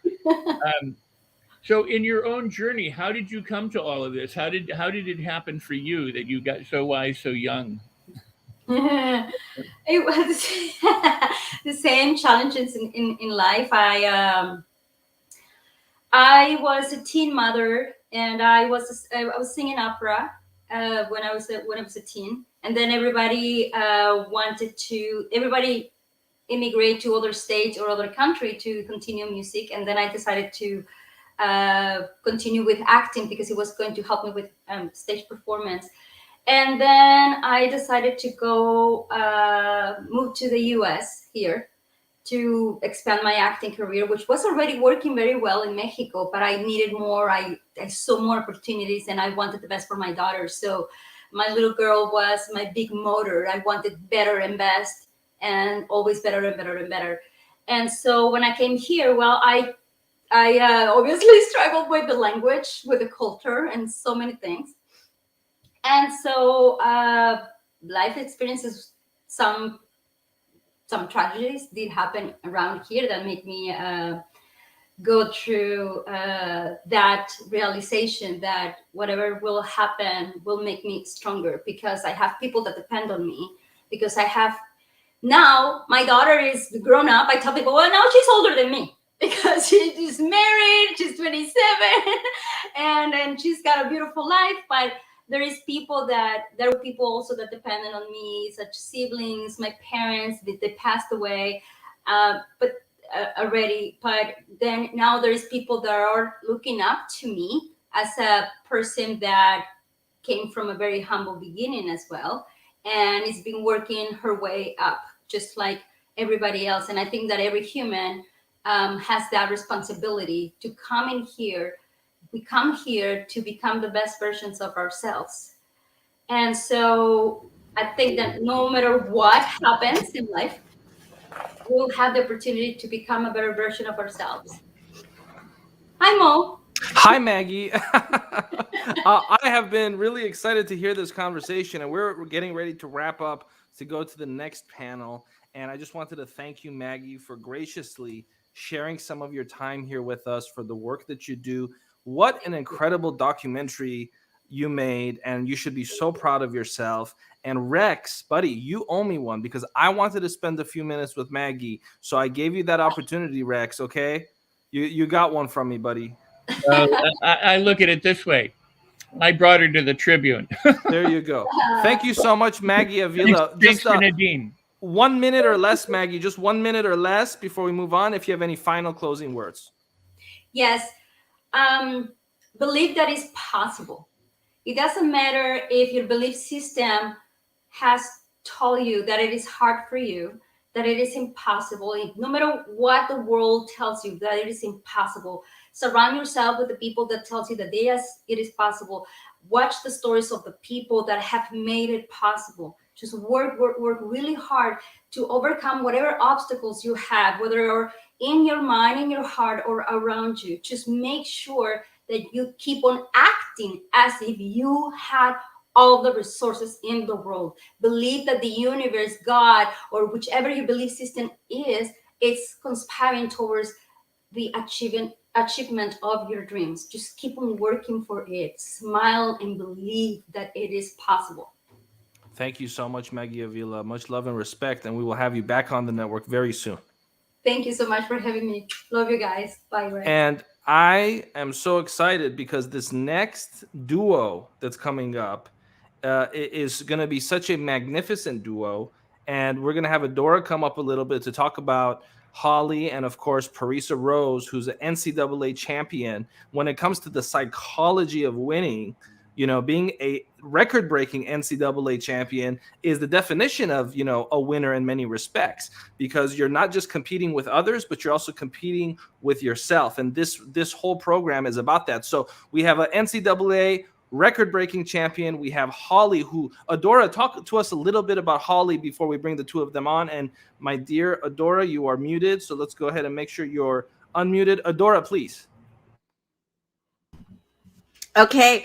Yeah, I'm so excited about what we just heard, where we're going next. And when Holly comes up, I'm going to beg her to share a piece of the story. But this woman started a blog by accident, ended up retiring her husband, has empowered lots of women to blog, and Disney literally pays her when they have a new movie going out, because that's the level of influence. So talk about chasing your passion and then that turning into your pension.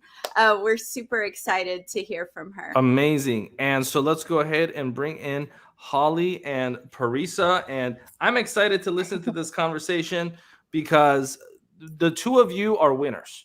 Okay. And when it comes to the theme of this tour, the new psychology of winning, both of you, one thing the two of you have in common is you've mastered the psychology of winning for your own lives. So we're going to start this way. We're going to give each of you the full floor to share with our audience, first and foremost, what it is about your work that you're proudest of, that our audience should know about, that has inspired you more than anything else. So we'll start with you, Holly. Go ahead. The full floor is yours. Well, thank you so much. I'm just so blessed to be here. And this is a little out of my comfort zone. Normally I talk, about the nuts and bolts of what I do, not necessarily kind of the big picture. And so one of the things that I think, listening to like the inspirational things that have been said all day is really one of the things that has been important for me is to realize that not every day feels inspirational and like I'm winning. In fact, a lot of times I'm stringing along a lot of losses that have really good lessons attached. And so I always think of like when things go terribly wrong, it's one of the fastest ways to learn something. And so it really has turned my mind around on like really resetting like the way I look at everything, because like this whole life in my estimation is just to gain knowledge and use that knowledge in a positive way. And so every single one of those steps, whether they be like successful or less than successful looking, has a lesson to be learned in each one of them.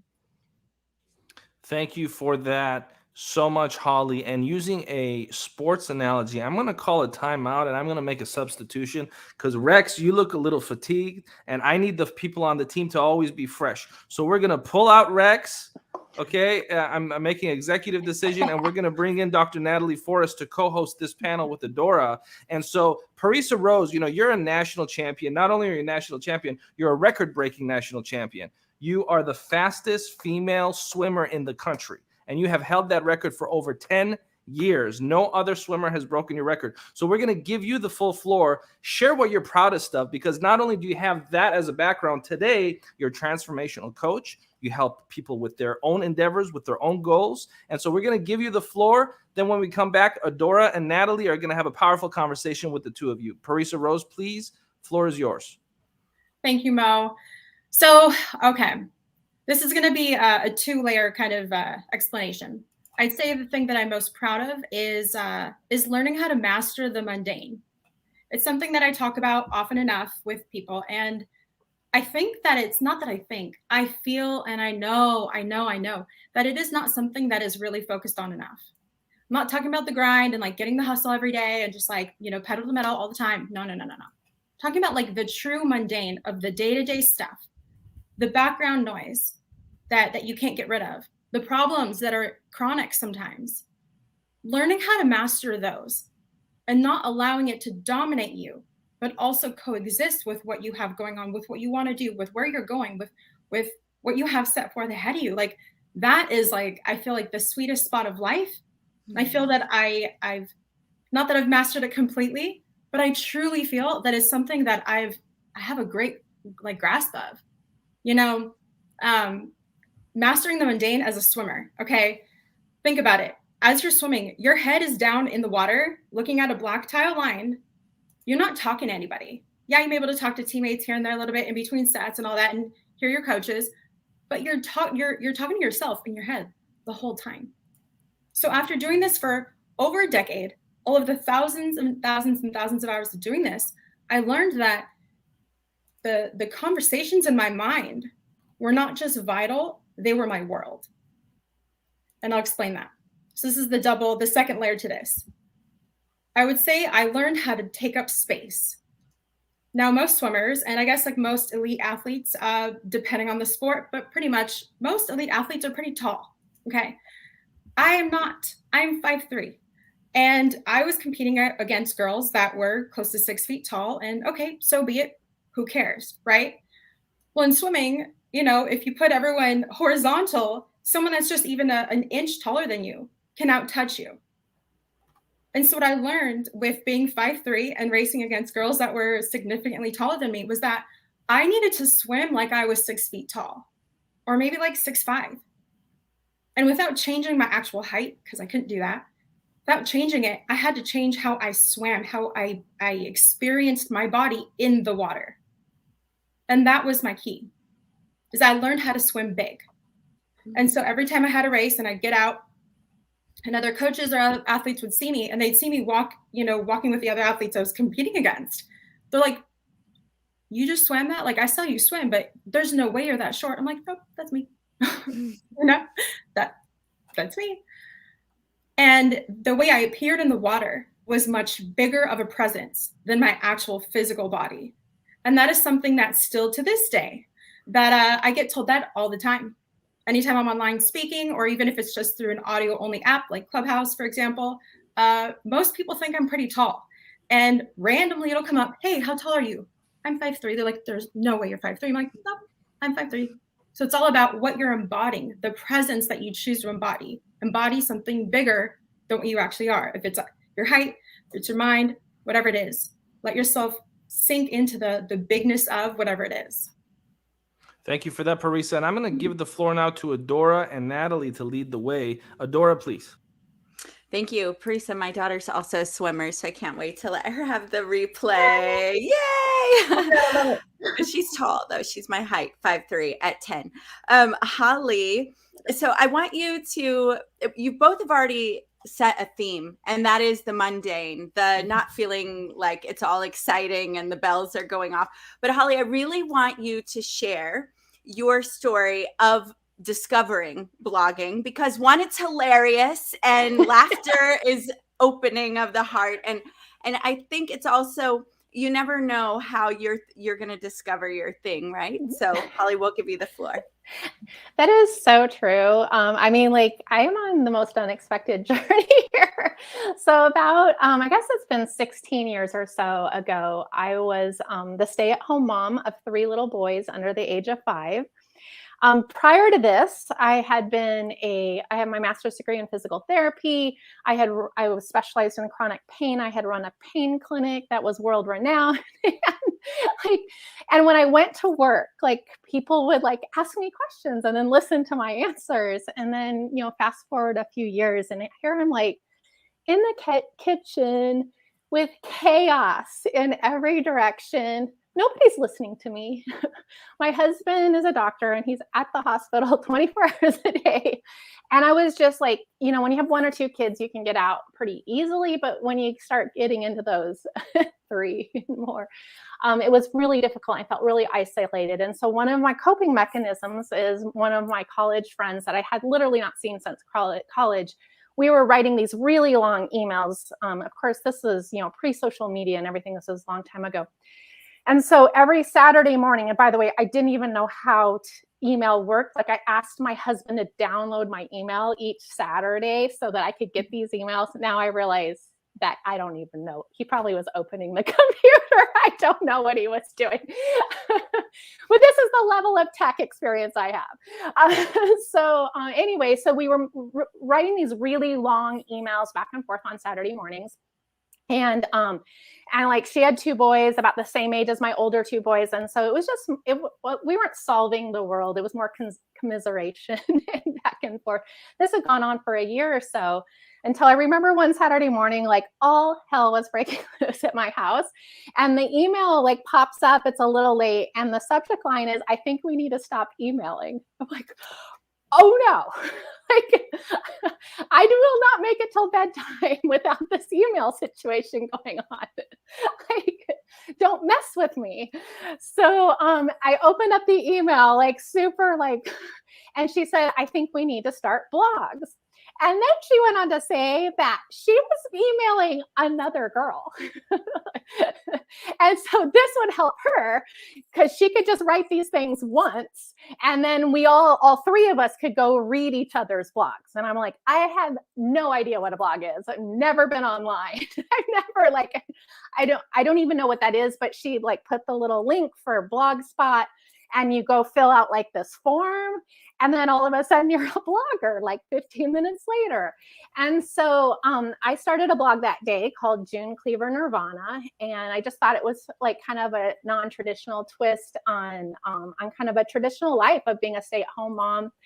And so I started writing. Well, I didn't really write because I'm a science nerd. I have no writing experience. So I would put a picture and then describe the picture a little bit. And then I realized, oh my gosh, this is going to save me so much money because I had a terrible scrapbooking habit at that time. And I was making multiple scrapbooks for everyone in the family. And then I was like, okay, everybody, I'm going to post the pictures on my blog and you're going to come see them there and I don't have to make you a scrapbook. So I was like, oh my gosh, this is going to be so good. And then about 3 weeks later, I got a comment from someone who wasn't my mom and wasn't my great aunt and wasn't Jody, my friend. And her name was a different color. So I clicked on it and I was like, other people blog? This is amazing. And her name was Megan. I since met her. She still blogs today. She lives in California. And her sidebar was a blog roll because, of course, this was back when the dinosaurs roamed the internet. And so, I just clicked through all these things and realized, oh my gosh, I'm not alone. All these people are just like me. And those people on her blog roll, some of them today are some of my dearest friends. And so I found that community that I so desperately needed. And that's really what I'm trying to recreate to a certain extent on Kids Activities blog today. Awesome. And can I jump in because I love that story and that experience because we all need a community and that's partially what we've been talking about here as well throughout this event. I keep quoting Dennis: "No man, no woman is an island," and so I want to throw this one at and Parisa, please, if I may, because Holly, you just explained how you found your community. So Parisa, you shared with us, you're the small little girl. Everybody's thinking she can't swim like that, and you're walking around. That was a lot of pressure. So how did you find your support, your community? Because I think it matters for everybody in the audience to understand that there's a variety of ways in which we can find community and supporters. Please share with us. It's a good question. So I think that I definitely struggled with it as an athlete, if I'm honest. Luckily, my sport was very individual. I think I thrive in that individual space to a great extent. But I think all that I experienced then has helped me really establish the strongest and most genuine and beautiful and authentic community now, which I get to share a lot of that career with. And that's through the power of transparency. Just showing up as me.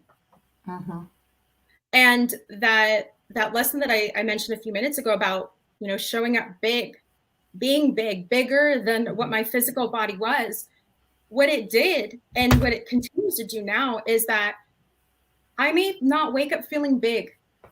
I may be going through things that make me feel really small.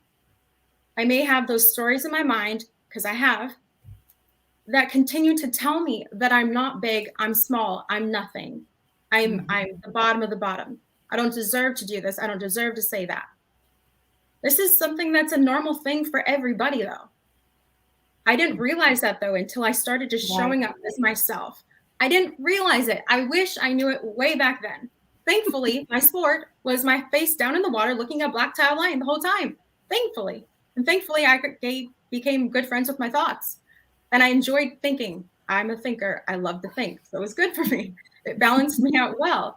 However, I realized the more transparent I just allow myself to be, and by transparent, I just, I'm good enough as me right now, here and now. It doesn't matter what's going on. It doesn't matter if I fumble with my words. It doesn't matter if I feel insignificant. It doesn't matter if I feel good. It doesn't matter. Just show up right now. The more I just show up as me right here, right now, the more power I actually feel within my body, the bigger that presence becomes, and the community follows immediately. And it's easy. Dare I say that it's easy? But it's easy when you just show up as yourself. I love that, because it's so true. It's no longer about all of the hype. I mean, we all dress up sometimes, especially when we're on camera. Let's face it, we all have a little bit of makeup on, right? But on the other hand, I'm sure we've all done lives on Facebook and elsewhere where we have no makeup on and where we're just walking with our cats or dogs or whatever you have. But what I love about both of your stories, and I was thinking about it yesterday as well, when we were talking with Kyle Wilson, for example, about John Rohn and all those other amazing people. There seems to be something about finding your purpose in solitude. And what I mean by that is, Parisa, you just said, you were in there and then you found your purpose. And Holly, you were saying something similar. You were writing emails, but you were sort of still, by yourself. So what do you think, or how important do you think solitude is to finding your purpose and then going out and saying, this is who I am? Or do you always need others to tell you? Holly, I'm going to throw this one first at you. Yeah, I mean, and as an extrovert, this is has been a hard one because I would rather be in a room full of people. I think Adora can understand that. And so, but the truth is the more you have become comfortable with yourself in a quiet space, the much more you can enjoy and be confident in those other spaces surrounded by people. So I love that quiet time. That's kind of an acquired taste for me. But I think part of it is a comfort level too, is just being okay with who I am at any given time. And I don't know, for me, that came more naturally with age. I kind of wish I could go back through high school in my 50s because I do it way better now. But I think to others is stepping back and not like Parisa was saying, not worrying what other people are saying. Absolutely. And it's funny because I've learned, and I'm going to ask you in a second, Parisa, but I learned a term about a year ago. Because I always say, I'm an introvert, but I'm out and about a lot, just like you. And, you know, Holly, you mentioned you love people. I love people, but I don't always want to be around people. I need my alone time. So I was actually told that I was an ambivert. So I need my solitude, but I can also do the other thing. So Parisa, I know you already addressed it a little bit when it comes to the solitude part. Now that you're out there and that you're strong and that you're showing up bigger and having your influence and your transparency, do you still seek and need solitude or not? It's vital. If I don't have solitude, I have nothing. And I say this from a perspective of that with solitude comes trust. Mm-hmm. Because with solitude, you're able to actually hear your thoughts. You're in solitude long enough, but you have to give yourself that opportunity, that chance to actually experience the true, pure solitude, just being still in the moment, allowing all the other stuff and all the other noise to just be silenced for even a moment. Just that one little moment can provide such incredible clarity. The clarity then transmutes into trust. And when you want to go and live your purpose and be your purpose and live life that is fulfilling, you can do so and take action and make decisions from a place of trust within yourself. Mm-hmm. Yes, it's an ongoing thing, for sure. I don't think we're ever done. And I'm grateful that we're never done because we get to stay curious about it, right? But really, with solitude comes trust. And how many of us have trust issues? I hate this, but I'm trust issues. Like, it is what it is. Like, it's part of our humanness. You know, it's part of being human, and that's okay. But give yourself the chance to be in solitude. Mm-hmm. Everything else can wait. It will wait. It's not going anywhere. What is meant for you will be. Just let yourself be still. Have that solitude. Let yourself tap into that trust. Then you can move forward with a lot of other situations because you've built the body to hold what your purpose will be or what your purpose is. So true. You know thyself, right? I mean, how can you know your purpose if you don't know yourself? So that's awesome. I want to take this in a little bit of a different avenue because we've talked about influencers today. We've talked about winning. Both of you, well, all four of us are women. And part of what we've seen at this event is women speaking up more, you know, with the support of men, of course, but coming up more. Started with Forbes Riley on day one. So if you're thinking about women, if you're thinking especially, and I'm sort of thinking about teaching here, I think Holly came up in that idea. When you think about younger women, younger teenager, kids, girls, whatever term you want to use, what is your advice to them, especially in a world filled with social media, to find themselves, their purpose, and how can we help them? Who wants to go first? Eeny, miny, mo. Parisa, I know you were just up, but you just took a deep breath. I'm going to throw it at you. I did. Oh, you saw that. I did. Yeah. Okay. This might be a little, it's not too deep because we can go there. My advice would be, whatever it is you're questioning, ask yourself, what am I making this mean? If going to a friend's birthday party, if going to do this or wearing that, with all of this influence going on with like the younger generation, if you're thinking about it, you're dwelling on it, ask yourself, what am I making this mean? If I don't have this, am I making this mean that I'm never going to be cool enough? Am I making this mean that I'm never going to make it? Am I making this mean that I'm less than? Everything in our environment plays such influence upon everything we do. So ask yourself, what am I making this mean? If I don't post on social media, if I don't do this, if I don't have a list of whatever, all the noise, what are you making it mean? Ooh, Holly, what are your thoughts? What is your advice? I was going to say, I'm still thinking about it. That's really good. So, you know, I think it's a twofold answer to this. And one is a negative side a little bit in that somebody who makes their entire living off the internet is going to now say, turn off the internet and go live your life. And I think it's something that I was lucky to struggle with very early in my blogging career, back before there was as many distractions as I realized really early on when I started getting sponsorships. is that, like, if I took, for instance, a vacation that was sponsored, that vacation was no longer mine. That was like that experience, that everything, like my time, my thoughts, my posts, my pictures were all the sponsors. And so as I've had the ability to gain more control out of my my business, I'm very, very careful with that. Meaning that I'm very careful about who I give my time and energy and photos. In fact, I rarely give my photos away anymore. And that part of that is because those are so special to me. And those moments that I would spend with my children, if they were sponsored, they just turned out to be a different experience than if they weren't. So that was just one thing I want people to think about when they are like spending a lot of their time and energy living online, is that a lot of times that's going to detract from the actual living of your real life behind the scenes. Because those are two almost exact opposite entities. On the other hand, there is no time in the entire history of the world where we've had more opportunities. And so whatever you think you have to do, or whatever path you think was made for you, can be thrown out the window completely, and you can choose your own adventure. It is 2021, soon to be 2022, and those rules are no longer applicable. Especially for women, especially for moms, especially for people who, felt like I said, I was a physical therapist, and that was a 60 to 70 hour a week job.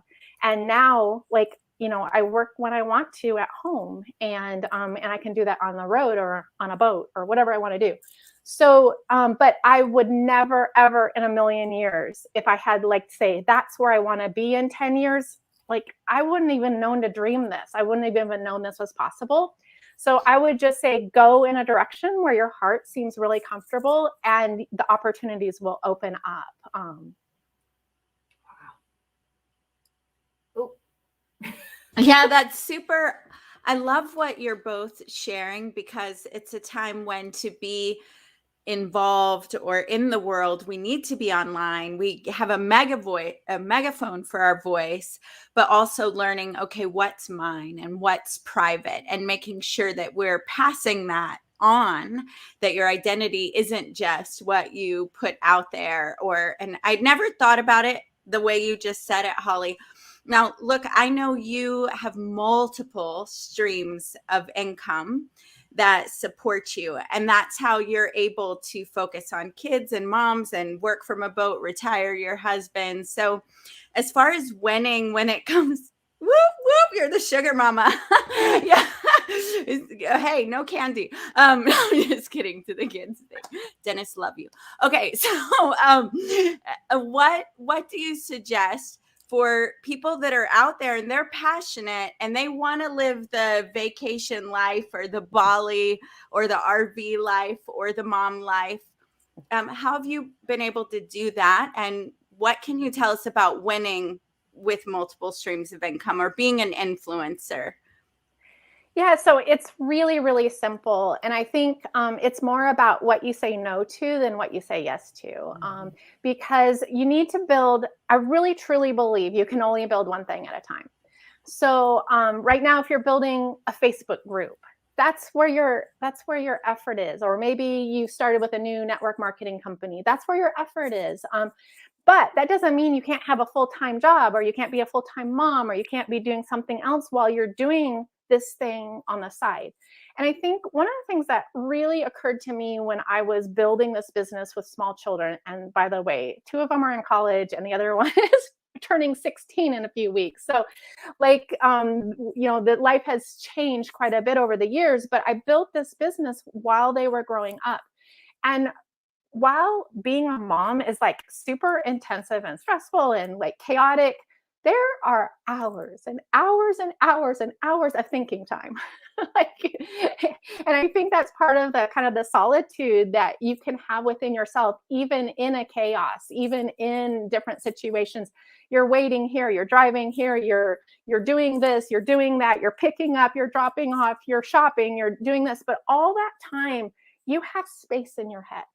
And so you can use that time super strategically so that when you do have time to do whatever you are that you're building, whether that be a side gig or a stream of income, or maybe you're starting something that you're passionate about to get out of what you are right now, is that thinking time can be devoted to that, so that when you sit down at your computer or when your notebook or to write your book or whatever, that you are prepared for that with a whole bunch of pre-thoughts, so that you sit down and it's just, it's like you're on hyperdrive when you actually get to do that. And so that's what's so crazy about very tiny amounts of effort over time consistently can build empires. And that's really how I've built, like what I've built over time is just by growing one thing at a time. A lot of times I'll grow something that doesn't work.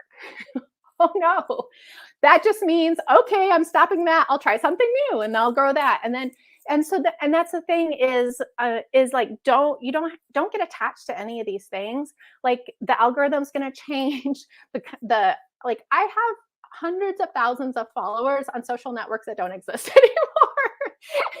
So like, you're like, I could be sitting around and like weeping. I actually do occasionally, but on the other hand, everything I learned about building that community there is applicable somewhere else. And so no knowledge goes wasted ever.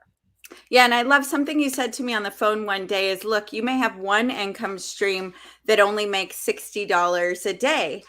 And most people go all or nothing. If I didn't make $1 million in this company, I'm done with it.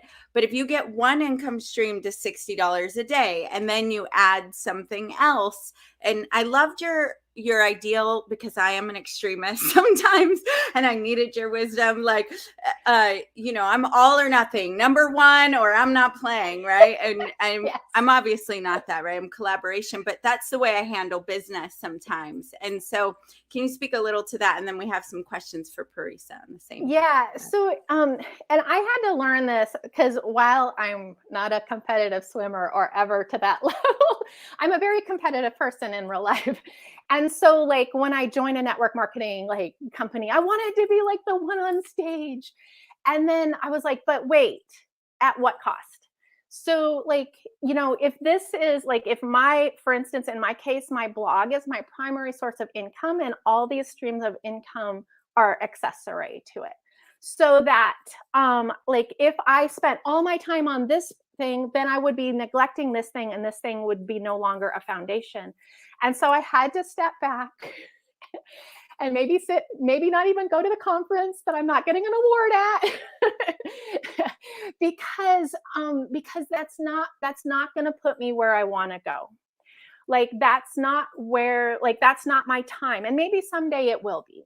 But right now my time is better spent here. And I think that's one of the things I have to be really, really picky about is where I spend my time and energy, and making sure that it's like kind of stepping back and looking at it with perspective and being okay with not being the best at everything. Parisa, what do you have to say about that? Because I know you coach and work with people, and you probably have different streams of income as well. So, and work with people we're in a world where there are multiple streams of income. So how do you handle that overall balance, or are you just number one at everything? Like, oh, heck no, not even close. Not even close. I like to live by this idea of every yes is a no to something else, or every no is, vice versa. So wherever I'm most always concerned about my energy management more than time management, because I know that I only have so much up here and so much in my physical body every single day. And if I can allocate both of those to the most profitable places, the most fulfilling places, then I'll get the most traction in life in general. I'm talking about financially. I'm talking about like mental health. I'm talking about physical health. I'm talking about relationship building, social environments, community, giving back, everything. I live by that every single day. And I always have my firm yeses for every single day. And I definitely have a very long list of firm no's. The long list, it's endless. I'll be honest with you. It's endless and it keeps growing. keeps growing, because guess what? Not everything gets to access me, because I'm valuable. It took me a long time to realize that. But once I finally realized that, I'm like, hey, no, like I get to place my area of genius. I get to place my area of thought, of energy, of idea, of creation, of inspiration. I get to place it where it gets to be, where it's supposed to be placed, where it's meant to grow and flourish. So, Absolutely. Wow. I've been taking notes, ladies. I mean, this has been such a powerful panel. And the two of you, Holly and Parisa, you guys go together like peanut butter and jelly. So we're going to invite the two of you back on this network very soon. We're going to ask you guys to give some closing thoughts, 2 minutes or less, starting with you, Holly. Yeah, well, thank you so much for the invitation today. This has been amazing, and I've learned so much. The main thing I would just really encourage anyone, first of all, I have like no skills in this area at all to start with. And so every single thing that I've learned over these years and I've mastered and become, in some areas, a top expert in, were things that what I say is all like on the job training. And there is no, I think there's no substitute for that sometimes. And especially in your confidence of being able to show other people and teach things. Always find a mentor who's in the trenches of what you want to learn. The other side of that is that this was also done in the middle of a life, like a real life, not one that you just see on Instagram or something like that. And part of the strategy of that is just like, I'm like obsessed with the movie What About Bob? And the whole thing of baby steps, just taking baby steps every single day. One day it might be 5 minutes and one day it might be 3 hours, but whatever that you can devote every day, it just has to be consistent. You're much better doing 5 minutes, 10 minutes, 15 minutes, 5 minutes, 10 minutes over a week than just okay, I'm going to do it all on Sunday and do 8 hours. It just never works out that way. And I think part of it is that thinking process. So just taking things in bite-sized pieces and taking those baby steps every day. Thank you for that, Holly. Such a pleasure to have you on the platform with us. Parisa Rose, closing statements, 2 minutes or less. Don't be afraid to take up some space. All the areas that you feel that you are smaller, or that you notice that you're smaller in your mind, smaller in your body. When I say smaller, notice where your shoulders are rolling forward. Notice where your speech is a little lower. You're not speaking with such clarity. Put your chin up. Show it big. Let yourself figure it out as you're speaking. Let yourself figure it out as you show up. Because that naturally will already bring up the things that are causing you to be small, think small, speak small. And anything that comes up is ready to be healed. Healing is a big, big, big component of every single day of my life. I will talk about it till I'm blue in the face. But anything that does come up with this bigger kind of embodiment is ready to be released.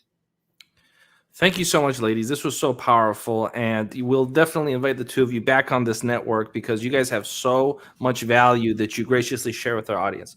Holly and Parisa Rose, ladies and gentlemen, thank you. And up next, we have somebody, Adora and Natalie, that I'm excited to hear from. We're going to give her the full floor because she's going to share some tips, tools, techniques. Of course, I'm talking about Brenda Jones. If you're in the NLP world, you probably already know a lot about her. And Brenda, welcome to the New Psychology of Winning Tour. Good to see you. Hey, thanks so much for having me. Good to see you all. Now, Brenda, we're going to give you the full floor because what I know is you've got something valuable to share. And there's a lot of folks out here that want to understand the psychology of winning. And that's the whole theme of this. And you've worked with so many people as a coach, as a trainer, as a speaker. So we want to hear from you for the next 8 minutes. Give us some tools. Give us the recipe for winning. I got my pencil handy, Brenda. Okay, so I'm giving you the full floor now. And when we return, we're going to start our next panel. Brenda Jones. Well, thank you again for that amazing intro and for having me here today. I wasn't sure what style we were going with, so this is going to be completely off the cuff.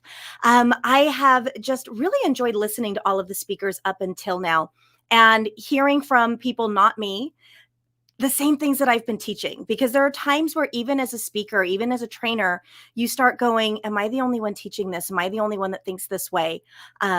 And you kind of become your own echo chamber. So when you can hear other people are getting those same vibrational downloads, and then also having some family and friends hearing a lot of these messages from not me, right? The kids never listen to mom type of concept. So it's been really good to have all of those starting from the very beginning on day one, having Joe Vitale and Denis Waitley and Les Brown all together, and each and every one of them talking about the power of now, that when it came down to what was winning, what did winning mean to them? And what have they really thought when they look back on their entire journey, has really been making sure they're enjoying the journey. And I know it sounds a little bit cliche, but that is why we're here, right? We are here in order to learn, to grow, and to share and impact other people.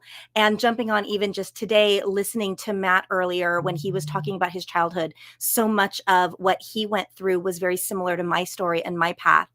And there are those people out there that will tell me that, oh, you shouldn't be doing this. You shouldn't be teaching this. This is spiritual bypassing. This is this, that, and the other. And there have been moments where I've questioned it. And so spending all of this time with all of the amazing speakers has been really nice, as everyone is just re-edifying those same concepts that really have changed my life. And it goes back to what Joe and Denis and Les were talking about, which is the power of now. Because we tend to spend so much time and so much energy. Parisa was just talking about really making sure you control your energy, right? And making sure, because there's only so much of your own personal energy that you have, and we can very easily be affected by the energies of those around us. And yet we spend so much of our lives throwing all of our energy into the past. This thing happened, this person, this, that, and the other. And we're constantly dragging that through life. And I fell into this world kind of like Matt did and several other speakers, where I came in accidentally through multi-level marketing, network marketing, whatever you want to call it. Accidentally fell into that. I had been retired and found myself in a company because of some things that had happened in my personal life. And in that, discovered NLP, discovered the subconscious mind. And as a former behaviorist, was like, wow, I never learned any of this in university. And man, if I would have had this back then.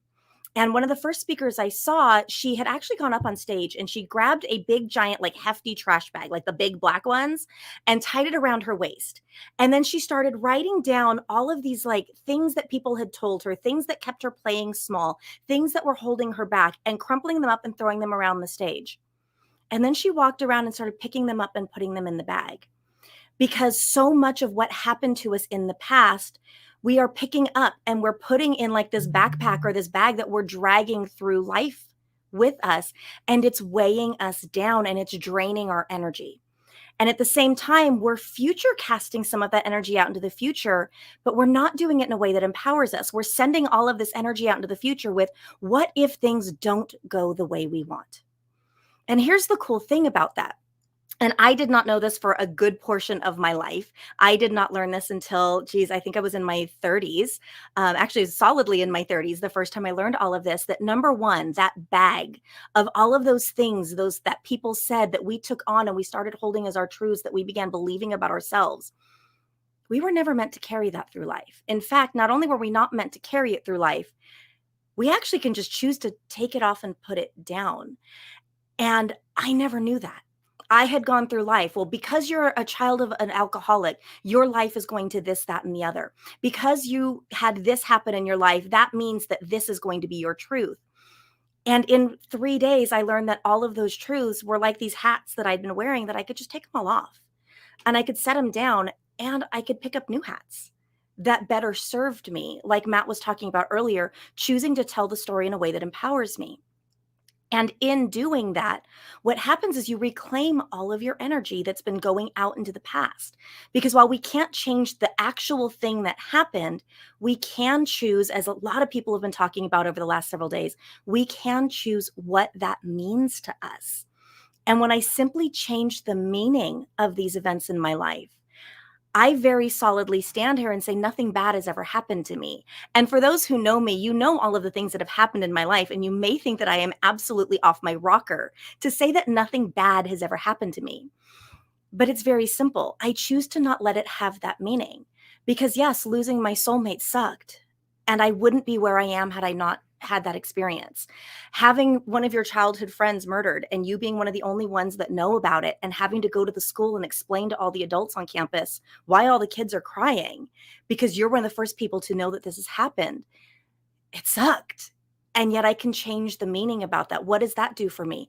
That means that I take care of my kids very differently. It means that I go through life very differently. And then all of that stuff that I used to send out in the future was oftentimes based on that stuff in the past. I was so worried that things from the past would happen again that I was actually attracting it with that same energy that everybody's been talking about.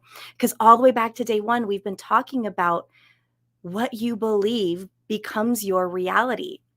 And there's a couple different ways we can look at that. You can say it becomes a self-fulfilling prophecy. You're projecting that energy out there, and therefore that energy is coming back and it's happening. Or simply it filters your experience, because we are just a collection of triggers and filters. And so many people talk about, oh my gosh, it's so bad to be triggered. Y'all, I love being triggered, because if I am triggered, that means if I'm triggered, let's start here. There are two types of triggers. There are those triggers that make you feel positive things. When that baby smiles at you and you feel good. When your kid comes up and gives you a hug and you feel that amazing thing go through your body, right? Triggers just mean that this thing causes something else to happen. And we have lots of good ones. When the alarm goes off, we get up, right? When we see a green light, we go. So there's those. And then there's those things that maybe make us feel less than we want to feel. So when those come up, I actually stop and I celebrate it, because it means that I have the opportunity to learn something. I have the opportunity to look at part of my story and decide if the meaning I've been giving it is one that serves me. And you know what? It may need to be a negative thing for a little bit, because I may need that. And then there comes a point where I can choose to shift what that means to me. Because losing one of my best friends the way that I did, it floored me for the longest time, because I didn't know any of this. I had a big yellow book that somebody gave me when I was, I think, in college, and it was Adult Children of Alcoholics. And one of the chapters was that I was going to freak out about things because I had a parent who chose to drink when I was little. I was always going to X, Y, and Z. And there was this big book of all of the things and all of the areas in life I was going to struggle with. And what I found out is, while that is how a lot of people deal with it, it's because they don't have the ability to start going in and making the shifts. And when I found out that I had the power to change that story, I found out that all of those things that had happened in my past didn't have to keep repeating. So when I knew that I was going to lose my friend a week before he passed, when I thought that I was just catastrophizing, because that's what that big yellow book said that I did, I told myself I was wrong. I told myself I was stupid. I told myself that there was no way that that would be right. I told myself all of these really self-deprecating things. And then 7 days later, it happened. And I realized years later, when I learned about how the mind worked, that I actually really did know more than I understood. And I could have had a different story back then had I not owned all of those labels that people had given me, that book had given me. That maybe I would have made that last phone call. It would not have necessarily changed what happened that night, but maybe I would have had that last conversation with that person. And so looking through life, what I realize is, as I go through all of the things that happened in my past, and I find out what were some positives that I can get from that. Because even at 17, when I didn't know any of this, and in fact, I kind of thought all of this was just silliness and poo-pooed the idea of all of this so much that I didn't study with some amazing people I could have studied with way back when. I had a high school quote in my yearbook, and it was, everything happens for its own reasons and for my best interest. And the more that I've come to understand that that's really how the universe works and lived into that, the more I have called in amazing things in life, including opportunities like this and a friendship with Mo.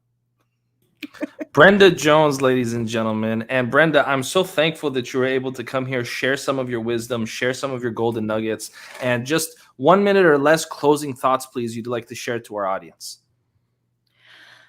You know, what I'd really like to tell you is, in any given moment, and I have been known to scream at the universe for what purpose, and there may have been some extra expletives depending on what was going on in life. When you can figure out what a possible purpose is for what is happening in your life, and when you can search for that little gold nugget, nothing bad can ever happen to you in your life.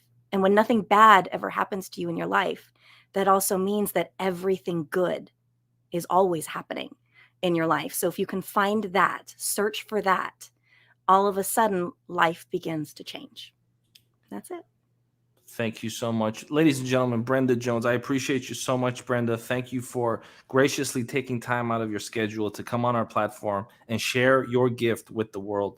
Keep shining that bright light. Thank you, Brenda Jones. Thank you. And I'm excited, Natalie, because we're about to bring in our next panel. And I know that there's a special person that's going to help you co-host, of course, someone that actually I go back 20 years with this individual, literally. And of course, I'm talking about Goldie. And many people know her from her days as a national television presenter. Many people know her from her column at the LA Tribune, the shows that she produces. You might see her on tour with the Goldilocks Band. We're really honored to have her a part of our team here. I'm excited. But Goldie, when I bring you on, don't start like diminishing my compliments for you. I'm going to pull you back out if you start doing that, okay?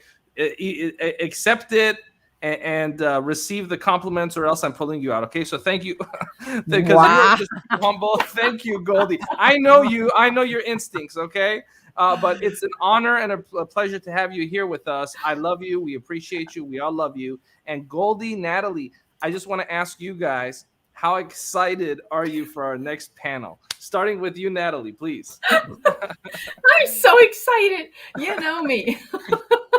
We're playing this excited game. No, in this instance, I can say I'm really anticipating a wonderful conversation because we're going to bring up two more amazing, powerful, strong women. Mm-hmm. And we'll dive deep, I assume, because we can ask the questions, and they will share insights with us that are probably going to be very, very thought-provoking. And it's all in line with the psychology of women and women stepping into their power. So I can't wait.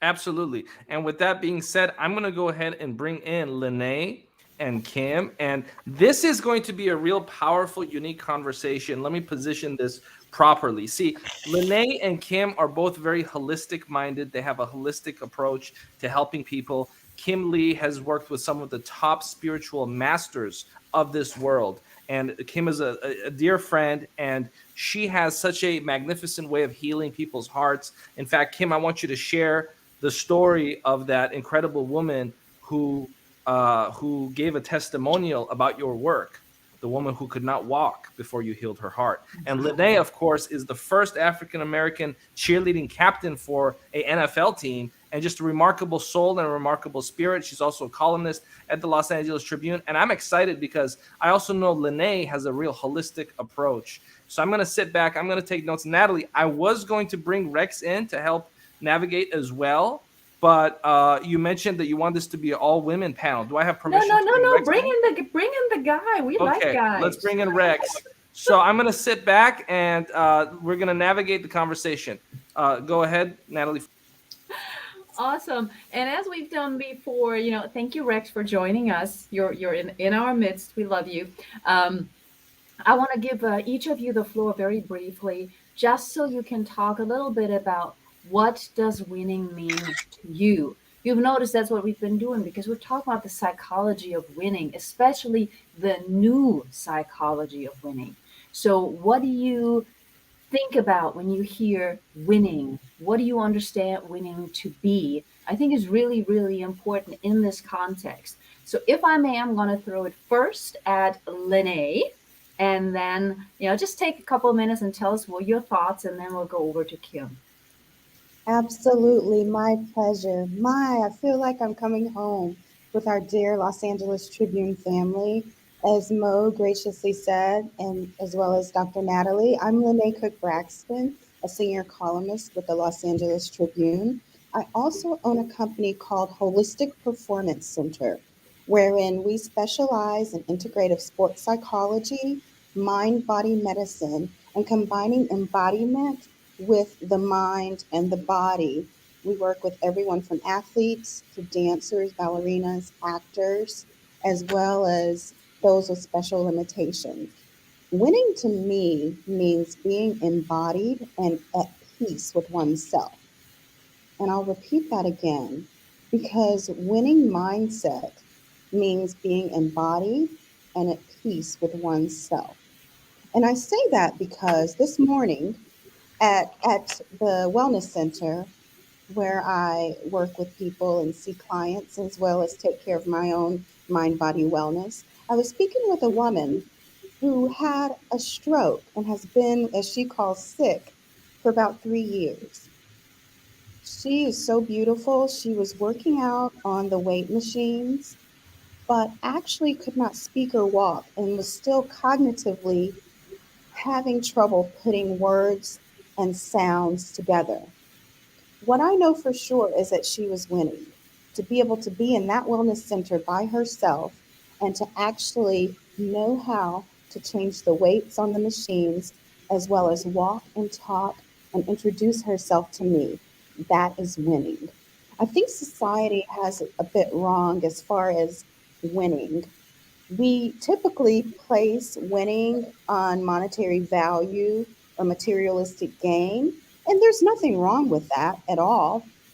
When we think of law of attraction and abundance, nothing wrong with that at all. But I encourage us to think of something a little bit deeper.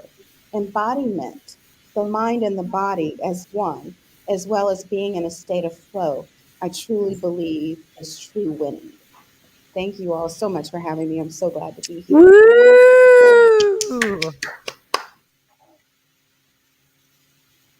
I'm on mute. I'm on mute. Of course I am. Thank you, Lene. You made me speechless, obviously. Kim, what are your initial thoughts on winning, the new psychology on winning? Please, you share a little bit with us as well. Thank you, Nali. I appreciate to being here with all of you. So thank you, Lene, for your share. My name is Kim Lee. I am the Master Heart Healer. I help my students, clients to heal their heart from betrayal, from grief, from depression. That's what I do. And I'm grateful to be able to live my dream. I want to share just a little bit of why I call myself the Master Heart Healer. When I was 3 years old, I was born and raised in Vietnam. At 3 years old, I saw the suffering within the family, within the people around me. And my prayer was, God, I think you make mistake.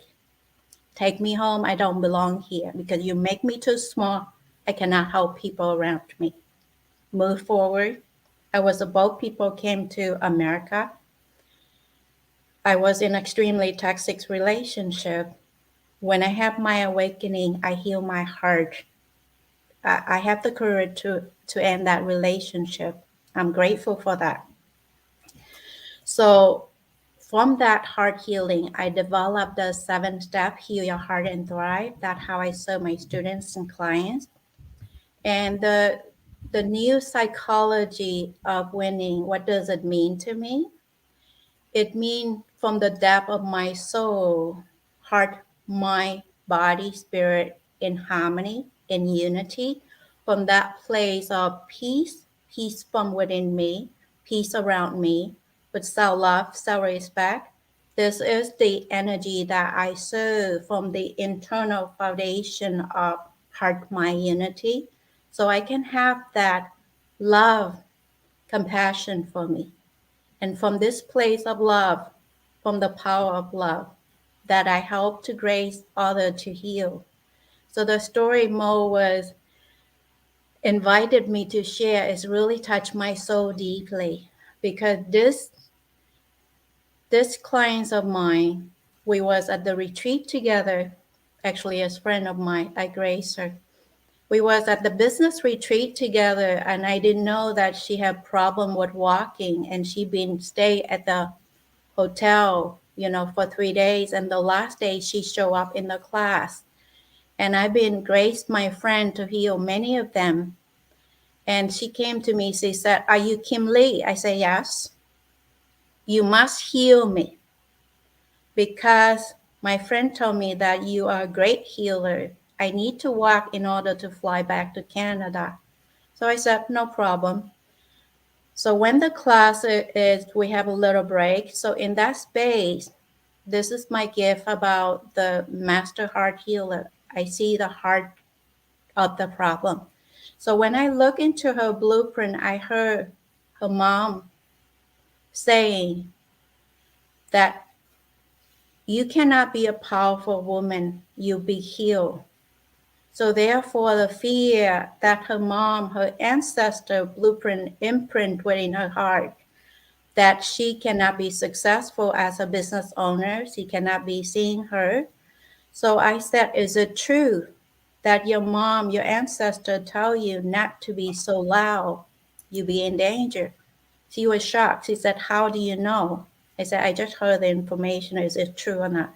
She said, yes, it's true. Is it okay? I can release it for you. She have not walked for almost a decade. The doctor gave up on her. They said, you be like this. You have physical imbalance, nothing we can do about it. You be living like this for the rest of your life. So when I saw the heartache in her, she gave me the permission to release this blueprint. Within just 10 minutes, I released the hairball in her heart. And she feel a shift within her. She feel lightness in her. She's like, Kim, can I stand up now? I said, no, let me seal that. So in that space, I just put her in the golden light. And she stand up, she walk. It's been 2.5 years. That lady is still walking. She shocked her doctor.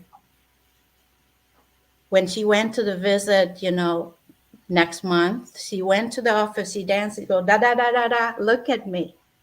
The doctor said, what happened? She said, I found my healer. She helped me heal.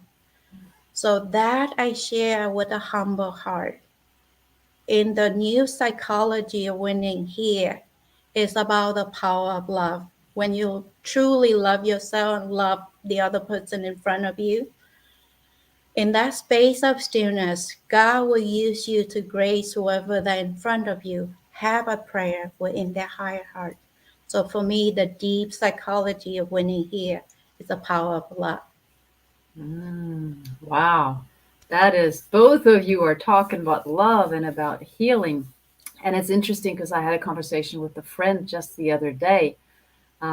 She was telling me about her daughter and where doctors had been trying to figure out what's wrong with her.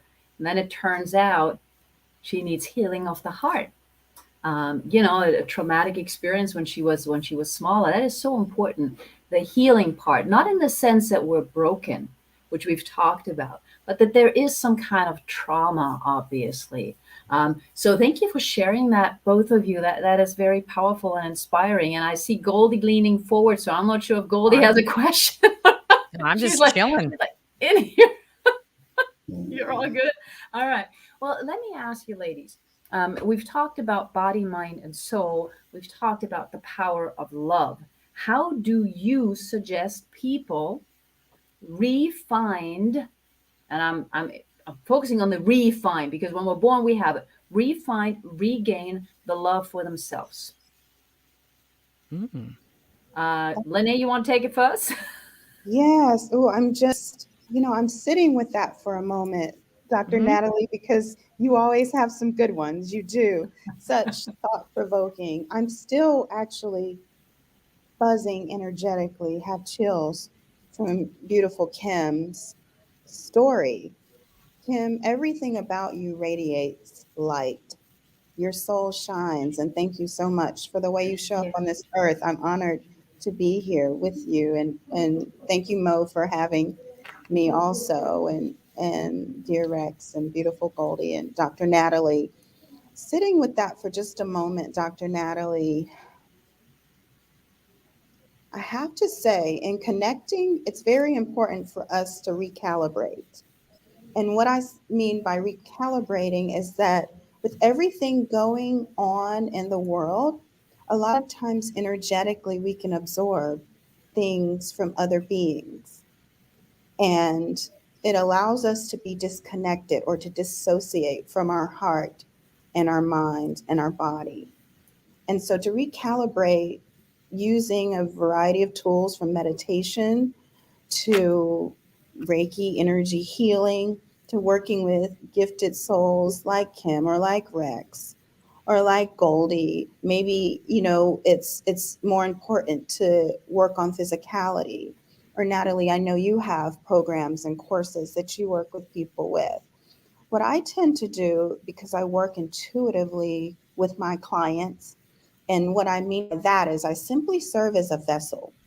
And I know that a true healer is not healing the other person. We are simply serving as vessels to allow the healing to move through us, to be used as a being here on earth. So what I do is sit there and see how I can be used and how the healing is channeled through me. Now, what happens is that sometimes it allows me to not necessarily feel whole myself. So again, to recalibrate and to pour back into myself energetically, I usually go inward, because what I'm noticing is that the more in tune I become with where I am vibrationally, I'm seeing more mirrors of things within myself that need to be healed. And that can be very humbling because it requires us to remove ego from the process. And sometimes the ego gets in the way and there are blocks. So what I do is really sit and go inward and ask myself, what is ego? What is the story that's being told that may not be true? Or what is really the truth right now? And how can that be something that's used as an opportunity to heal and to connect my head and heart? And it just seems to come together, knowing that it is beyond me, simply here as a vessel.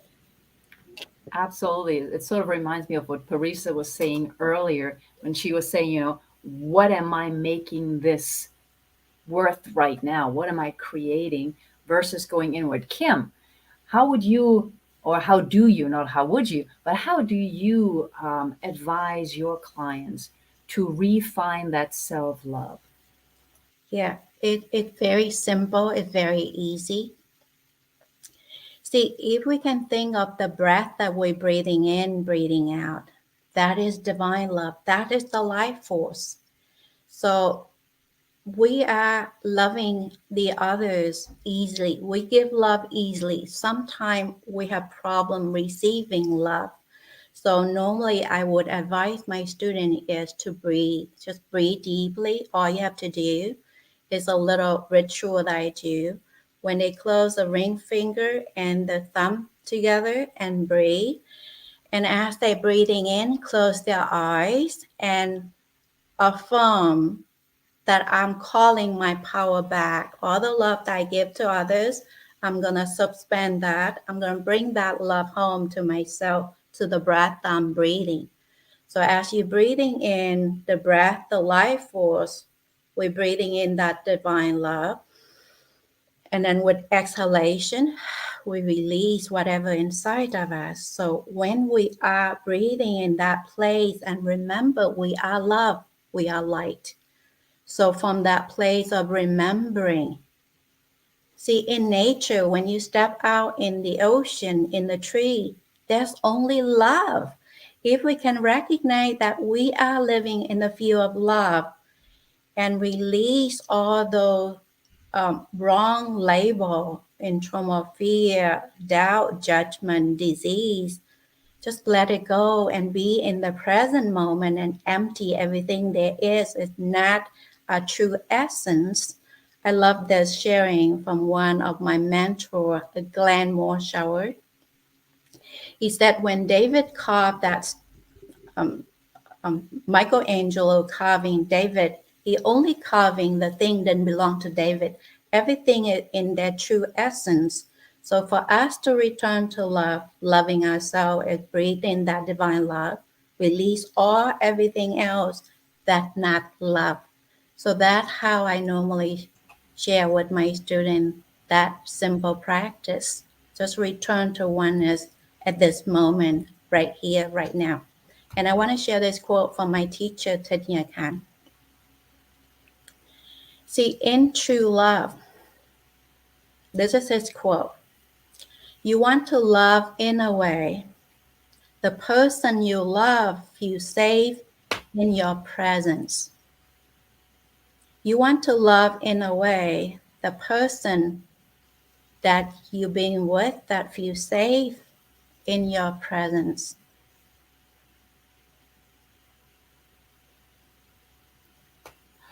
I think that is very powerful. Thank you. And it goes back to the idea of you're the gift, be present. Yes. I love what you ladies have been sharing, and we can see in the audience the same thing, because we're talking about deep healing. And if you have not been watching me moderate sometimes, here comes a different kind of question, because we're so deep right now that I also want to make sure that we address a question that I believe might be in the audience. We're so deep. We're talking about breathing. We're talking about meditation. I do all of those. I'm a big proponent of those. Do we also sometimes just need rock music and go to a concert and dance? Yes. And that's what I was speaking of as far as the physicality, Dr. Natalie. Sometimes for some people, it may just be getting to the gym or taking to a walk outside and really being embodied in your physical being and not getting too deep with it. Because a lot of us, we go where we're ready to go and there are no coincidences. And so moving in the spirit of universal love and moving from a place of head and heart thoughts and combining the mind and body together, that may be where we are at that moment. That may be it. And so dancing it out to rock music or a dance party in your bathroom or house may be where you are at that moment. And then as you grow, maybe it goes a little deeper. Or maybe the deepness for you is simply shaking.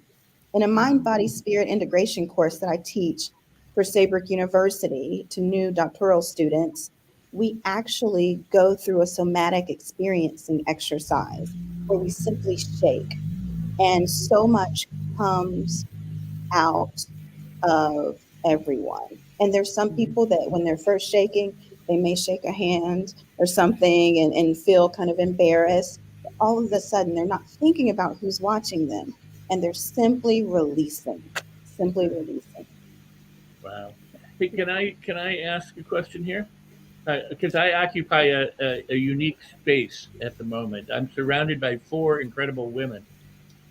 And I wanted to ask each of you, from where do you draw your strength or your nourishment, the love that we've been talking about? How do you allow that to rise from within you and to move outward? I'd love to start with Goldie. I mean, Goldie's Oh, Rex, you're so cute. moderating, but I'd love to start with Goldie at this moment. That's So, sweet. And we've got Mark here that made a great comment. And as soon as you take that off for just 1 second, take the banner off on the bottom for the person that's blind. Thank you. Kim Lee, you're just adorable. Like, just absolutely. I can't wait to read more about you. And I was going to say, I'm trying to remember, is it Chi Dep Guy or Chi Dep M? Yes, yeah. Okay. She's beautiful. Thank you. Okay, yeah. Vietnamese. I know a lot of Vietnamese. I absolutely love it. And like your English is beautiful and your Vietnamese, I'm sure I'd love to hear you speak. And I'm honored to be on this panel, and Rex and Dr. Forrest, and she hates it when I say doctor, but Mo's going to come get you if you get mad about that. And Brenda was saying something really cool that I was getting ready to talk about, Rex, and now we're moving on to another thing. Lene, I like what you said about you feel like you're home with your family, just really in good company. Rex, say your question one more time. I want to hear you say it one more time. Where do you draw your strength, your love, your balance from? There's so much of this that can intertwine, Dr. Forrest. So you're asking great questions, and Rex, you're asking that is a great question. I draw from, like Lene was saying, that she reflects inward. I'm totally the opposite, and I'm an introvert. People wouldn't think that. I'm just a old fashioned college coach, muppety blonde, get out there, Nike slogan, just do it. Like, I draw from literally forcing myself to go outside and connect with other people. And whether it be through music and live shows or just walking into a supermarket and radiating love and joy, I can be just I was having a horrible day on Dr. Forrest's show a few weeks ago. And I'm like, I'm going to get on there anyway. And it's like, I just ram it, force it, to absolutely force what I need to do. I don't even think about it. I jump out of the nest. I don't care. I have not landed on my feet gracefully, Rex, so many times. I have been bankrupt. I've lost everything that I've had.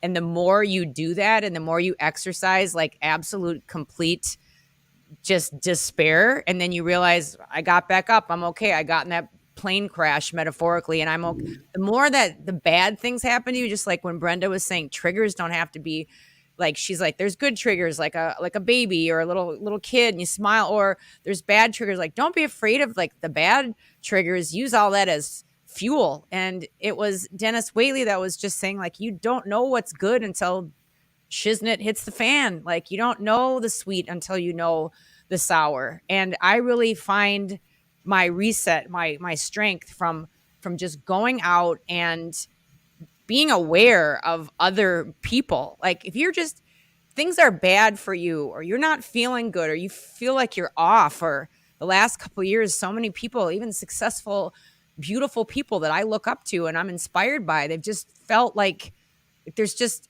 something wrong and they're not doing what they want to do and they're not who they want to be. And these are, again, the leaders that are out there. We all have crappy days. Like, go out and talk to somebody else. My favorite is like the waiters. I had a waiter the other day, and it was this young kid just bopping around, and you could tell he had really bad ADHD or something was cooking. And I kind of asked him about it in a nice way. Again, this is how I reset. I talk to other people, and he lit up like a firecracker. He couldn't wait to tell me that he used to be in the kitchen, but now he's out here where he can be all over the place and be helping customers because he couldn't be concentrated in the back. And then we talked about, like, what are you going to do with your life? And he's going to raise reptiles. Never heard this before in my life. And all of a sudden, being sucked into the joy of this reptile man, this young kid going to breed lizards, I forgot about my own stuff, and I'm in this world of euphoria and happiness because I felt somebody else's joy, and that was my drug. So that's how I reset, and that's where I pull from, is other people, other surroundings. And that, obviously, that doesn't work necessarily for Lene every time. You know, she's like, I reflect on inward. I get sick of myself inward. I want to hear some Baby June, Mo. I want to get out there and feel the music and feel the vibration. So that's what works for me. Well, I want to hear Kiss, and it's a pleasure and privilege to listen to you all. And we're getting ready to wrap up this panel, but what we're going to do is we're going to give the floor to Lene and Kim to just 2 minutes or less share some final words that you want to share with our audience. Lene, please. Thanks, Rex. Thanks, Rex, for that question. And Goldie, you're so right. We are yin and yang, or yin and yang. And the reality is there is an opposite force, and everything is in balance and equanimity. And we have to find what works for us. So my final thought is, find your way, whatever that means. As long as it's through the flow of universal love, we're always winning. It may sound cliche, but it really is true. Vibrationally, we are winning. If you're in flow and you're moving through life, being gentle with yourself, even if it's getting out there and being all over the place, still being gentle with yourself and knowing that you're not going to get it right every single time. You just really, really are in flow and moving through with universal love. And with that, I love you all. And I'm so happy to be here with you. Thank you, so Lene. much. Kim, final thoughts you want to share with our audience, 2 minutes or less, please. Thank you. I want to thank you, Goldie. I thank you, Lene, and all the panel. The final thought is to know who you are. Just reflect on who I am. What are my values? What do I want? If you can draw the 3 columns and find your voice in this space, and of course, we are dancing between internal, external force. So the yin and yang, I love that aspect of of the energy dancing between yin and the yang, the water and the fire. So when you know your rhythm and follow that rhythm to nurture your body, your heart, your mind, your soul. So in terms of nurturing me, as Rick asked that question, it's very simple. I ask myself, what am I hungry for? Physically, if I need to dance, just listen to internal whisper within me, my intuition. Whatever that is, I follow through that. So you can do the same. So from this space, just be kind, be loving, be compassionate toward yourself, and put that reset button of forgiving yourself, reset, clear your slate, and now you can rewrite your history. This is Kim Lee, the Master Heart Healer. I'm so grateful for being here, and thank you, Denis Waitley, and everybody here. I am forever grateful. Thank you.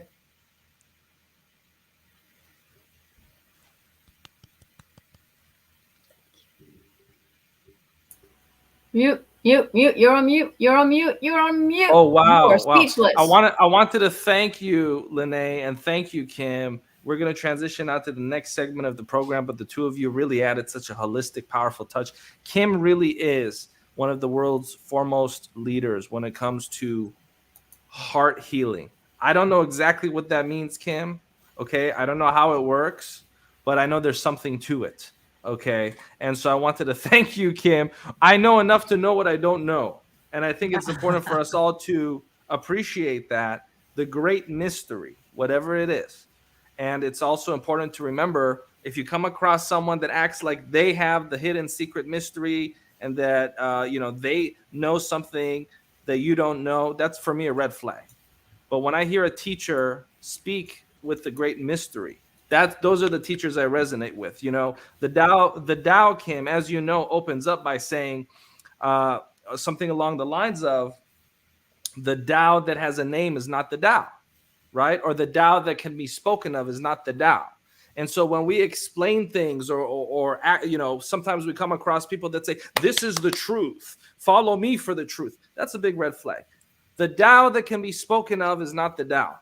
And so I appreciate you, Kim, for having that holistic approach, and appreciate you, Lene. We're going to go to our next segment now, and let's do a quick recap. General thoughts, Rex, from you before we move on. We have talked about a lot of different concepts during the time that we've been here. And one concept that has been brought home today in this panel was the yin and yang, the inside, the outside, the within and the without, and that there are different ways to get balanced or express yourself, or to love, or to feel fulfilled, or to renew and refresh and recharge. And that there is no one way, going along with the way that what you just said, the Tao that can be spoken is not the real Tao. There's universal truth, but it's expressed in so many different ways, just as there are a multitude of plants and animals and a variety of species. And so all of it's valuable. The fact that we do it is what's important. And I loved what each and every one of our guests and panelists have said today. Thank you so much, Rex. And Goldie, how do you feel so far about what you've experienced here with us? I totally agree with what Rex just said. And the psychology of winning, to me, Mo, Dr. Forrest, Rex, is just acceptance of yourself, acceptance of other people. And with that, exactly reiterated what Rex was saying, is realizing that there are so many different ways to do something. Like, don't be so hard on yourself. If your way seems so different than somebody else's, your way might work like gold for you. So that's great. Like self-acceptance, you're being cool in your own skin, even when you're looking at the Joneses and the other side of the fence, it looks so different, maybe better. You know what works for you, and relish in that. You're absolutely right, Goldie. And Natalie, let's talk a little bit about our next speaker, John Morris. Now, John is a real multifaceted, talented individual. Not only is he a renowned artist, he's a coach, he has a hit talk show. I mean, John is like the modern day Renaissance man, right? He does so many incredible things, but I want you to talk about him. Then we're going to invite him, and John is going to have the full floor for a few minutes to share his strategies on winning. But Natalie, talk a little bit about John before we give him the full floor. Oh, absolutely. It's such an honor and it's such a pleasure to have John here. I met him years ago. So I've seen him go through things like we've heard from everybody else already throughout the last couple of days. John is an artist. He's a musician. He is a coach, and he has been where most of us has been and has come out of it and is now teaching others how they can use their individual gifts and talents. And, we just talked about how everybody is different. So, being a business owner when you're an artist is very different from being a business owner if you're selling computers. But in the end, to him, I believe it's all about the battles we all face, to quote one of his books. I'm also excited that he has a show with us on the Los Angeles Tribune. So if you haven't seen that, check it out. But John is just, he comes and he will tell you what you need to pay attention to in so many different ways. So I'm excited that he's here. He is from the UK, so I know what time it is there right now because I'm an hour ahead of him, but he made the time for us. So how about we just bring up John and hear what he's got to say today. And you're on mute again. I was just saying, I got my pencil ready, John. We're going to sit back. We're going to give you the full floor. I got my pencil. I got my notebook. I know you're going to bring some gems. So, John Morris, the floor is yours for about 5 to 10 minutes. Thank you very much. And welcome to everybody that is watching this around the world from sunny Scotland, wherever you might be and whatever time this might be for you. Getting to the heart of the psychology of winning, to me, means a psychology where we all win together. For far too long, the psychology of winning has been a mindset conditioned to take as much of our natural resources and human resources as possible. For many, it's been a selfish mindset where they've sought to basically get their own wants, desires, and wishes, no matter what the cost. And for others, and to their credit, they've desired the betterment of humankind. Now, many of you know that the game of life is designed so only certain people can win. And if you don't believe me, look no further than our schools. Many teachers in our schools teach subjects that they have little to no practical experience in. And this is happening the world over. Subjects are taught in a nice and well-to-do fashion, but fail to teach students the four most fundamental lessons in building a successful life: how to market, how to sell, the fundamentals of money, and how to go deep within to discover the life for themselves rather than always being conditioned. Sadly, the psychology of winning for many people has been one where the rich prospered, while the poor became oppressed, downtrodden, and it wasn't always obvious. A psychology that's left many of our young people confused and void of hope.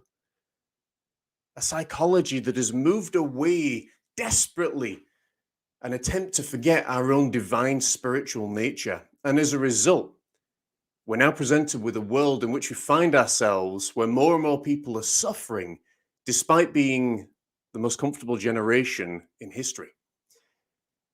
The work that I do with youths and teenagers, and in fact, people all over the world, always inspires different stories. And one thing that I find most interesting is that with every generation that passes, I see two great separations. On the one hand, you've got a generation that are drifting further and further away from their core nature of who they were designed to be, often in the pursuits of fun and pleasures that they were never designed to have. And for others, I've got great hope for them. Some, like many that have come before them, believe that they have the answers to the world's issues, when in actual fact, they have less idea than the people that came before them and often don't realize that they're trying to reinvent the wheel. But for others, they have the right mindset in taking up the baton where others have left off.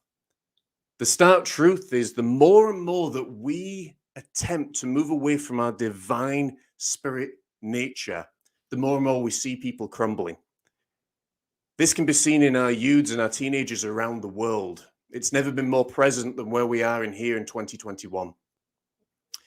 And I firmly believe that this desire to move away from our divine nature is at its heart one of the largest contributing factors to mental health, gender identity, inner battles, which is actually resulting to so many people taking their own lives.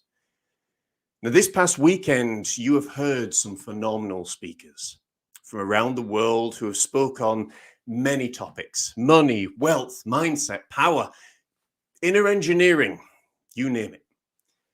Events of this nature are often designed with subjects to tickle your ears and steal your fancy and often your cash, and do an immensely fine job. But this event has been different.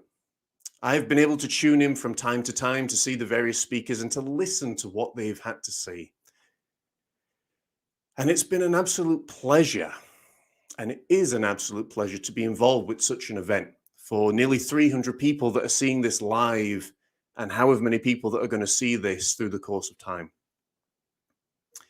We all know in our hearts and our minds that there is a deep-rooted crisis within our worldwide community. For many, the answer is to fly off to far and distant lands, into outer space, to pretend these issues aren't happening, and to begin ravaging other planets of their natural resources in much the same way that has been done with our own.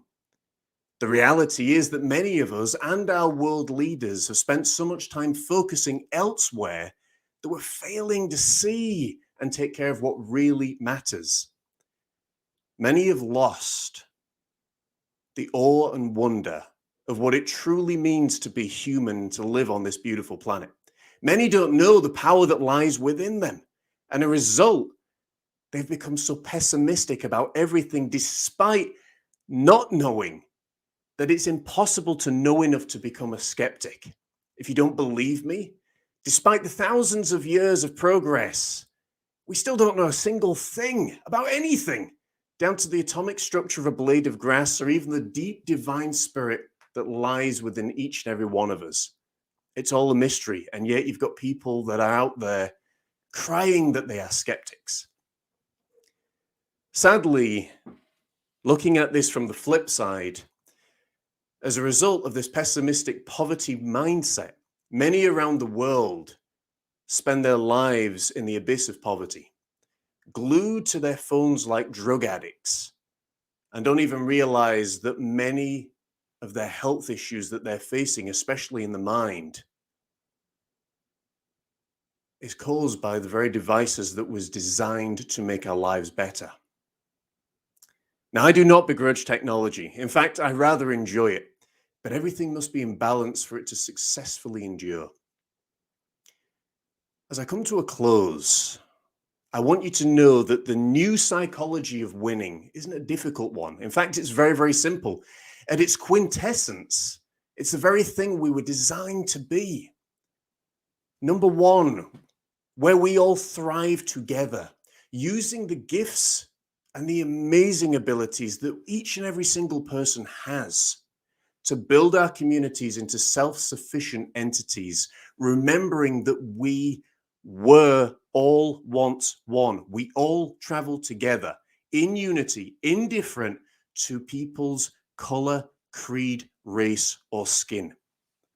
Secondly, where we go deep inside and begin our own practice of inner engineering and self-mastery, and live in the awe and wonder and potentials of what could be and the beauties that lie around us. And finally,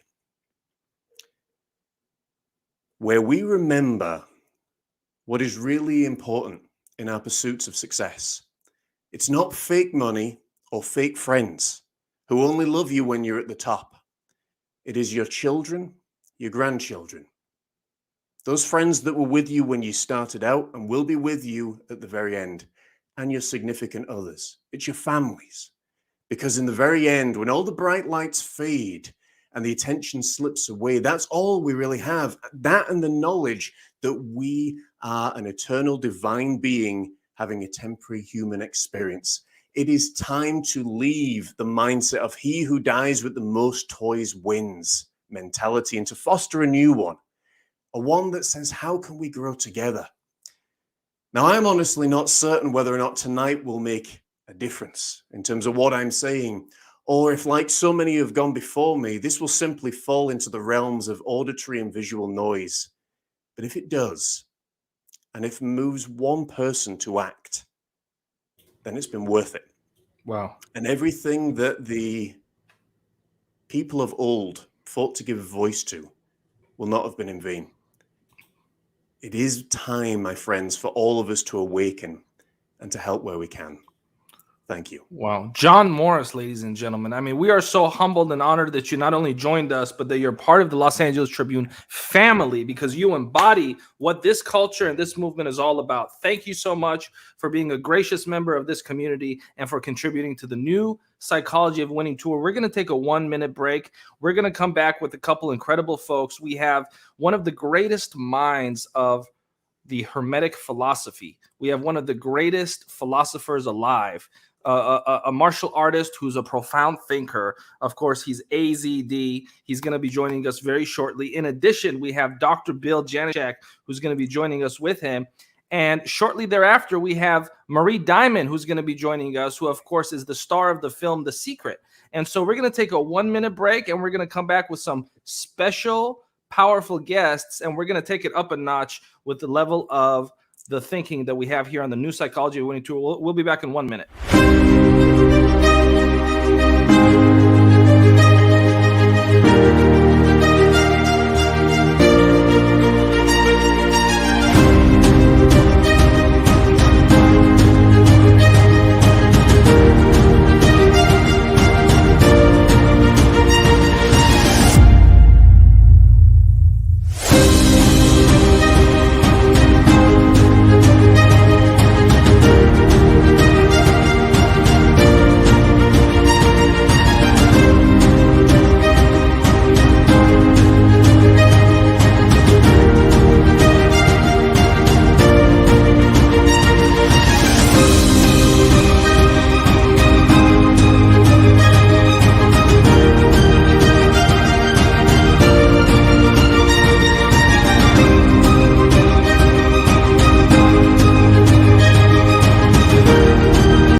And welcome back. And let's go ahead and take Rex Sykes out because he's on his phone.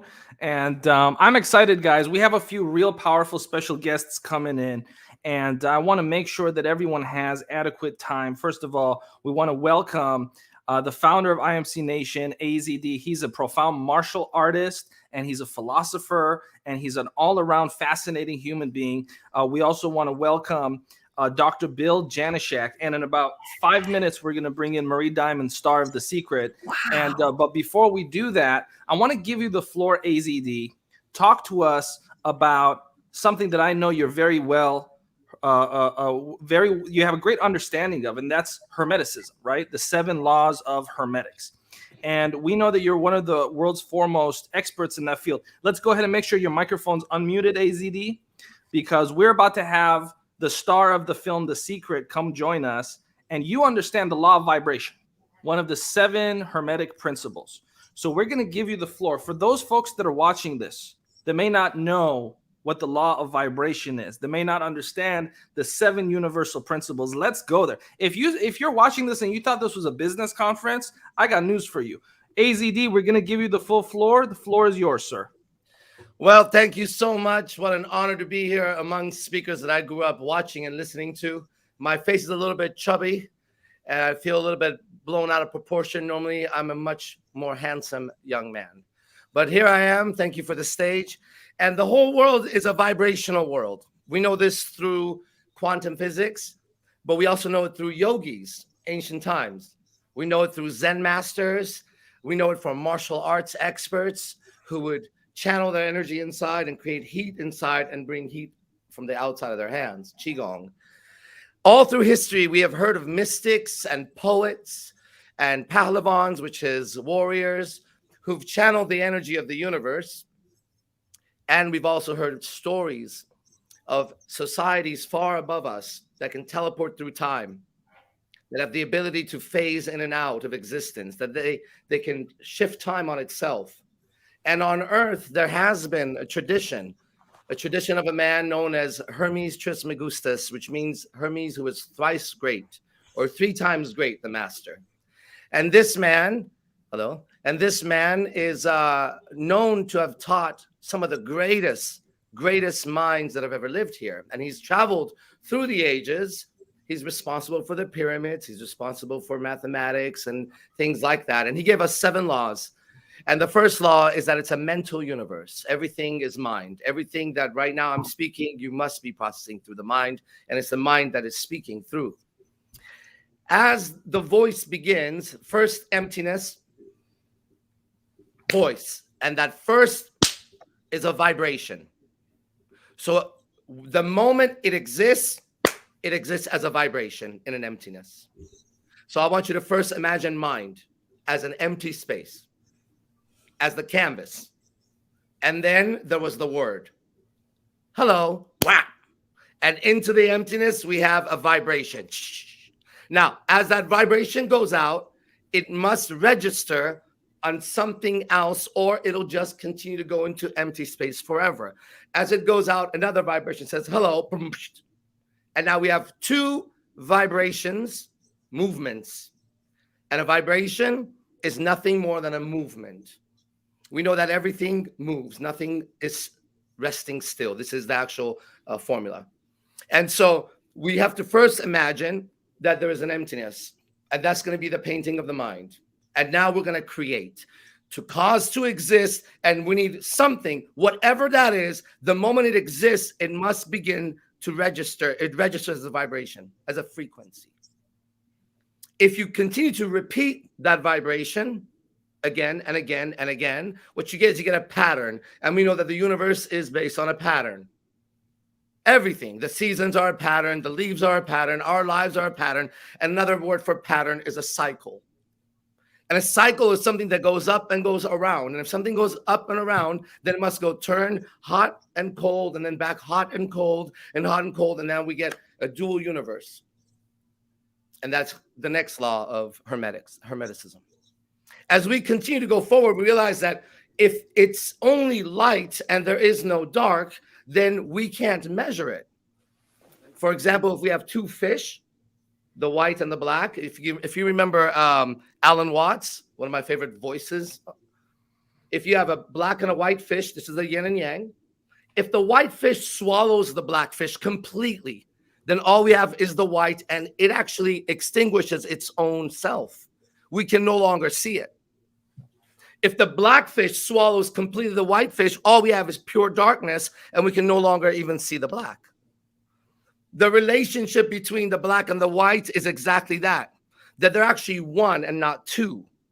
And then we go into the next law of Hermeticism, which is it's a dual universe. Then we get into the gender-based universe, and you add all the laws together, and we say, why do we focus on the vibration? Because every thought is a vibration into emptiness. And every word is a vibration into space. Now, they're not the same thing. When I say emptiness, I'm talking about that ether. So let's say in Transcendental Meditation, shout out to Maharishi Mahesh Yogi. In Transcendental Meditation, we dive in deeper and deeper into that, try to achieve that empty, that quiet. Okay, in there, if a thought enters, boom, that is the action of the spirit in the physical universe. Wow.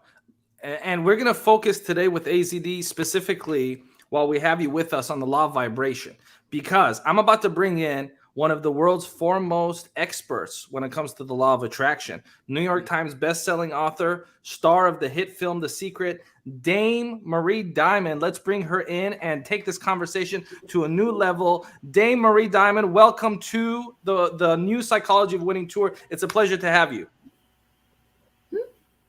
Thank you so much, Mo, and wonderful to be with all of you here. Saying hi from the south of France. Very late, it's midnight, but I am here.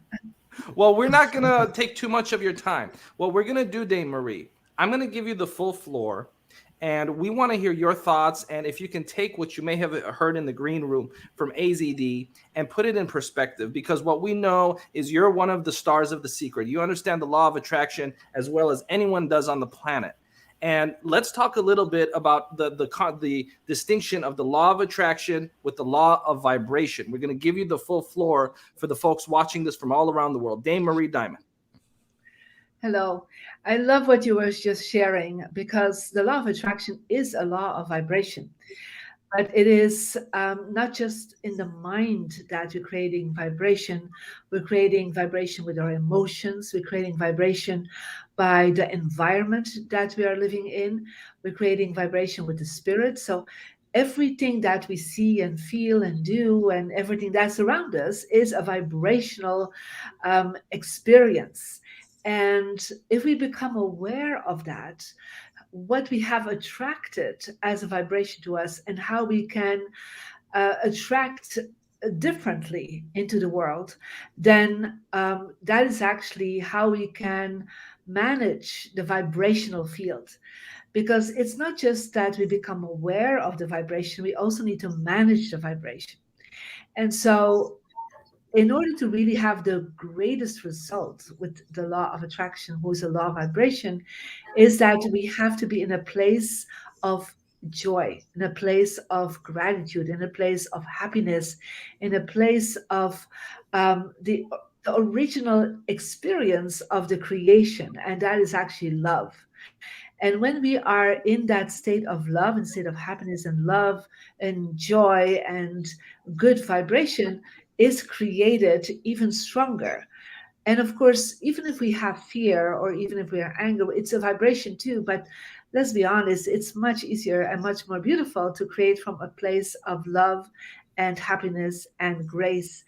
And that is actually what the law of attraction says. The more you focus on the positive energy, the more that positive energy will come to you in your life, the more you will attract it into your experience. But some people just focus only on the mindset. And I do believe that there are several aspects of vibrational fields. And this is what I learned from my feng shui grandmasters, is that there are three vibrations of vibrational fields we have to focus on. The first one is how we create vibration through our spirit, through our soul. And we can direct that actually through our meditation, through our prayers. We can also connect in with the vibrational field of our mind, of our feelings, and of our actions. And that's a human aspect and a human action and reaction from the law of attraction. And the third part is the environment. Where you live, where you sleep, where you work, your home, your office is also a vibrational field. And this is where I have been really focusing on the last 30 years, because I understood that this is a part that of the vibrational field that most people are neglecting. Knowing that if you are in a vibrational match with the universe, that also your environment needs to be in a vibrational match with you. And if that is aligned, if your spirit, your soul, your thoughts, your feelings, your actions is aligned with your environment, or an environment is aligned with them, then there is an expansion movement, an expansive wave that is created, and therefore it manifests faster. So being in the right environment, not just the right environment of people, but the right environment around you, that is actually what the feng shui and the dowsing masters have been focusing on for thousands of years. And that's what I'm bringing through the law of attraction.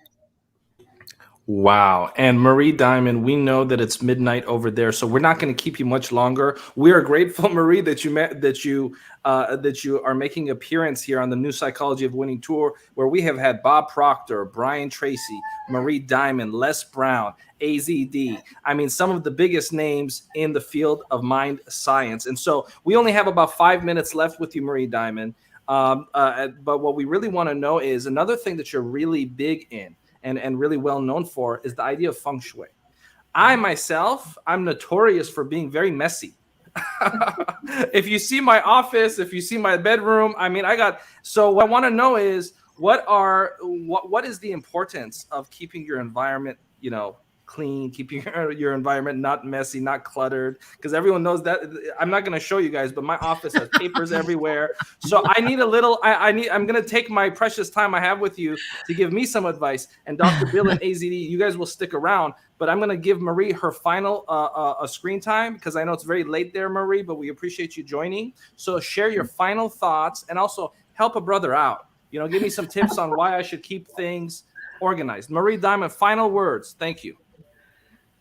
Well, what you have when you have a messy and a chaotic energy around you is that your mindset will adapt to that energy. And so, because as you're looking all the time at the chaos around you, you actually are creating a disorder and chaos in your mind, because we are working with a mirror effect in our conscious and subconscious mind. So it actually mirrors back into your subconscious mind the chaos. And so it's harder to create the results you want if you have chaos around you. You don't have the concentration. You actually, what we have seen through tests is that you go easier into beta brain waves, where we are more in fear, we're more depressed, we're more unhappy when we are in that state. The moment you're cleaning up, and I know the women know what they're talking about, when they feel depressed or when they feel things are not going anywhere, they start cleaning up. And it's actually the reaction that what happens from it, you go into alpha brainwaves. And in alpha, you see solutions, you see happiness, you see possibilities. So when you have chaos around you, you actually are mirroring that chaos inside of you, not just in your mind, but also in your heart, in your being. And so if you really want truly, the wavelengths of the universe to work for you, make sure they're not chaotic wavelengths, because as the previous speaker was speaking, there are cycles. And so just think about if nature would create chaos, and it would be fall, and then it is summer, and then it's winter or spring, and all the seasons would go through each other. What happens is, and that's what we're experiencing right now, unfortunately, with the climate change in certain cases, is that we all feel the chaos. And so the universe is set up. Once the cycles are created, we see there is an order to everything. So creating order around you, you will get into a positive cycle of manifestation. You know what, Marie? You convinced me. When this is over, I'm grabbing my broom. Okay, I'm gonna clean things up. Thank you for that. And before we let you go, Marie, and again, thank you for making time over there in France to be with us. Adora, I know you have one final question for Marie Diamond. Yeah, well, and he can delegate that declutter, right? We can delegate it and still get the benefits, hire someone. Marie, I have a beautiful picture of you and Denis at Beyond the Secret. And, he's going to watch this replay. And I know you've shared many, many, many moments with your friend. Is there anything you'd like us to pass on to him and replay? Of course.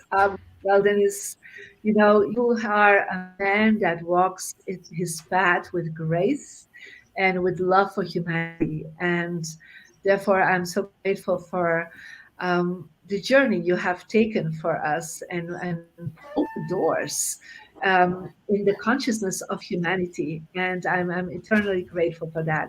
And so are many others. Thank you. And you have an app for helping with this feng shui. I've used it. I need to put it back on and make sure I'm still using it. And we're gonna send all that information out to all the folks that registered for this event. So download Marie Diamond's app. We'll send an email. Marie Diamond, I know it's late. Thank you for joining us, Marie. Thank you. Okay. I appreciate you. And I'll see you soon, by the way, Marie. We're gonna have a lunch very soon. We have lunch very soon. Bye, everyone. Thank you, Marie. Bye. And with that being said, I'm going to bring in, and Goldie, I think you are now also getting to the time where you have to make an exit, correct? Yeah, but could I just say 45 seconds to close Please. with Marie? Yeah, I mean, she doesn't need to be here for it, and thanks for bringing up the app, Adora. That's so important. Like, it's not just about Mo Rock's, office. And we go back to The Secret. And something that my father got out of that he brings up to this day, again, going back to Marie and how important her philosophy and her teaching and programs are, is he always brings up it's so cute, your bed, how you have like all this clutter on the side that you don't sleep on if you're single. And decluttering doesn't just mean your office or your kitchen or whatever. It's everything. And it's a way of thinking. And, you know, my dad would say, you know, I'm never going to meet anybody. As my mom passed years ago, I'm never going to meet anybody if my bed's cluttered. They said that in The Secret. And it's like, listen to what she's saying and apply that to every area in your life should be at peace and not chaotic, because you will vibrate that, and you will, as ZD was saying, you know, you will swallow the other fish, and that other fish might be part of you, and you don't want that. So great points. Thanks for letting me say that, Mo. Thank you so much, Goldie. And I want to bring Dr. Bill in this conversation, because I know, Dr. Bill, you are actually literally at your clinic right now. And you got to go back and help some patients in just 5 minutes. And we just brought you in and you've been hanging out, but you haven't said anything. So a lot of people are wondering, who's that random guy that's just hanging out there? So we're going to give you the floor for a couple minutes as well to share your general thoughts on this conversation. This is a grand opening and a grand closing for you, Dr. Bill. So say what you want to say, 5 minutes or less. And then we're gonna have an in-depth conversation with AZD when you're finished talking. So AZD, stick around, please. Dr. Bill, the floor is yours. Yeah, you know, I really don't mind, because I was sitting here and actually I forgot that like I was even on. I'm such a fan. And I got to tell you, first off, Mo and Natalie and Goldie and everybody involved with this, and it's every event. You guys are doing such a service for so many people, because I've been sharing this out, talking about the event. I've got so many people coming back said, I can't believe, one, it's free, and two is that the wisdom that's being dropped back and forth. And that's why I was sitting, I'm taking notes and I'm listening to AZT, and I, you know, yesterday or before with Bob Proctor, I'm amazed at everything that's going on and all the like-minded people going around. It's just amazing. So I'm sitting here as a fanboy now of you, Mo. So you probably never let me live that down. But I am at my office, and I wanted to take the time out just to kind of be a part of this, be in that energetic vortex that you're creating, because I think that's the most important. We have talked before, you know, I have a lot of ologies behind me. I always joke, I got more degrees than a thermometer, but everything that I teach has to first and foremost start away with the mind and the mindset. And the hardest thing that I have to teach, or that I have to share, you know, doctor means teacher, is getting people's mindset right. Because once your mindset's right, then it's just a matter of application of knowledge that's already been there. And sometimes for, you know, when AZT was talking about, you know, this is stuff been around forever, and we're talking, and we're just finally getting it into our heads. And I think events like this are so important to hear so many different people talking about the same thing and the different nuances, because, you know, everybody doesn't hear it the same way from the same person. But if they hear the same thing from a different person, then somehow it just sinks in. Maybe you're just in vibration with that person, and it allows the rest of that energy and everything else to get into their bodies. But it's so important what all of you guys are doing here is getting that message out, and it's just making a better world. Thank you for that, Dr. Bill Janishek. And My pleasure. We're going to graciously have you now bow out, because I don't want you know, the front desk to start getting complaints. Yeah, they're filling up. They're looking at me. They go, I see you in the office. You get out of here and work. Dr. Bill Janishek, thank you so much. Appreciate you, sir. All right, thank you. And we're going to go and bring in a couple other powerful guests here. Miracle J is here with us. And Ada Casanova will be joining us in about 5 minutes. But Miracle J, I want to welcome you to the new Psychology of Winning tour. We've had Bob Proctor on this program. We've had Brian Tracy, Denis Waitley, and so many incredible thought leaders, and now you. And the reason why you were invited to be one of the thought leaders, and I want to just preface this by saying that AZD is one of your mentors, and you guys are friends. I want to give you the floor, Miracle J. You have a remarkable, touching, powerful story, and we want to hear it. And so we're going to give you the floor to share your story with our audience. Miracle J, ladies and gentlemen. Thank you, Mo. First and foremost, I have to say it's more than an honor to be here more than an honor to know you, and more than an honor to have AZD be my friend and my teacher. My story is one that I'm reminded of every day, because every single day I wake up in the morning and I face a mirror. And I'm reminded that misfortunes are actually fortunes. As I look at myself in my eyes and my face from the neck up, and slowly this arm comes into my view.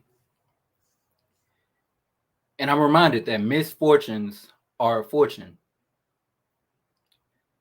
You see, when you're living out through your day, doing your thing, walking, things we take for granted, and you blink and you wake up to a room full of people staring at you as you lie in the bed, confused, not knowing what's going on. That moment there is life-changing. It's a misfortune or a fortune, depending on the way you interpret it. That's exactly what happened to me as I opened my eyes to hear that my head had been crushed under the weight of a 4,000-pound Lexus. As a teenage boy, looking forward to much success in the realms of skateboarding and music and many other things, it was all taken away from me. But what was gifted to me is something that I was able to tap into through a certain frequency. This is the psychology of winning. I discovered the psychology of winning as I went through my journey. Because if I continued to stay on the low frequency of the victim mentality of why did this happen to me, of now I've lost the ability to use the left side of my body, I've lost the future that I had planned for myself, and everything I lost, I would stay on that low frequency. But as time went by and fortune was on my side, I was able to raise my frequency and run into people such as AZD. I was able to develop a mind that was able to bring thoughts into the physical and help me recover my body without relying mostly on the strength of the doctors and their knowledge. Because when they gave up on me, I tapped inside. And every single day you would see me walking up and down this small hallway, determined to get out of a wheelchair. Every day you would see me moving my lips and struggling to get words out with no certainty of my future. You know, at some point when I opened my eyes in that hospital, they told me that 30 days had went by. A complete month of my life had went by. And that brings up certain emotions. Can you imagine that? A lot of us complain about wasting a day, wasting an hour, wasting a minute, people wasting our time. I wasted a month of my life in a coma. And this is how I'm making up for it. I went from not being able to speak at all to becoming a Toastmasters champion. I went from not being able to sit up in a hospital bed to a wheelchair to walking without assistance at all. And this all came from the development of my mind and understanding these, we call them hermetic principles. I applied them because when you lose the function of parts of your body, you have to compensate. I compensated by exploring these other realms. And now I've reached a level of knowledge, of wisdom, of power that would not be accessible if I had never ran into AZD. If I would have never made the decision that that was not the condition that I wanted to live in. Because it was a choice. It was the easy route, the path of least resistance, which was to accept what was given to me and my circumstances. And there was the other decision, the harder route, which I'm so glad that I chose. Right now is a very big moment for me because the Bob Proctors of the world, the Les Browns of the world, are people that I studied, are people that assisted me with getting to where I am. They were part of my journey, and now I'm connected to them because of this frequency that I continue to stay on. You know, we can interpret the world any way we want to because it's a mental universe. It's a mental universe. So if I tell myself that I'm the greatest public speaker to ever live, then that's my reality. That's my reality. And it's up to me to prove it to the universe and the world that that's what it is. And how I respond to everything that comes my way will determine my future and where I'm going to be. You see, AZD was one of the only people that I could find out of however thousands or hundreds of thousands of people there are speaking what they speak and teach on YouTube. But this man had a truth that resonated with me, a truth that was undeniable that I couldn't let go, to the fact that I was in college at one point and I didn't know how I was going to do it. I didn't know how, but I knew that somehow I must meet this man if I want my future to change. I was a college student in a wheelchair, wheeling around, uncertain of my future, not knowing why I'm in college, not knowing why I'm here. What am I doing? And I got the money to pay for my classes through a grant. I sent AZD a message on his Facebook wall because that's all the contact that I had with him. There was no way for me to reach out to him. So I shot my shot. I sent it into the universe. And lo and behold, AZD sends me a message back. He sees it. This is a public figure, a guy who has thousands of people watching him, tens of thousands of followers on YouTube. And he messages me back. We hop on a call and he invites me to come out to San Jose because he happened to be holding an event. Now I'm stuck with a choice. The decision to spend this money, continue with school, and a route that I'm not really sure of why I'm there in the first place, or take a chance, take a leap of faith and go to San Jose. Thank God I went to San Jose. I can say that for sure. Because from there led many powerful connections, many realizations, because in this life, we don't learn really from reading. We read all we can. We watch all the videos. We study all we can. But true wisdom and true change comes from experience. That's all we're doing in this life. We're gaining experience points. It's like a video game. And we accumulate these points until we could finally level up. And a level up is a shift in vibration. It's a shift in your frequency and a shift in consciousness. And we're all one. We're all one. So when you change, we're changing everyone around us. I'm continuously changing. This is not my final form with my arm like this. There's a version of me that's currently running. It's a program in the back of my computer. And it's still running because I'm feeding it energy every day of the perfect body, the perfect Miracle J. He walks straight. He has a straight spine. He's handsome. His arms are straight. He can bring them out if he wants to. He can skateboard again. He can do everything he can imagine. And that's available to me.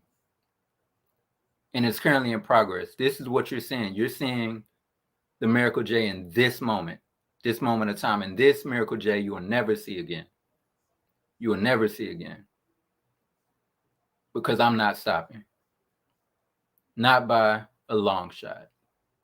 Because if I can rub shoulders with the AZDs of the world, of the Mo Rocks of the world, of the Les Browns of the world, of the Bob Proctors, all these people, I would love for someone to tell me what's possible. Because I don't believe it. I don't buy it. I don't buy it for 1 second.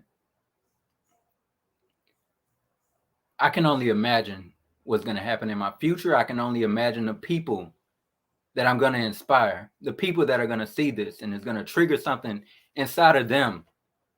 Just as AZD triggered what he triggered inside of me. And I'm going to be a change in the world, not for only those people with traumatic brain injuries, because there's people watching this without injuries, maybe even without trauma, who knows? But one thing I know for sure, that this is hitting you on some level, because I'm speaking from a truth that will resonate with anyone, any human being with a soul, a mind, and a body. My journey consists of me becoming one of the biggest public speakers, changing millions of lives, and becoming a force to reckon with. Now, I want you all, when you wake up in the morning, I want you to take a look in the mirror at yourself, analyze yourself. A lot of people can't look at themselves in the mirror.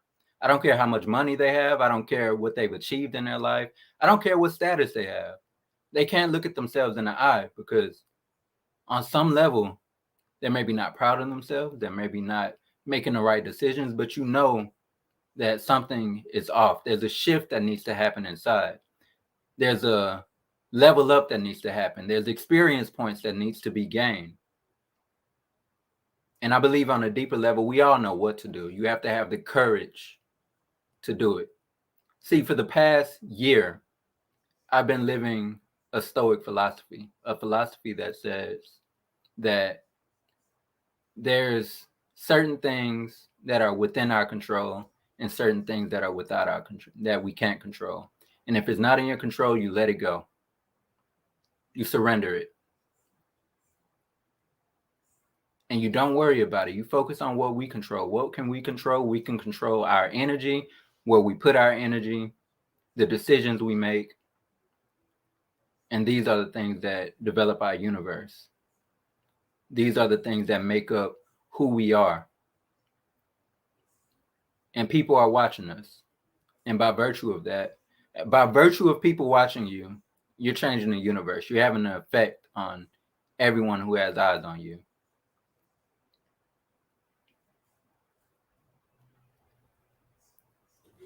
Now, I'm not sure how long I have, but until Mo stops me, I'll keep going as long as the thoughts keep flowing.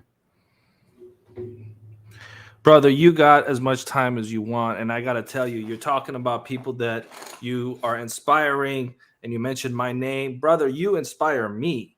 I'm honored to know Miracle J, okay, because you are a soul tribe. And I'm going to give the floor back to AZD. AZD, share with us your thoughts on what Miracle J has shared. Can you hear me? The floor is yours, brother. Yeah. Miracle MFing J. Drop that mic. You know, when you have the ability to speak, you show the evolution of mankind. Mankind is not measured by how fast he runs, how fast he climbs a tree, or how strong he could take down a buffalo.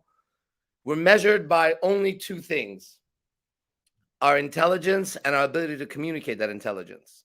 That's the evolution of man. If an alien right now beamed, they wouldn't see that the left side of your body was healing. What they would see is that you are one of the most evolved human beings on the planet. And they would have you beam up, not the man who won the gold medal in the Olympics. They don't have a need for that. They could just go grab a monkey or a gorilla that's 1,000 times stronger than any man.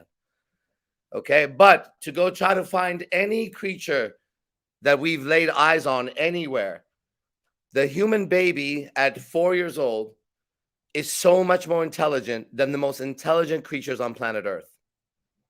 And the most important thing that I heard in Miracle J's speech, you know, he contacted me when he was in bed in the hospital. That was the first contact. Then he won a contest on Facebook. And then he got on Skype with me. This is the sequence. He got on Skype with me. And the way he's moving and talking right now, like he said, I know another version of Miracle J that wasn't moving this fast and speaking this fast. He didn't look like this at that time. He had just come out of the hospital. And he said, I'm the one who sent you that email. And that email was significant to me. I remember it. It was an email of someone who said, I'm in the hospital. I've been in a coma. I've been watching your videos and they're really inspiring me to keep going, this and that. And I'm going to get up and I'm going to be out of here. I remember I held that. Then I did the contest on Facebook and he won the contest. So he got a free Skype session. That was Skype instead of Zoom. We did a free Skype session. He told me who he was. Then he got onto the programs. And then, like he said, I said, why are you wasting your time with school? Let's go. You know, there's a lot of things going on here. And then now hearing him right now, I mean, you know, there's nothing to add to that. But, here's what I was going to say. There's a big movement on planet Earth for humans to hate themselves. And it's done very secretly. Okay? It's done secretly. And secrets are not safe around AZD. I have a way of digging them out, man. Truth and I are very close. So any door unlocks around me, any chest opens around me, and this is one of those things. So humans are the only creatures that if they see a bunch of duck crossing the street, they'll stop traffic on the freeway and allow these little ducks to cross. What animal has so much respect for another animal? I'd like to know. Where we all would be violating something if we didn't do that, right? Humans are the only animals capable of cutting down 2 trees, planting 200. So it's our right to cut down trees, actually, because we're the ones that can out-create that. But no other animal can do that. So if a beaver can cut down a tree, my son can cut down a tree too, except my son will go plant 4 more. Because why? Because he's more intelligent than the beaver. So he can understand that in order to take, you must give, and he can understand these concepts and principles. They say humans are destroying Earth. No, the last time I looked, humans civilized Earth and made the polluted water drinkable and made the scorching sun not burn us. We looked and we saw that we were finally safe from rains, from tuberculosis, and every time nature gives us a disease, we go back in the lab and we come back and we say, next, let's go. One thing you can't do with humans is you can't defeat them. I know that our race has been subjugated a long time, and I believe in the Anunnaki. I know things that many people don't believe or care. I don't care. I know the truth. Sooner or later, a human will rise. And when one human rises, another will rise. And then another will rise. And maybe we will be slaves for 10,000 or 100,000 years. But I promise you, as surely as the sun rises, a human will rise too. And we have a way of connecting to each other that our words can affect each other like this. No other creature can do that. They say that elephants have ancestral memory. And that's so amazing. It's not that amazing, actually, because I can pick up a book from 10,000 years ago, the Vedas, and I can have the information and the experience of wisdom from 10,000 years all the way up. We pass on our information through symbols and sounds to each other. We find cycles, and we can plant trees. We can make earth green or brown or purple. We've created dogs. Probably some of the greatest creatures that ever lived. If you have one, you know. That's our creation. We looked at the wolf and we said, that guy's pretty cool. right? He's helpful. Let's make it a little bit more helpful. And then what do? We pick up our dog's poo. No other animal walks behind another animal picking up its poo just to keep Rex Sykes knows that very well. We're always hearing his dogs bark in the background. I got one right here. And AZD, Miracle J, we're getting ready to go to the next segment, but I just wanted to take a second, not to cut you off, AZD, but I just wanted to thank the two of you for giving us this powerful moment of the New Psychology of Winning tour. And AZD, Miracle J, the two of you came here and you hit some home runs. So we'll be bringing the two of you back. I appreciate you. Love you guys. AZD, Miracle J, ladies and gentlemen. And I know Dr. Natalie Forrest, you're also going to gracefully bow out as well. So we want to thank you. We appreciate you. We know you're in Germany. And guys, we're going to take a quick 1-minute break, and we're going to come right back to the New Psychology of Winning tour.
And we're back. And Adora, how do you feel about that last segment with Miracle J, AZD, and Marie Diamond from The Secret? You are muted, Adora, but I'm just curious to hear your thoughts before we bring in our two next guests, Laura and Ada. Adora, please.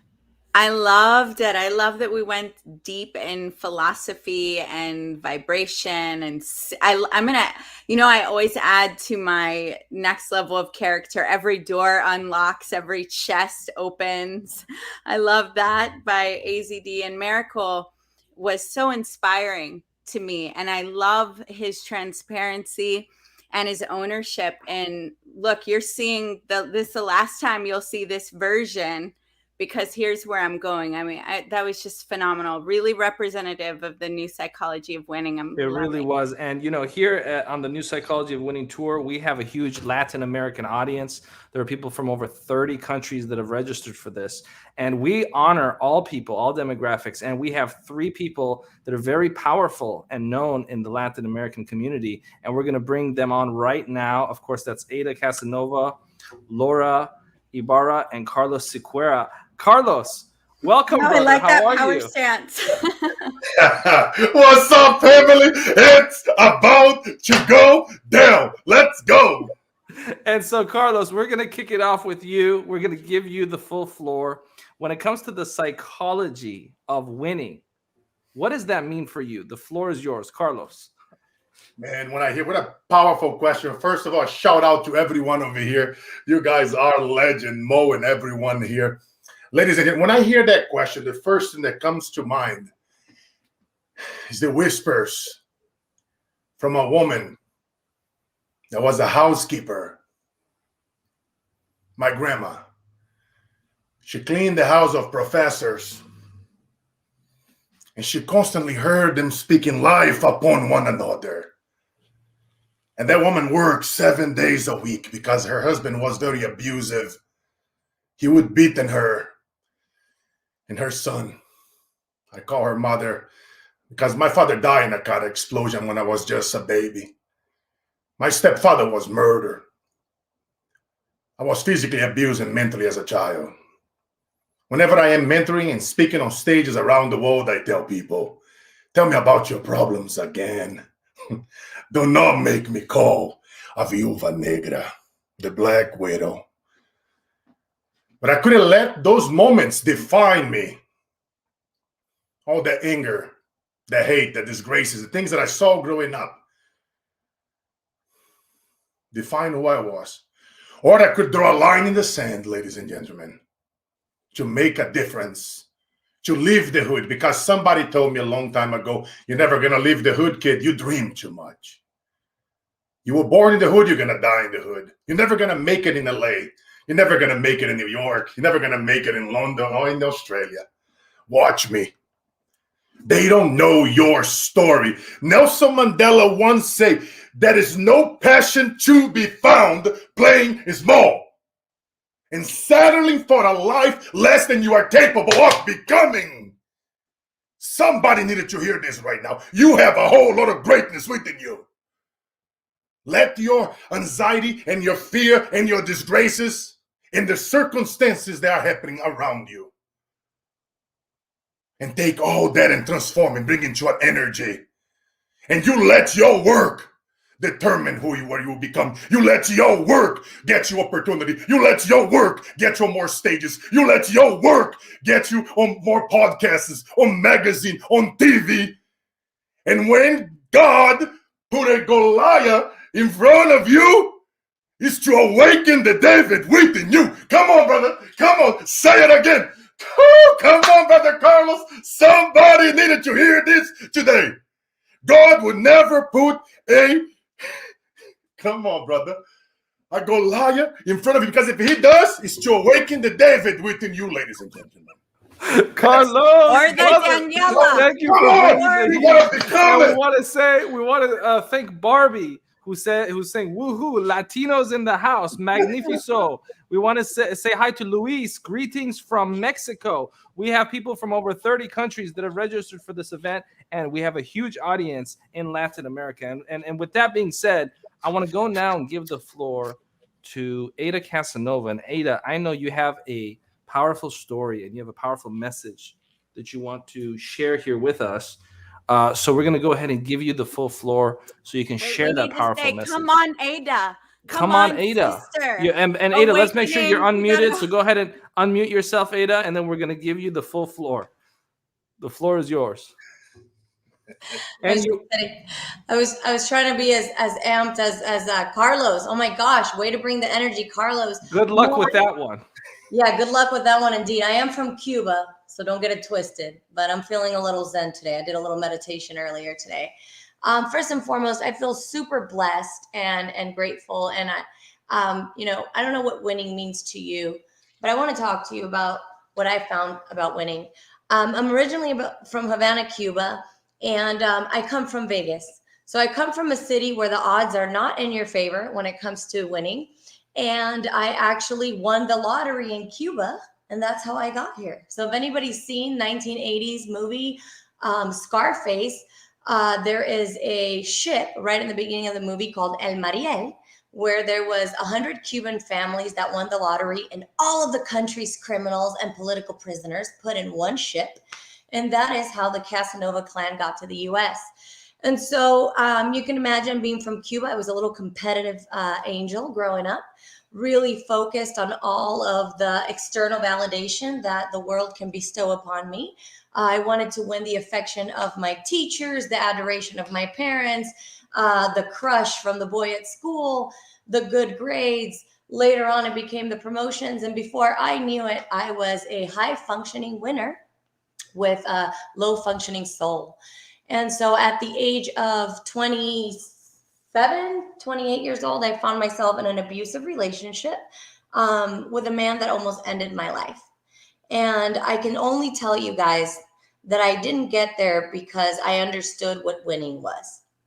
And so I invite you to explore this idea that while you're collecting certificates, adoration from people, external validation, and all these external elements that contribute to the person that you think you want to be, until you really understand what it means to you to win, you really don't experience it. At least that's my experience so far.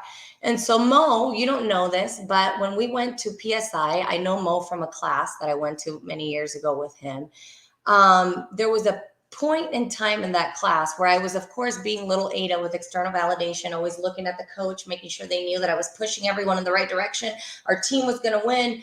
We were doing an internal competition, and the teacher walked up to me and she said, "Do you want to be happy or do you want to be right?"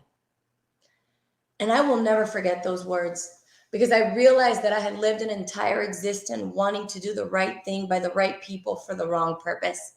And it wasn't until I realized that winning to me meant joy and peace that I realized that I wasn't winning at all.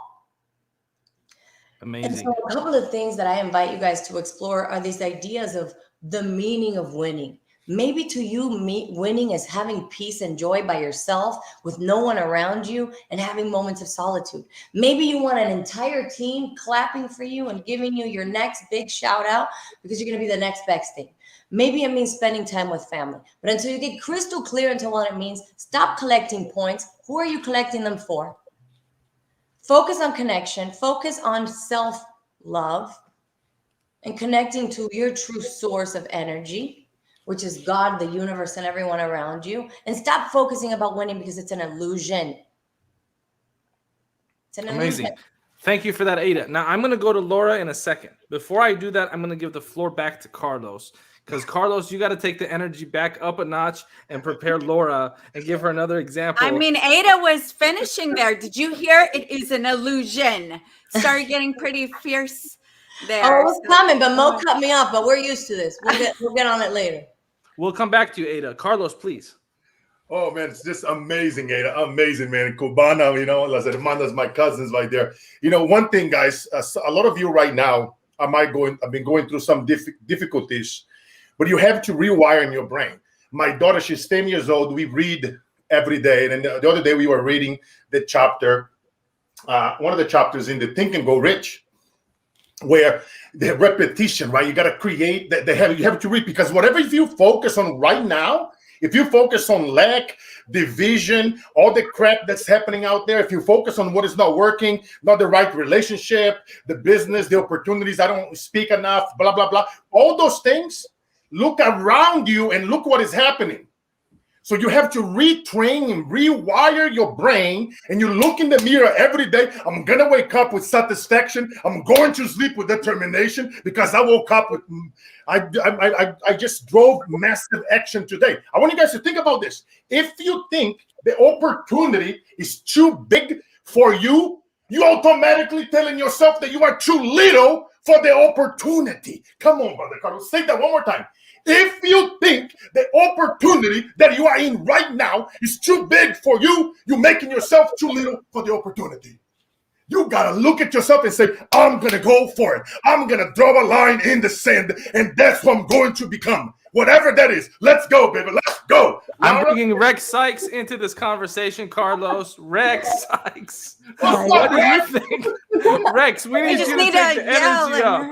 Come on, Rex Sykes. What do you think about what's going on here today?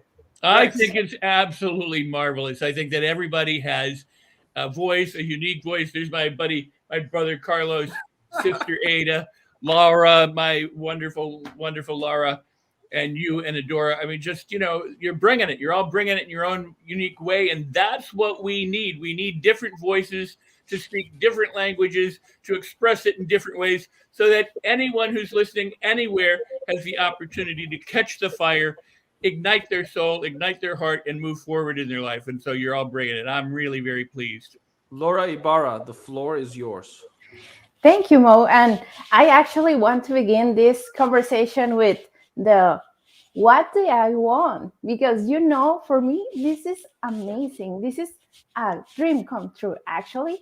I just want to share a little bit about the meaning of winning for me. Because as Carlos just said, so accurate. I just feel it in my bones. Like, really, for a time, I was thinking in that kind of mindset, right? Be quiet. So, do you listen to me? It's okay? Yes, yeah, please we continue. hear you, Rex love, Sykes. and you look- Rex Sykes, you know, he doesn't realize when he's unmuted. It's okay. I No, muted him. It's perfect. So I want to tell you that you make me thought about the real meaning of winning. And actually, I must say, this 2020 for me has given me the clue, the answer for it. Because I was back in the day working in Mexico. I own store, wedding invitation store, and actually all my life was towards that, designing, keep myself together, like being the good designer and the small business owner. And this year, it totally changed the game for me. So now I can tell, and I'm so proud to call myself an I'm in my way to learn and master this all new psychology of winning. And one of my mentors that I want to thank you so much, Shimiko Cole, because it's for you actually that I'm here. And the way I learned from her and Michelle Quevedo and all the team, Gabby, Evelise, Eva, of course, these guys just showed me the way, like, you know what, there is a thing like the win-win-win that I never was aware. I always thought that my client needs to win, and also myself, my business needs to win, you know. And I always thought that the wealth was equal to money.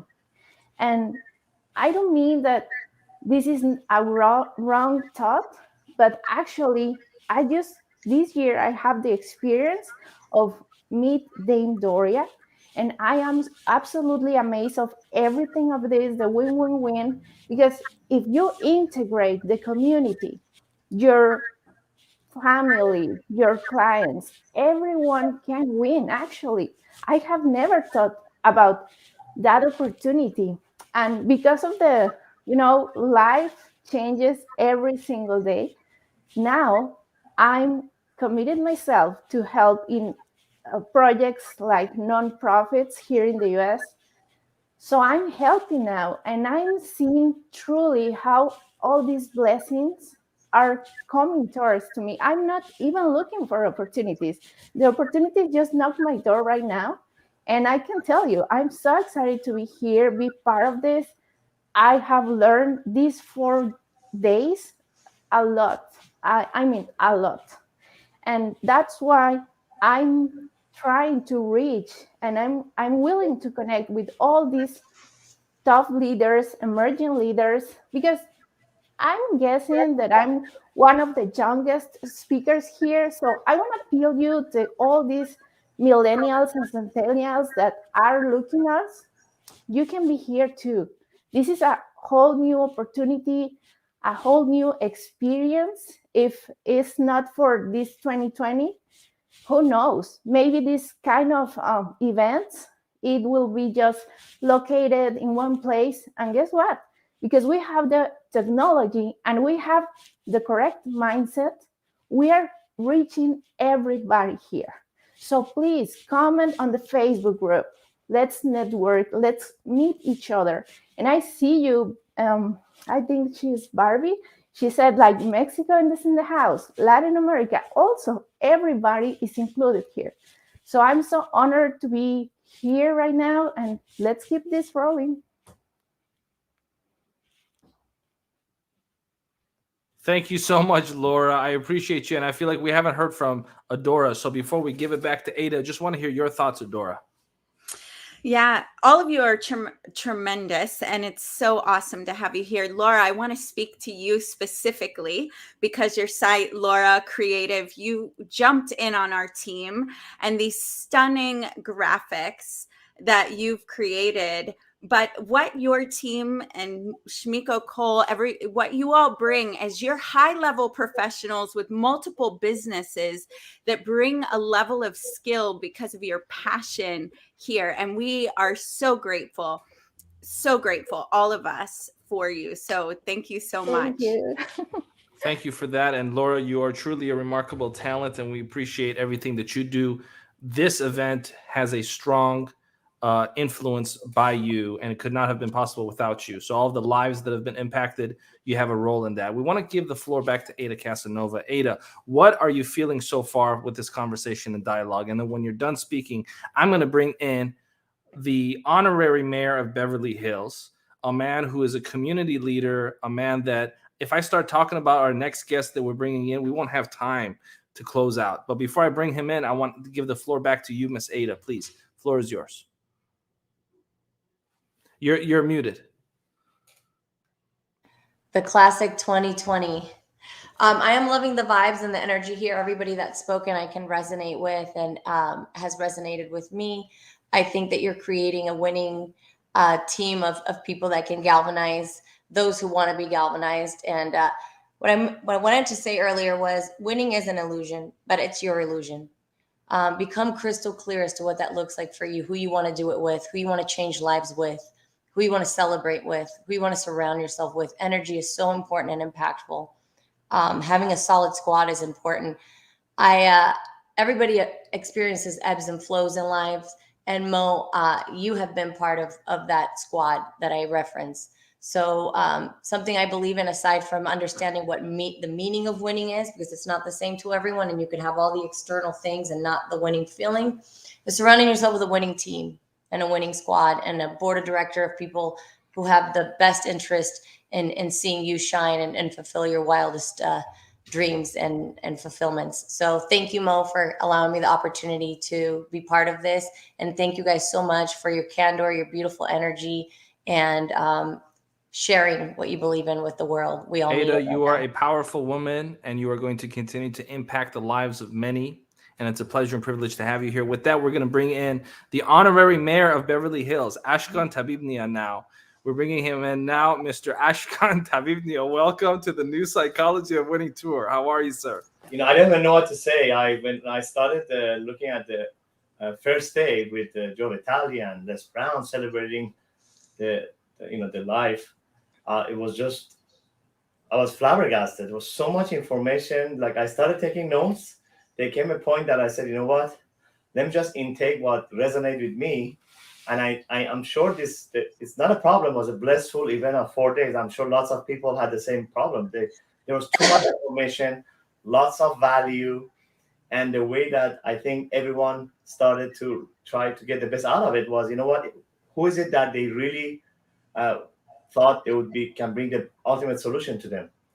So I'm very happy to be part of this. I know that a couple of years ago you were telling me, oh, Ashkan, I bought a couple of media outlets. And then when I heard about Los Angeles Tribune, it's really a historic media, and you take that in and you have turned it into probably the voice of entrepreneurs, all over the world in multitude. Well, Ashkan, you have played a pivotal role in the impact that we are making, and what you see today would not be possible without you, Ashkan Tabibnia. So I want to publicly say that you are on our board of advisors, and you are also a community leader in Beverly Hills, and we want to thank you for all of the work that you do. I want to give it back to Carlos. Then I'm going to sit back, and Adora and Rex are going to continue navigating this dialogue. But I'm going to give you the floor, Carlos. Please, Carlos, raise your energy, man. I don't know why you're so stoic today. And Adora and Rex will take it from here. Mo, he's funny. Hey, I want to give a shout out because, brother Mo, you mentioned one of our brothers in Ashkan. Always great to see you, family.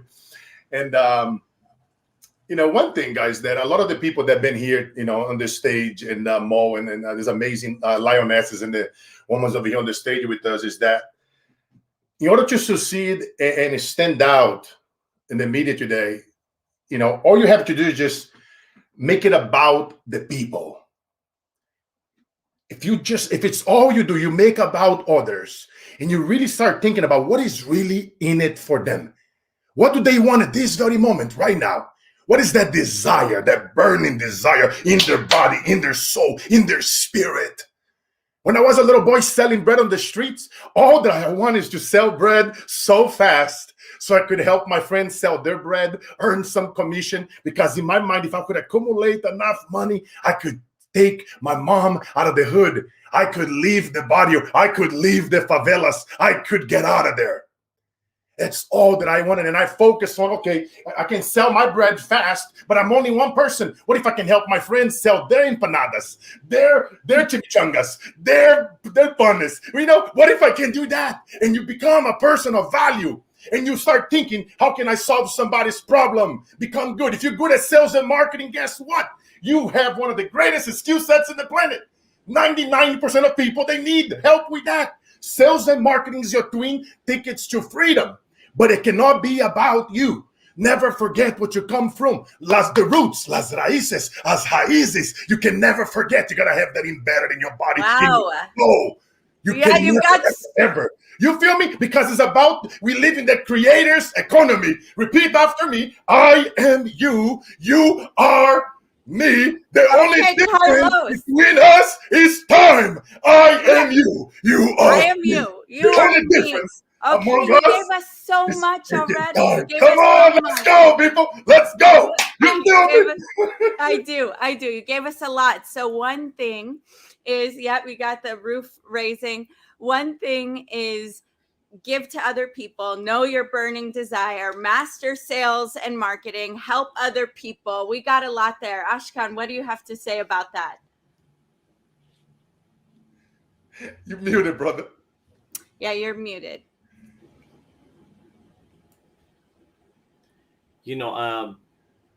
Going after Carlos, it's not a challenge. He really helps us raise our vibration.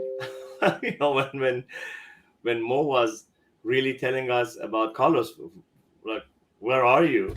He was right. And look at him, from being Zen, he just vibrated to probably an alternate frequency. Well, I'm not going to try to mimic that, but I'm here to, I was thinking that over the past 4 days, I couldn't be part of Sabbath. We keep Shabbat, but there are a lot of, probably over hundreds of people really sharing their life purpose, like Carlos, and not just the books they wrote, not just the gems, their core message, their mission, their existence, their true identity. What I'm here to tell you about that, I prepared something when I was driving to come to ask on my partners what we do on Mondays.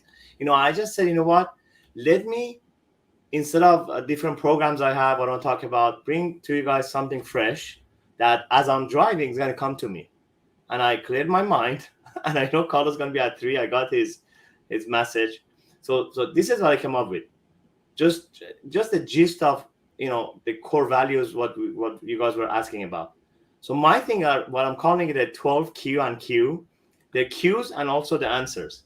The first question that everybody should ask themselves after this 4 days of, I want to say, transformation, personal transformation for your business, any solution, any program, any person that anybody needs, they were in this past 4 days. It's just a matter of going back, if you miss some of the programs, looking at all these wonderful coaches and programs, and take action, and just hire them or collaborate with them. My 12 things for this group today, this panel, are: the first question is that we have to ask ourselves, who am I? Right? Number 2, I came up with, what am I? Am I a vessel? Am I a channel? Was I sent here to be a family man? Or was I like Carlos? Am I a man that with my power of communication, I can bring about blessings and changes to millions? My third question, what am I grateful for? Because when you know who you are and what you are, the next thing you have to know what blessing and what God-given blessing has God given you. Look at Carlos using his talent, right? My fourth is, what are my dreams, right? My number 5 is, what is my life mission? In order to do that, what God has given me in a way of talent, skills, and values. Next would be, what are my challenges that are going to inhibit me not reach my goals? We have to know that. Or some of our friends, it's maybe my childhood values that should be changed with Rex's book. My next question is, who are in my core circle? Not my family, of course. Around me, the top 5 that Greg Rick says, or do I have people like this panel?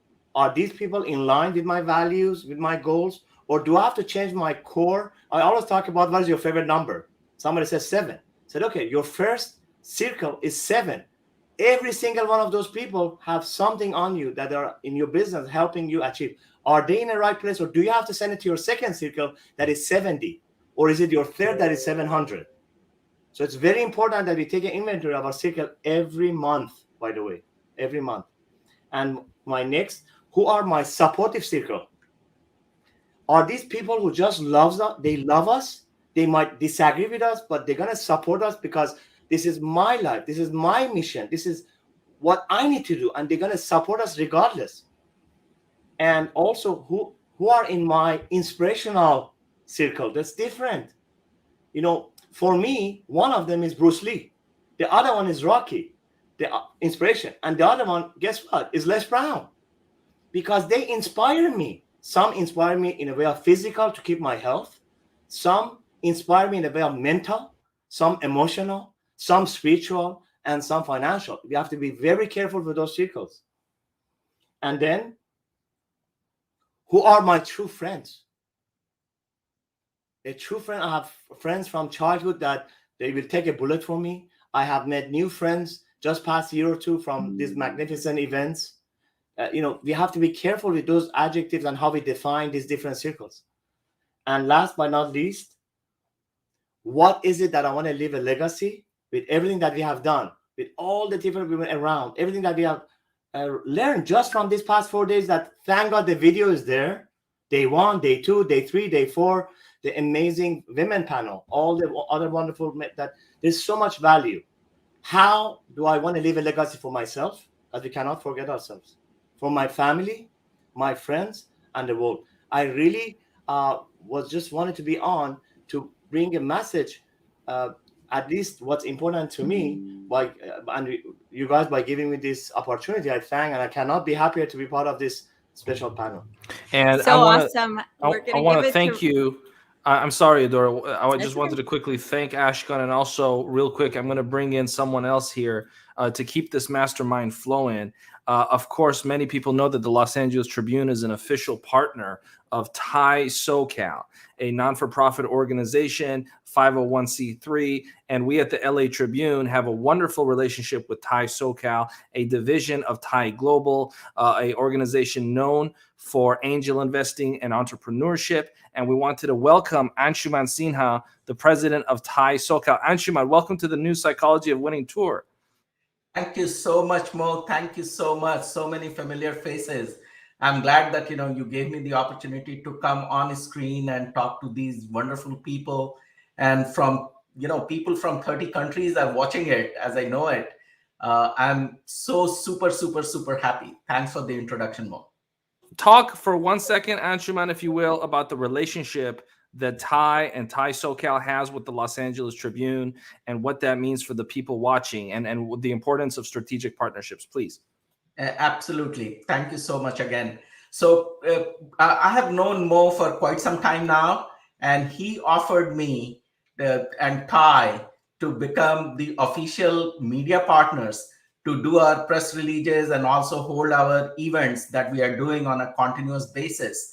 This partnership has really grown. It has helped me in getting more charter members, more regular members, and more spreading the word out to the world, to the community about Thai SoCal and its effort in the startup arena, investor summit, and things related to that. And so Anshuman, real quick, for those that may not know, how much funding has Thai Global done for startups, and how many startups have been impacted by the work that we do with Thai, please? Oh, Thai Global has been in business since 1993. Thai SoCal is the first chapter, which started in 1997. We started funding under the Angel Group 2 years ago. And so far, we have invested in 12 companies in the first fund. We just started our second fund in August. We raised over $3 million. That is in the bank. We are looking for a startup to fund.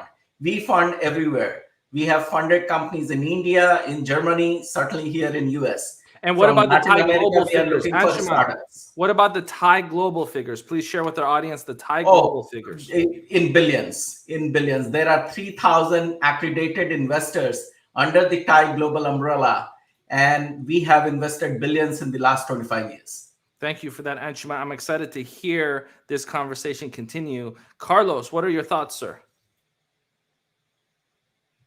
You're muted, brother. I'm just glad. I was saying that I'm just blessed and grateful to be here. One thing that I always tell people around the world is that we got to live as if we have one last day, not one more. And one thing, it's just beautiful words, the Ashkan, my brother here, I always love hanging out with him. And Anshuman, always great to see you, champion. And, I was just like thinking that right now over here in my brain, it comes down to, ladies and gentlemen, living from a transcendence state of mind. That's the key to everything. When you operate from a place of transcendence, now it's no longer about you. Now we become a Navy SEAL, a squad. Now it's above oneself. Now everybody eats at that table. Now everybody comes home. Now it's no casualty. Nobody dies. Now we all win. We all succeed above oneself. Never forget that when you make it transcendence, and I'll give you guys 3 tips over here that I want you guys to focus on right now. If you are struggling in your business and you think about and you go back and you listen to the replay, and every single speaker here that you can relate to, take the things that you learn from us and apply it, because I promise you, I've been applying those things for 30 years and I have impacted so many lives in my lifetime. But it's not about me, it's about others, because we come here with nothing and we leave without nothing. You're not going to take your money, your dollars, your euros, your pesos, your Bitcoin, your Doge, your Shiba with you. You won't. It's about how you make people feel. What are you doing when above and beyond the text bracket? What are you doing when it's between you and God, when nobody's watching? And I want you guys to think about this. Here, do those 3 things right now if you are struggling in your business. Number 1 thing, I want you guys to start with empathy, to see a real need in your niche. Start with empathy, not just how can I start a business? How can I start an MLM? How can I start this e-commerce? How can I just start a coaching or a speaking business or a NFT? You know, whatever is your thing. No, we start with empathy to see a real need. And when you go deep, that is deeply desire of your ideal client's avatar, niche, go within a niche, be strategic. And then number 2, you're going to start with the most viable product. What is the most viable that you can work on right now that you can sell it? Bring some moolah, bring some fedya, make some money. If you are an investor, that you can invest and get a return back, they're going to help you make more money. And then 3, you're going to show up with a story that they wanting to hear, that they want to be eager to share it. And Carlos, I'm gonna bring someone in that's gonna give you a run for your money. We're gonna let's go. We're gonna do a competition here. Of course, I'm talking about the ambassador of joy, because Barry Shore is now also back again for round 2 of the new psychology of winning. We want Barry to try to up the ante. You know, Carlos has been really keeping the energy low, so I asked Barry to come in and take it up to the next level. Mr. Barry Shore, welcome back, sir. Good day, beautiful, bountiful, beloved, immortal beings, and good-looking people. Now, Mo, and Rex, and Ashkan, and Carlos, and I can't see all the other people. How can I make the categorical statement that all the thousands and tens of thousands, 100,000 people that'll be watching POW, the psychology of winning, are all good-looking people? Because by definition, if you tuned in to the new psychology of winning, by definition, you're always looking for and finding the good. That's the definition of a good-looking person, always looking for and finding the good. I am deeply humbled and honored to be back again with you to share some insights into the most powerful, purposeful, positive, pleasant broadcast that you will ever hear. That's right. This is not just a tribute to Denis Waitley. This is a tribute to Denis Waitley and all generations of Denisians who have been around in the world, who are bringing forth from their inside to the world channeling of goodness. That's what a cog is, a child of God. So Carlos, when you said before, yeah, life, look at Laura, look at Ada, look at Anshuman, as they bring forth their beaming countenance and making sure that everybody understands that this is all about giving. You see, that's right. Thank you, Rex. Keep smiling. Thank you, beautiful, bountiful, beloved, immortal beings. I'd like to make something totally clear. I'm going to tell you a brief story, and then I'm going to give you one word that's going to illustrate it. Carlos, are you ready to fall over? Let's go, Apostle. Okay. Let's go. Imagine the following. Anshuman, imagine this. Standing up in the morning, Laura, just like you, hale and hearty, able to leap tall buildings in a single bound, and in the evening be in the hospital, totally, completely paralyzed. And it was not from an automobile accident, not a spinal injury. It was a rare disease that I never heard of the day before. It took over my body and made me a quadriplegic. Quadriplegic, you know what that is, Laura? Nothing on my body moved. Couldn't even move my head left to right. Nothing, Ada. Completely. 144 days in hospital. 2 years in a hospital bed. I couldn't turn over by myself. 4 years in a wheelchair. I had braces on both my legs, from my hips to my ankles. That was progress. Thank God today, Carlos, I'm able to be vertical and ambulatory with the help of a 7-foot walking wand. So I'm a triped, not a biped. I still can't walk up a stair by myself. I can't walk up a curb by myself. And I have help 12 hours a day, 7 days a week. But you hear my voice. Positive, purposeful, powerful, and pleasant. It's all because of one word. One word. When you hear this word and you understand the acronym that it stands for, and you internalize, utilize, and leverage in your life, it will shift everything in your life. Ready? The word is, drum roll, fanfare, da-da, da-da. Smile. Smile. Because SMILE stands for, Lord, seeing miracles in life every day. Seeing miracles in life every day.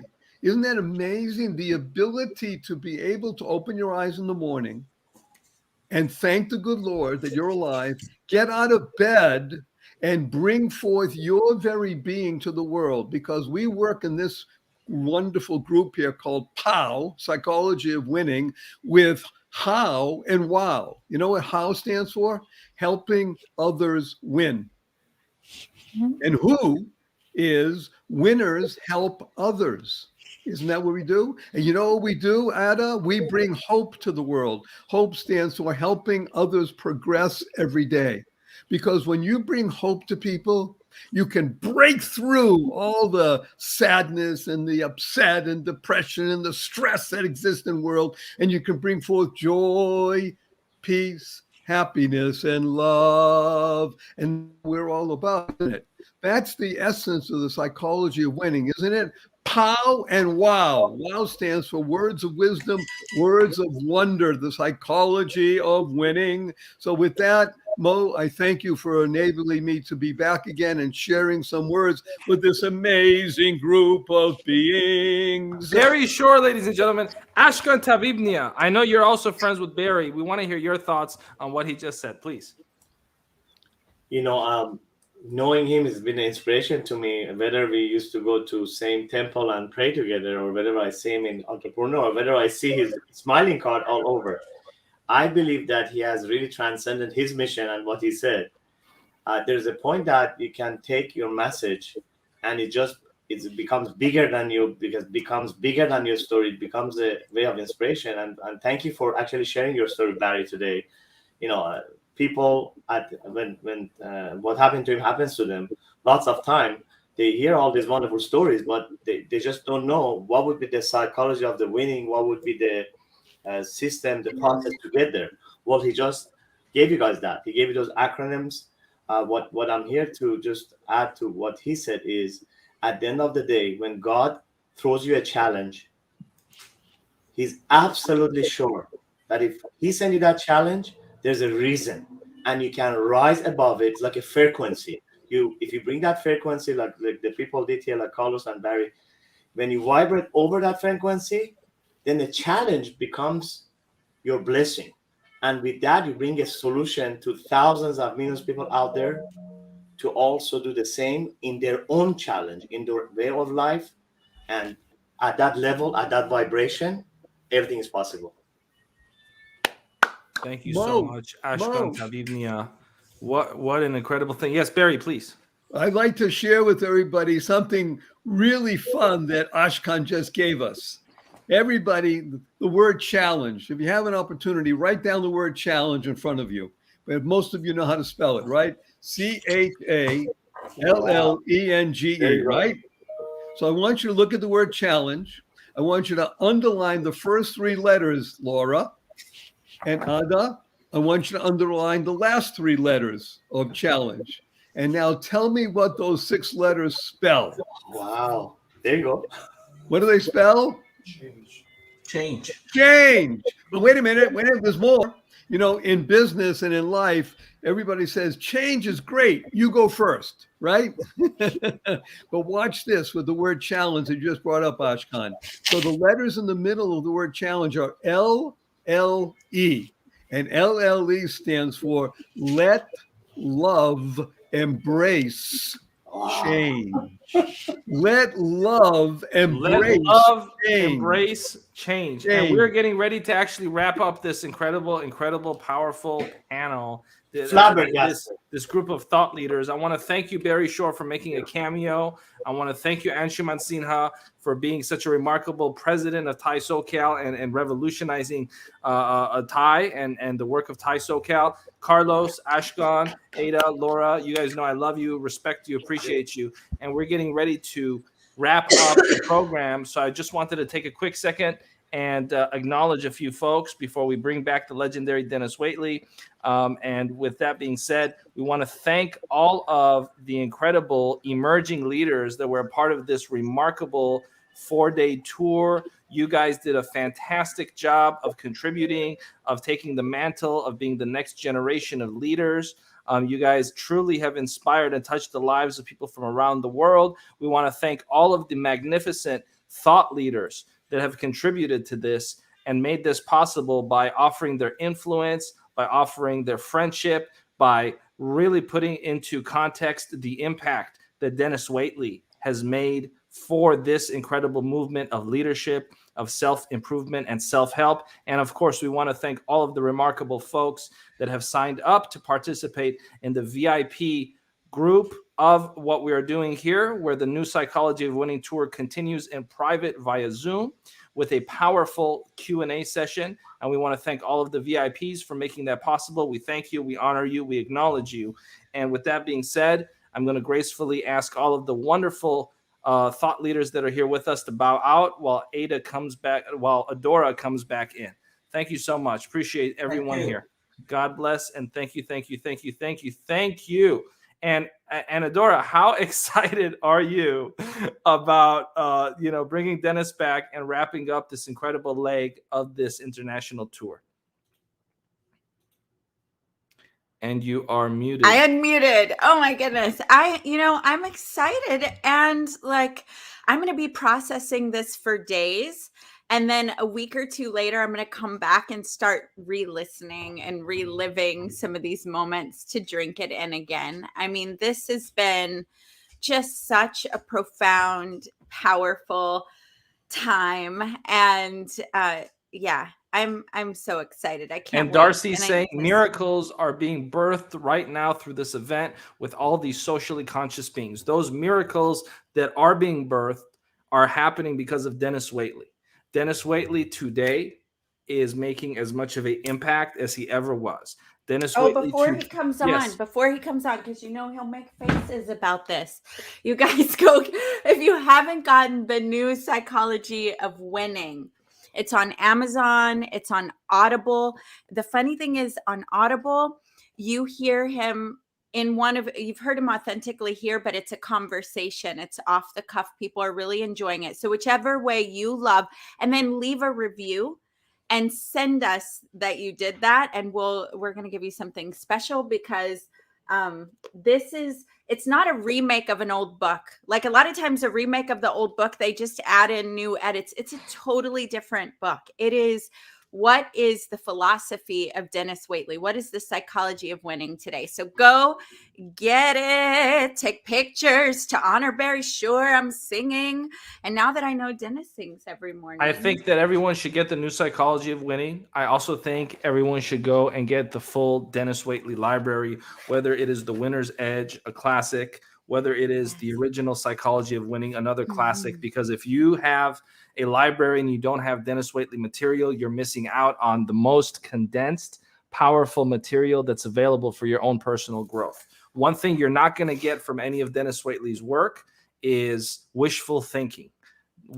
Denis Waitley is not going to tell you with his work what you want to hear. He's going to tell you what you need to hear. And so if you're really serious about improving your life, improving your business, go get the New Psychology of Winning, as well as the original classics, because do yourself a favor and take things to the next level. Rex Sykes, your thoughts before we bring back Dennis to close up and wrap, please. Rex, you're muted. How many times have we said, Adora, if I've taken a shot for every time someone said you're muted, I wouldn't be able to stand up right now. Rex, please. Yeah, I think you just have to realize the gift that we've all been given here over the past 4 days, to be able to experience the different expressions of greatness and of insight and of love that have been offered everyone. You know, there's a saying that when the student is ready, the teacher appears or the lesson appears. I added the word only. It makes a little bit of a difference, but only when the student is ready will the teacher appear. And so if you're ready, those people are here, but you won't see them unless you're absolutely ready. And so what happens for a lot of people is it falls on deaf ears, and that's too bad. Someday they will awaken, but right now, you and I and each of the persons who've watched live and who will watch the replays are being exposed to just absolute greatness. And not just in terms of great people, but in terms of great concepts and principles that can transform your life. So if you're ready, if you're available, if you're open, imbibe it, because it's yours. It's the opportunity is there. It's here. It's now. You remember Brian Tracy going like this when Dennis goes, I want to come stay in a room with you, yeah. Brian. It was like a little boy moment, like, take me, come, Dennis. Well, for me personally, I mean, there's so many highlights, Adora, and we've gotten now over 30 hours of live interactive, no breaks, no commercial breaks.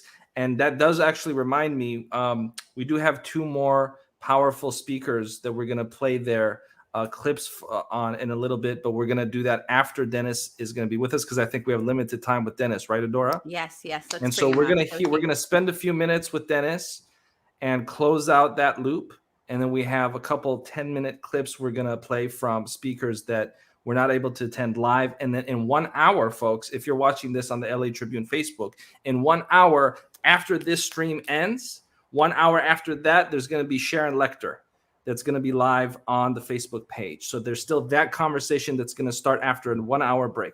With that being said, though, I think we're going to bring back Dennis. But before we bring him, I just want to also comment a few highlights, Adora. The Brian Tracy, Denis Waitley conversation for me was personally the highlight. And I'll tell you why. Because that, you know, we had so many incredible legends and everyone is equally great in their own right. But specifically, when we look at the self-help world, Jim Rohn, Brian Tracy, Denis Waitley, for me, they're kind of cut from the same cloth, right? I mean, and those three, it's almost like, you know, when God was creating them, he opened up the same shelf and took the same kind of clay and said, you know what, I'm going to use this clay to create Jim Rohn, Brian Tracy, and Denis Waitley. And to have them together after decades of making an impact, and to see the mutual respect that they have for one another, and to see the authentic love and appreciation they have for one another. For those that understand this industry, that was a powerful moment. I want to hear your thoughts, Rex. You know, again, I kind of said it earlier, the opportunity to be a fly on the wall and hear 2 greats talk game, talk life, talk past events, talk future, talk change, talk transformation is you know, where can you do that? When can you do that? If you're lucky, you know, you're sitting next to somebody in a coffee shop kind of thing and you're overhearing the conversation. But we had this focused time of just listening to these 2 brilliant minds share from their life experience about how people can transform and what it meant to them to be on this journey and what it means to contribute to others. Where else can you get that? And I can say, I don't know of anywhere else. You got it here at the Los Angeles Tribune in this event that you both put on. And to me, I'm just so pleased to be a part of that. And I think the world is a far better place because of not only these people that have been your guests, but the fact that you brought these people as guests back to all the people today and the last 4 days. Adora, let's hear your thoughts before we bring Dennis on. I'm I'm just looking at the replays already. There've already been 3,000 views on the day one video, over 3,000. So well, that's just on one social on media. We have to one remember, platform, but this is going to be seen by millions of people, and yeah, so that's having people on different platforms, and it'll be repurposed. But please, Adora. Yeah, I was just going to say on Facebook alone, and that isn't including the other platforms. It's not including the history that will continue to live when we take these clips and put them on Denis's YouTube. I mean, people are going to be drinking this in for years and years. And the speakers coming to us afterwards and saying, wow, thank you for that moment with my friend, my mentor, my colleague. It's really profound. So thank you, Adora. Let's bring Denis in now. Denis. Yeah. Long time no see, Denis. He's getting tired of the pat on the back.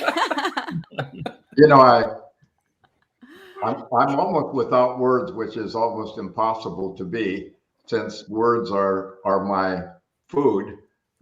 Words are my food, and they're also they're the things that become, they're the thoughts that become things. I think everything is visual and emotional before we can express it in words. And words are a very uncomfortable, difficult way to express the way you feel. How can you express in words the way you feel? You can only show that. I'm hoping that my body language is showing that this is a highlight of my life, not because I'm being honored or featured, but because I'm able to share the thoughts of so many thought leaders throughout the world. I mean, I'm so humbled by it because I learned something from everyone. In fact, I thought I was a master of acronyms, but are you kidding? I don't have it. I started thinking about acronyms, TIP, to ensure performance, to ensure performance. Everybody thinks that you tip somebody afterward, but a tip is something you're given in advance on who to bet on. And I want to give each of you a tip. If you want to ensure performance, bet on yourself. And take the tips that you've learned to ensure performance and take those tips internally and share them with everyone, because behind every world-class athlete, as we heard not long ago, there's a world-class coach. Behind every world-class person, there's a world-class coach. And why make trial and error the way you live your life? You'll save 10 years of struggle, 10 years of making mistakes. If you'll learn from people who've been there and done that and been through what you want to go through, just get a coach with a proven track record of success who's truly interested in helping you achieve your dreams, and then listen and learn, take notes and apply, but act upon it. And if I said one thing, whatever you're thinking about this, act upon the thought. Don't put it on layaway. Don't put success on layaway. Don't put happiness on layaway. Happiness is not a result, it's a way of traveling. Unless the experience of happiness is not felt in the present tense, it will never be experienced at all, because you'll be waiting for that special time that will make you happy. But results don't make you happy. You being happy inside create the results. So, POW, prisoner of war, of course I've worked with prisoners of war. I've never been one. Power of women, of course POW is power of women, because we've seen it. POW is prisoner of your work, of course we are. Prisoner of your wishes, yes I am. Putting on weight, yes I did. Now I want to put on weight. POW, Prince of Wales, could be. What could it be? It could be psychology of winning. Pow, yes it is. A little boy went pow. I said, yeah, that is. That's like a shot, isn't it? But you say POW in a foreign country and they say, what are you talking about? Oh, you haven't had experience with it yet, but as soon as you've experienced it, your bumper sticker, your definition, life is a perception to the eye of the beholder. And it's not so much what happens to you, it's how you take it and what you make of it. And I thought there's so much take-home value that I encourage everyone to replay your special coach. The one that really hit you the hardest over the last 3 or 4 days. the one who really resonated and rang your bell because there was someone that you heard or that you shared with or that you've heard before or a book you've read that has turned you on. And go back to that place and let it turn you on, but then act upon it. Don't wait. Don't wait for the future. It's already here. You know, when I was young, I thought I could do anything, be anything, have anything. I wished upon a star and saw myself go everywhere throughout the world without a care. But somehow in between, I asked myself, could it be, should I see all this for me? And now at last I know what kept my sights too low were simply childhood fears I learned so long ago. How do you know that the vision you have of yourself is real? How do you know that what's inside of you is about to be revealed? So many questions searching for answers, so many messages from youth, so many hours of working and waiting, and finally, a moment of truth. The secret to living the dream that's inside you is really quite simple to find. Forgive and forget all the words behind you and leave all those fertilizers behind. Imagine that what you desire and hold dear is asking permission from you to appear. This is your moment. This is your year. Don't wait for the future. It's already here. And so waiting for the future is like waiting for the prize patrol. It's waiting for the lottery. And if I could give more take-home value, of course I would. I wished I would have given more, because when we talk about self-awareness, for example, that's everything. Being aware of yourself, of your real self, being aware of what's inside. And how do you know how good you are? I want to ask you, who told you how good you are? Who told you you didn't have any talent? Many people said that to me, but how do you know? Did your report card tell you this? Did your teachers tell you? Did your parents? Did somebody say, you got to be kidding? You want to do that? Oh my gosh, you really are a dreamer. There are things you can do. Remember, we said dust off your childhood. Now that's not an idle idea. If you'll go back and think of what you loved to do many years ago, it's still there. It's waiting for you to take action upon that secret of secrets in your heart. So I would suggest something else. Dust off your childhood, take time to meditate and go for a long walk with yourself. You're the expert on you. Yes, you are. You think other people are? No, you know you. The coach only brings out you. The coach only asks you questions. The coach only keeps you accountable and keeps you bringing out the best in you. That's all the coach does. It teaches fundamentals, the correct swing, so you can play the inner game of anything. You learn the correct swing from a coach or a mentor or role model, and then you practice the right swing, the right stuff over and over. But there are tests you can take. And if you have children who are 14 years old or more, there's the Ball Foundation in Chicago, the Johnson O'Connor Foundation in New York, nonprofit. There are 19 natural gifts that were gifted in each person, 19 of them minimal. Tweezer dexterity, finger dexterity, hand-eye coordination, color perception, mathematics, numbers. Those things are inborn. Behavior is learned through experiences, but we have talents inside more than you could ever use in 100 lifetimes. So get a strength fighter test, a natural gifts test, and test yourself not against other people, it doesn't matter, against your own potential, and find out which 5 to 7 enormous talents you have. Share that with your children. Give them a gift. Instead of a video game, give them a natural gifts test. It's not a test to see how good they are against others. It's to find out what they uniquely are good at. So that's one thing, to be more aware of your own potential. And we talked a lot about the fire of desire inside, and I just want to revisit that.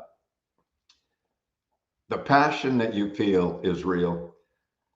You have to have that pilot light on. You have to have that booster rocket go. Motivation is an inner force that compels behavior. It's not a poster. It's not a travel log. It's not a pile of gold. It's not cash. It's not a Ferrari. It's not a Lamborghini, not a place, not a designer clothes, not jewelry, nothing you can wear, nothing you can drink, nothing you can live in, nothing you can fly on or go on a trip on. It's inside. It's an inner force that compels you to behave. And as long as you'll be motivated either by fear or desire, why not I can instead of I can't? Why not be ignited instead of inhibited? Why not be propelled instead of compelled? Instead of doing what you have to do, do what you choose to do. And go ahead and take that risk. You don't have to do it alone. We said revolve and put yourself together in a team. Yes, it's true. Together, everyone achieves more. Together, everyone accomplishes more. And luck is laboring under correct knowledge. And posh is port out, starboard home. So if you want a posh accommodation, you're on the port side going out and the starboard side coming in. But motivation is the inner force. So make sure it's inside of you and then let it explode inside to action. And I think focus, you know, if I could tell anyone that focus precedes success, I would say that over and over. Magnificent obsession, a GPS built in. Crank in where you want to go, crank in where you are. It will take you there unerringly because you are programmed subconsciously toward your currently dominant thought. We always move toward our current dominant thought. So make that thought winning. And then this whole idea about helping other people. Why not be a servant leader instead of a status seeker? Wouldn't that be so much bigger in the world than seeking status? I'll tell you it is, because you can't eat gold. You can't taste it. You can't smell it. You can't feel it. You can't touch it. You can't hold it. Can't pat it on the back. But other people that you're helping along the way you can. And so winning to me is a very personalized thing. And I'm using a little soliloquy here, but I just want you to know that as I'm approaching 89, fine as wine, I'm saying to myself, what's it all about, Alfie? What is it all about? It went so fast. I was just in high school. Wasn't I 15 the other day? Why am I looking back at all the things that I remember? No, I don't want to do that. I don't want to look at the scrapbook of the life I lived and didn't live. I don't want to look back at missed opportunities. I'm going through the front end of that windshield. I'm looking through the rearview mirror, sure, to see where I came from. It feels good that I've overcome. And I use my failures as fertilizer. I use my successes as reinforcements. But I'm looking out that window because I do know what Viktor Frankl said was right. You got to have a big why that's big enough and bigger than you and bigger than your own life. If your why is to make the world slightly better for you having walked upon this earth, then you will have lived a life well lived. And I feel that way with all my heart and soul, that perspective and dimension and the idea of serving other people with value is the most important thing I've learned in all of my life. And I'm so grateful that Adora and you, Mo, allowed me to have a surprise guest of my own daughter. You don't know how it feels to have your own child be with you and just talking when you didn't expect that. No, it wasn't a command performance. I wasn't giving her a lecture on what she should do and how she should be.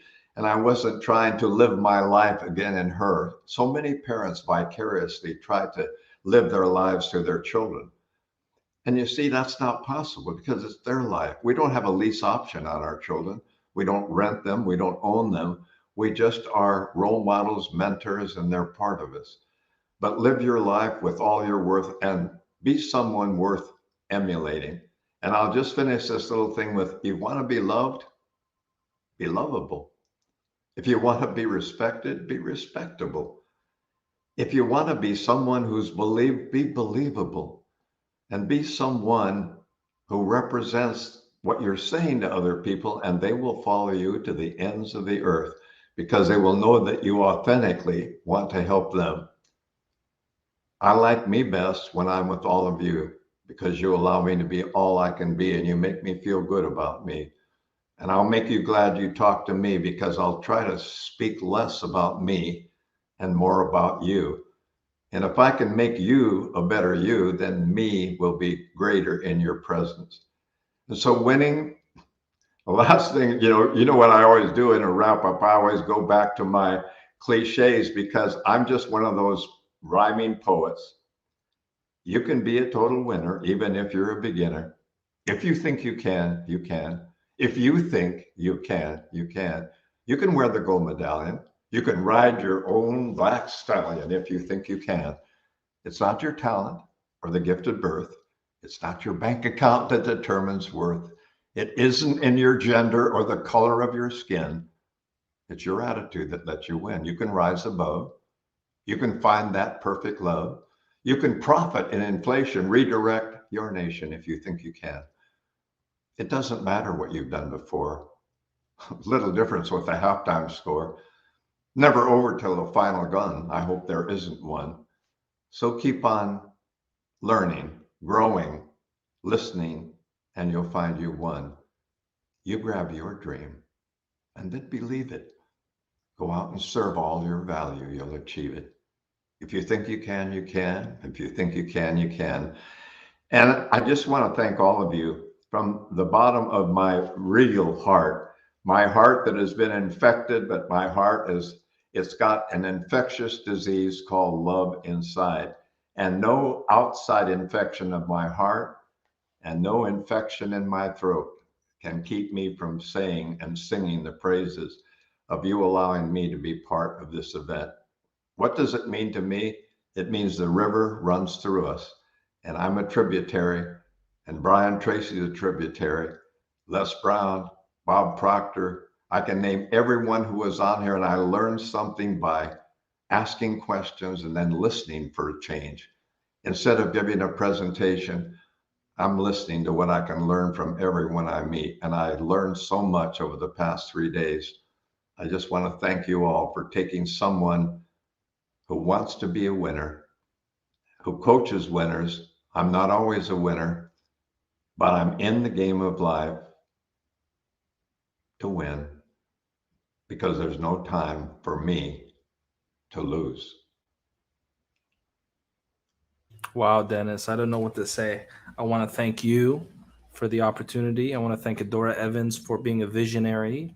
And I want to thank Rex Sykes for hanging around here unexpectedly. Please, Adora, do you have anything you'd like to chime in on? You said that when I'm paraphrasing because you said a lot there, but you said that when you're loving and lead with your heart and you're respectable and you do the things that people will follow you to the end of the earth. And you have certainly been one of those people for me.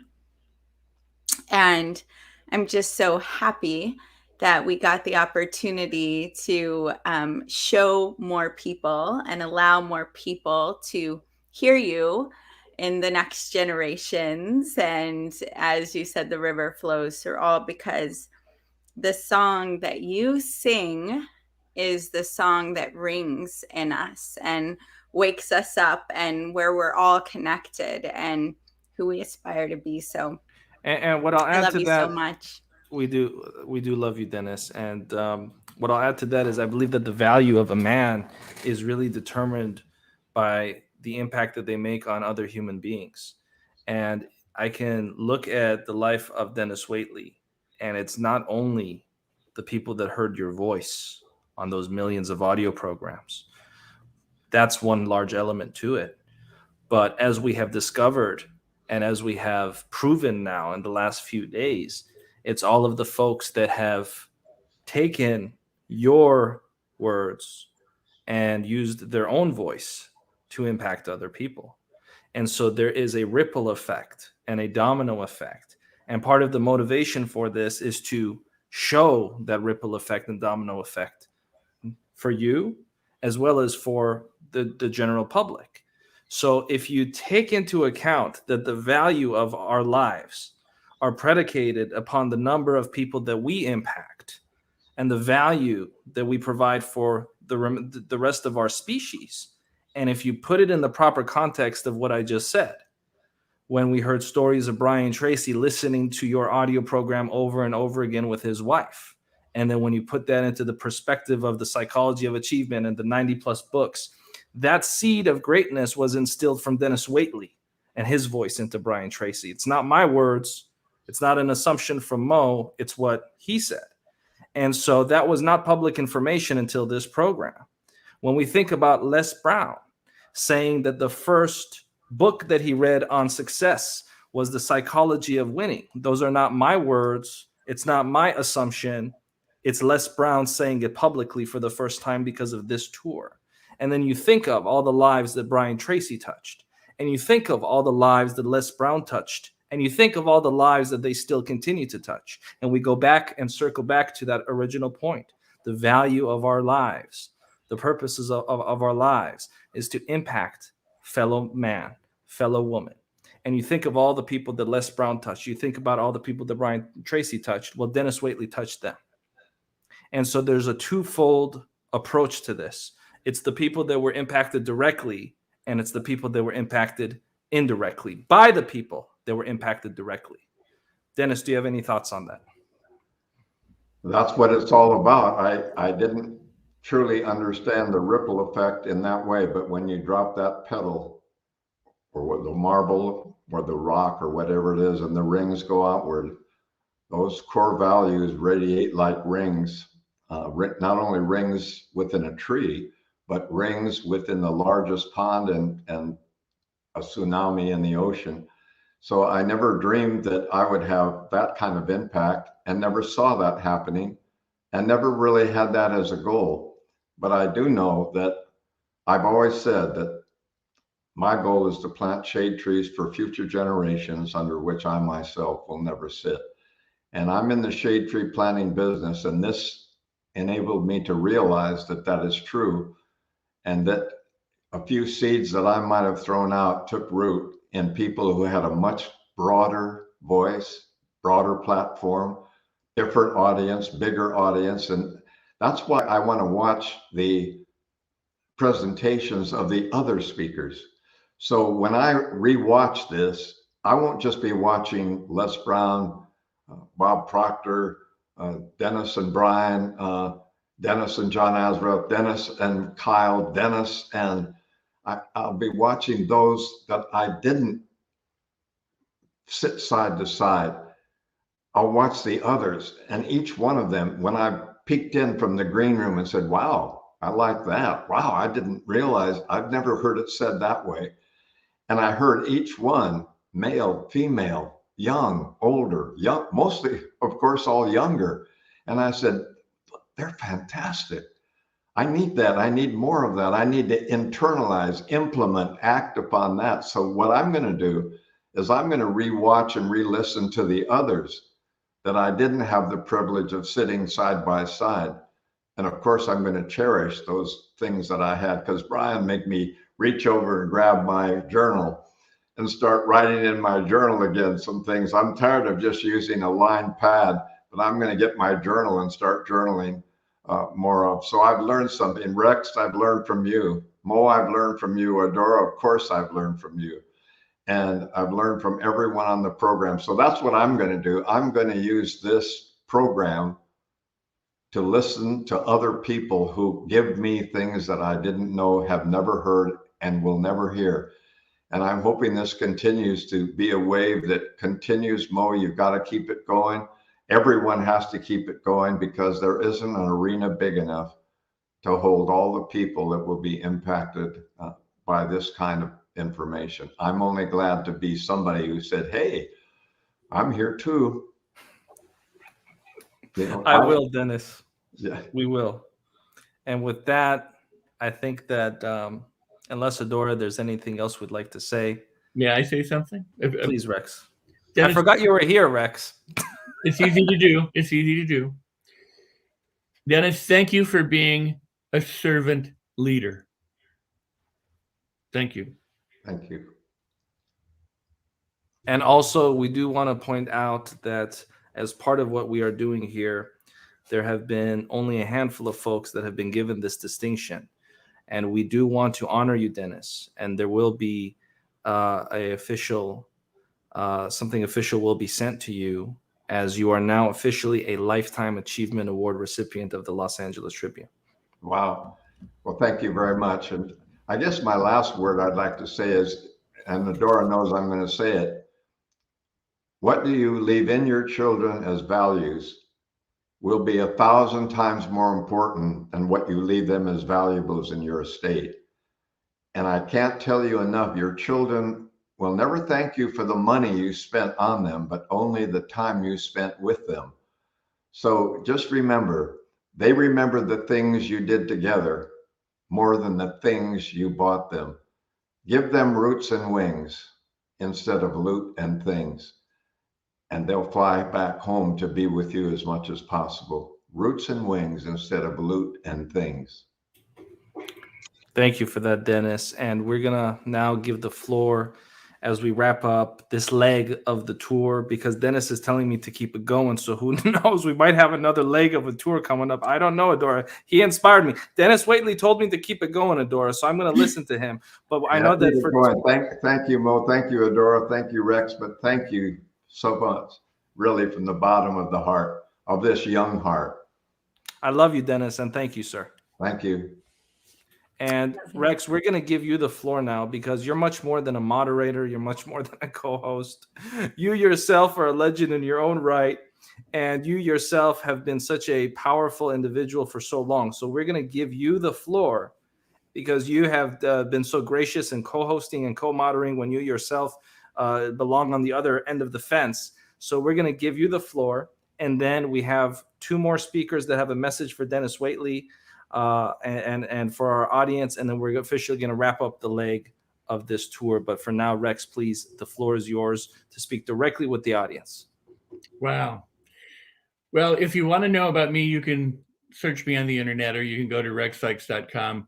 I don't talk much about me because it's truly about the work that we do, and it's really about you. So what I would like to say is this: world doesn't need another Elvis Presley. It doesn't need another Tony Robbins. It doesn't need another Michael Jackson or Lady Gaga or Oprah Winfrey. The world needs you. Just exactly how you show up and who you are. And really nothing much beyond that.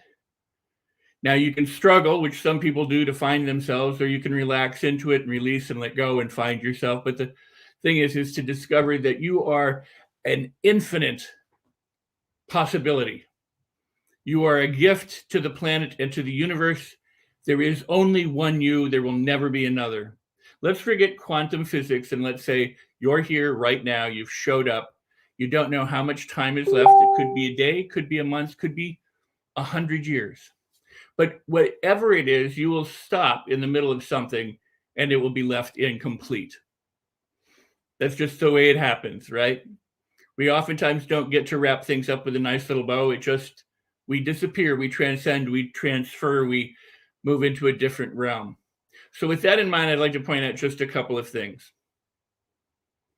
It's about your heart. It's about your mind. It's about who you are and who you show up to be. You're a gift to the planet, number one.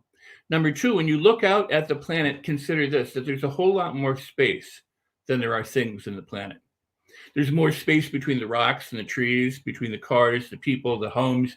Between the planets, there's more space. In the universe, there's just more space. In an atom, there's more space, And the interesting part about all of this empty space, it's filled with such presence, with such electricity, that inside your cells, inside your hand, you have enough energy to light up a city block. It is amazing the energy, the potential that you are. And yet for most of us, it goes untapped unless we decide to look for it and become aware. So here's what I would like to invite you to consider. There is you. You're infinite. If you were lost in a forest, what would be the best way to get out of the forest? Some might try and look around them. Some might try and find a stream. There might be a number of different ways to do it. But one thing for sure is the higher up you go, the more you can see. So go high, rise high, look up, go to the mountaintop and look down, you see further. I'm going to invite you to go further than that right now. You are infinite potential. I'm going to say that you are source. Consider this. The world is a bubble, gas enclosed world, right? And everything in it is inside this gas enclosed bubble, hurtling somewhere through space and time. And everything in that bubble, plants and animals and humans, are moving, traversing the space. And with consciousness, we've built cities and done all sorts of things, right? We've evolved. Your body is made up of cells, trillions of cells that interact sequentially and simultaneously. Your body has more space in it than it has matter. I know it seems hard to believe, and many people don't. But here's the thing. You are the same thing that everything is. When you look at the trees, you don't see the connections underneath the ground. You don't see the root structure that exists beneath. You don't see how everything is interconnected. Your body is interconnected. Your cells all communicate in a way that is beyond anything that we could even begin to imagine. Our subconscious mind is billions of times more powerful than our conscious mind. So the conscious mind that we look at the world with is tiny by comparison. You know what words do? Words divide. If I say hot, you think cold, or you think tepid. 3 different classes, 3 different distinctions. Words divide.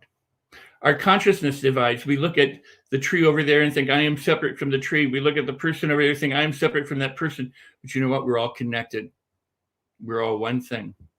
We're all one organism of cells inside a bubble of gas floating in the universe.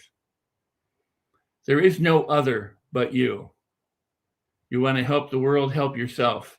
You want to help yourself, help the world. You're looking in a mirror constantly. Be authentic to who you are and live knowing that there is no other way. If we want the world and each of us to excel and continue, then rise up and understand that you are the source of that goodness. You are the source of that change, and you are the source of everything. You are infinite possibilities. I know this seems lofty and it might seem a little woo-woo, but entertain it for a while and think on that and discover who you truly are. Dennis and other people, Mo and the people here today and the last few days have helped you to look inside. And one thing that's for sure is that everybody who's talked today has talked about hardship and overcoming hardship. And and this is why I go back to the words. This is why I go back to it's all one thing. How many people, Miracle J, how many people, Barry Shore, how many people, we talked about Michael Workington, have said, if it hadn't been for the hardship, I wouldn't be who I am today. Hardship is only hardship if you think it is. Otherwise, it's an opportunity. Dennis said, if you think you can or you think you can't, you're right. Henry Ford added to that. He said, I never let what I can't do stop me from doing what I can. You can do great things. You can do so many great things. Just realize you are infinite possibility. And we are all one. We're all the same. We are one species, one organism, trillions of cells going around the sun. Let's make the best of it and enjoy each other while we can. Much love, peace, blessings. Honor yourself and honor each other. With that, I'm Rex. Mo, you're muted.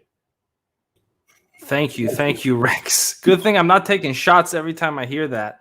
That's what I said. Otherwise, I hadn't told you. I would not be able to structure a sentence. So we're continuing our theme here, Rex, and we're ending the program with powerful women speakers. And we have 2 more incredible speakers that have were not available to be here, but they have a powerful message for Dennis and for our audience and for all the folks watching. Of course, up next, we're going to have Angela Totman, who's a remarkable leader in her own right, be one of our speakers. And we have a message from her that we'd like to play now. I'm delighted to be here. My name is Angela Totman, and I am so excited to be part of this event to honor the incredible work of Denis Waitley. I've spent my entire career in the personal development industry, being able to work for and with brands and organizations like Rich Dad, the Napoleon Hill Foundation, Think and Grow Rich for Women, incredible leaders like Sharon Lechter.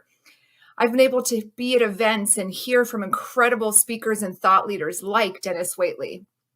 And one thing I've learned is that the world is full of people who aspire to be winners. They aspire to make great impact. They aspire to be an even greater version of themselves. But I've also learned that wanting to be a winner, wanting the winning, isn't always enough.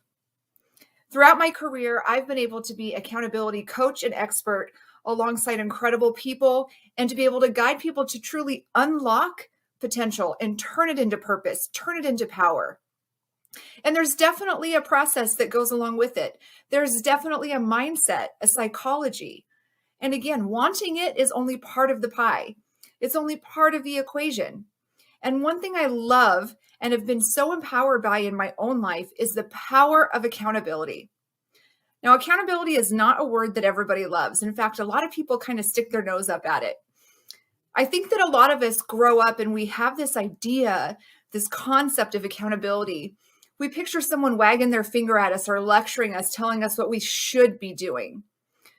I like to think of accountability as something a little bit different than that, though. Accountability is truly our ability to exercise choice. It's our ability to turn those wants and desires into results through action. And I am an accountability coach. I've talked about that. But as an accountability coach, I don't hold people accountable. What I do is I work with people to help them find ways to have their own inspired accountability to themselves. We can inspire other people. We can support other people. And I love doing that. But truly the most rewarding part of what I do is when I help people to find that thing that they can tap into intrinsically, that's theirs, that they carry with them, that they don't need me on the phone with them every day. And when you think about the psychology of winning, what is winning? Winning is an action word. Winning is really going through the steps and the processes to achieve the results. And in order to be willing to go through the steps and the processes, we can either be motivated externally or we could be motivated internally. And that internal motivation is really where personal accountability comes into play. And I think it's one of the most important things that Denis Waitley teaches, and he has taught over the years, whether it's in terms of showing up as your best self or understanding the role of personal value and self-esteem, understanding the importance of who we surround ourselves with, the environment that we put ourselves in. Personal accountability looks like a lot of different things, but ultimately it truly is exercising that power of choice to take the actions required to do the things that lead you to winning. And I think that there's a few other pieces of it too. Number one, you've got to know what winning looks like for you. There's got to be clarity around that. How do you know if you've hit the target if you don't know what the target is? How do you point your arrow in the direction of the target if you don't know where the target sits? And so having clarity around what winning means to you is the first step. The second step is really being willing and able to take the action. Now, willing and able could mean having courage, being willing to step outside of your comfort zone. It could be learning a new skill, meeting a new person. Being willing and able isn't just about willpower. And that's a really interesting thing about accountability. And especially in this world where a lot of people are talking about mental toughness. And if you want to be a winner, then there is a certain element of mental toughness that's required. There is a certain element about you've got to be willing to do the things that everybody else isn't. If you want to win above and beyond what everybody else is doing, you've got to be willing to do the things they're not. But that doesn't only happen through willpower. Willpower is a pretty interesting muscle. It can get fatigued, just like your bicep or your leg muscles. Any of those muscles can become fatigued. They require endurance. You build up endurance. And willpower requires that same amount of training and build up. So then how do you stay clear on what you're doing? And how do you gain the ability and the willingness to do those steps? It's by understanding your value. It's by knowing your purpose. Everything that I do is to fulfill my purpose of supporting others and taking their potential and turning it into power, whether that's as a business consultant, accountability coach, or even as a real estate professional. In my career, I have taught financial literacy. I've taught youth programs.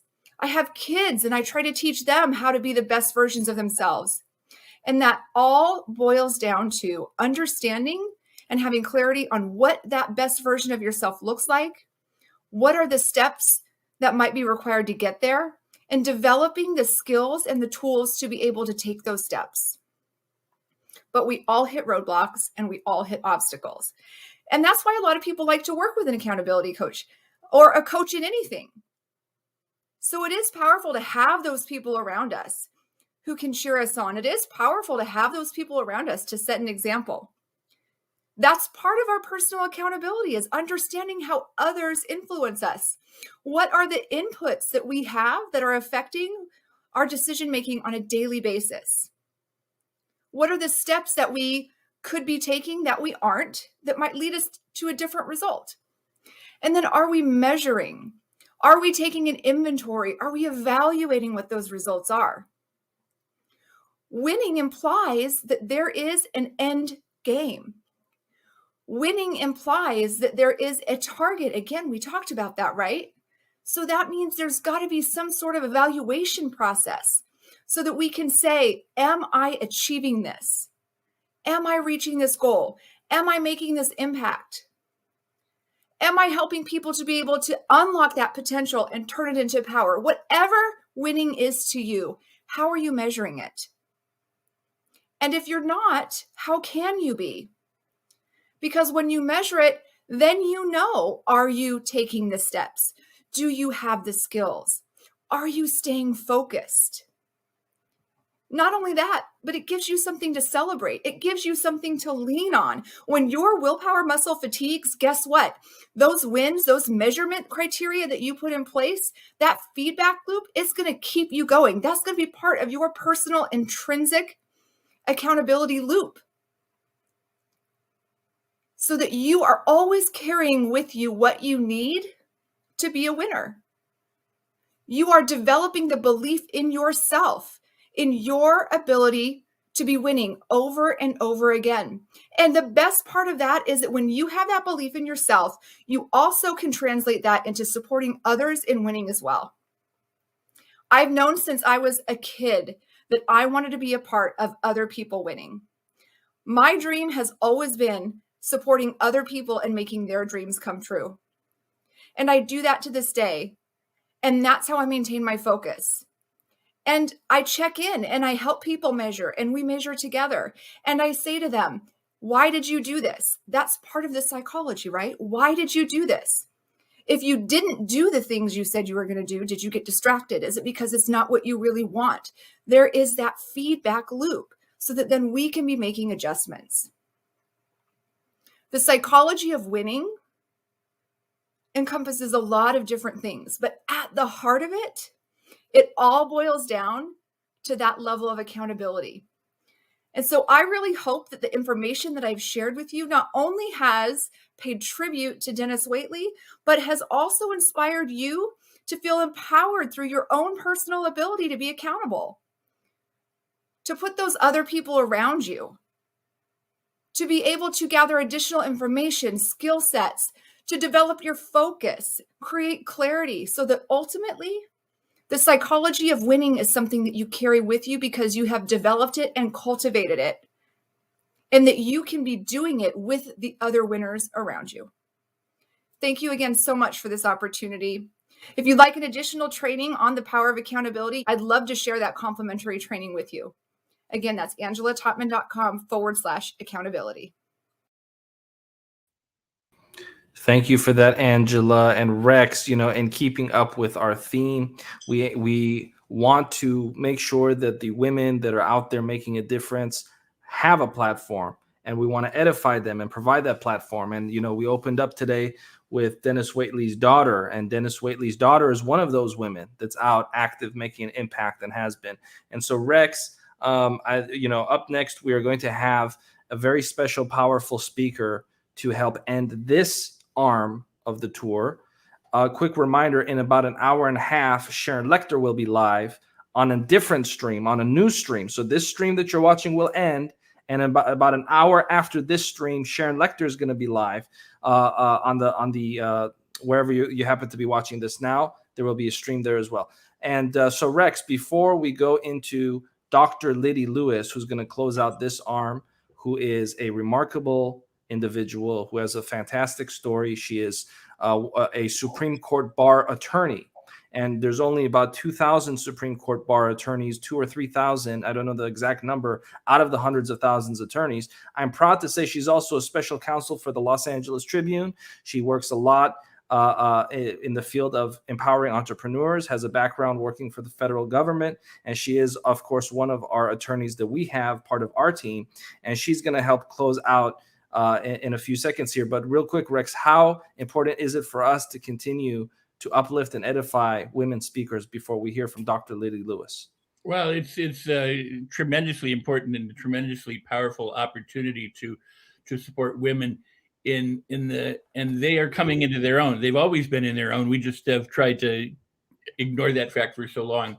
And now the day, the age, the time is here. Women are finally being heard the way they should be heard, accepted the way they should be accepted and received. And not because the men have stepped aside, but because women are powerful in their own right. And what we have seen here this morning with Denis's daughter and other women who have shared this platform, and who's going to finish up Dr. Liddy, very powerful. And my life, like Denis, I have been surrounded by powerful women. Most of the most significant mentors in my life have been women.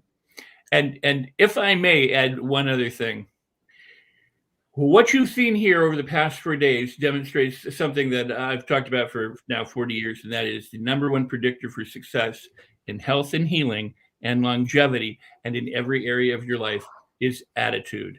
Developing a winner's attitude, a powerful, positive attitude will do so much to carry you forward in your life. I would go back and I would listen to each and every one of these speakers again and again. I would take notes over and over again. I would let it sink in, do it in a spaced form of repetition. Listen to it tomorrow, give yourself a few days, listen to it again, go back to each and every one of them and extract all of these incredible nuggets and components that have been offered here in the past 4 days, but also that had started with Denis and his work so long ago. So make it your own, own it at the DNA level.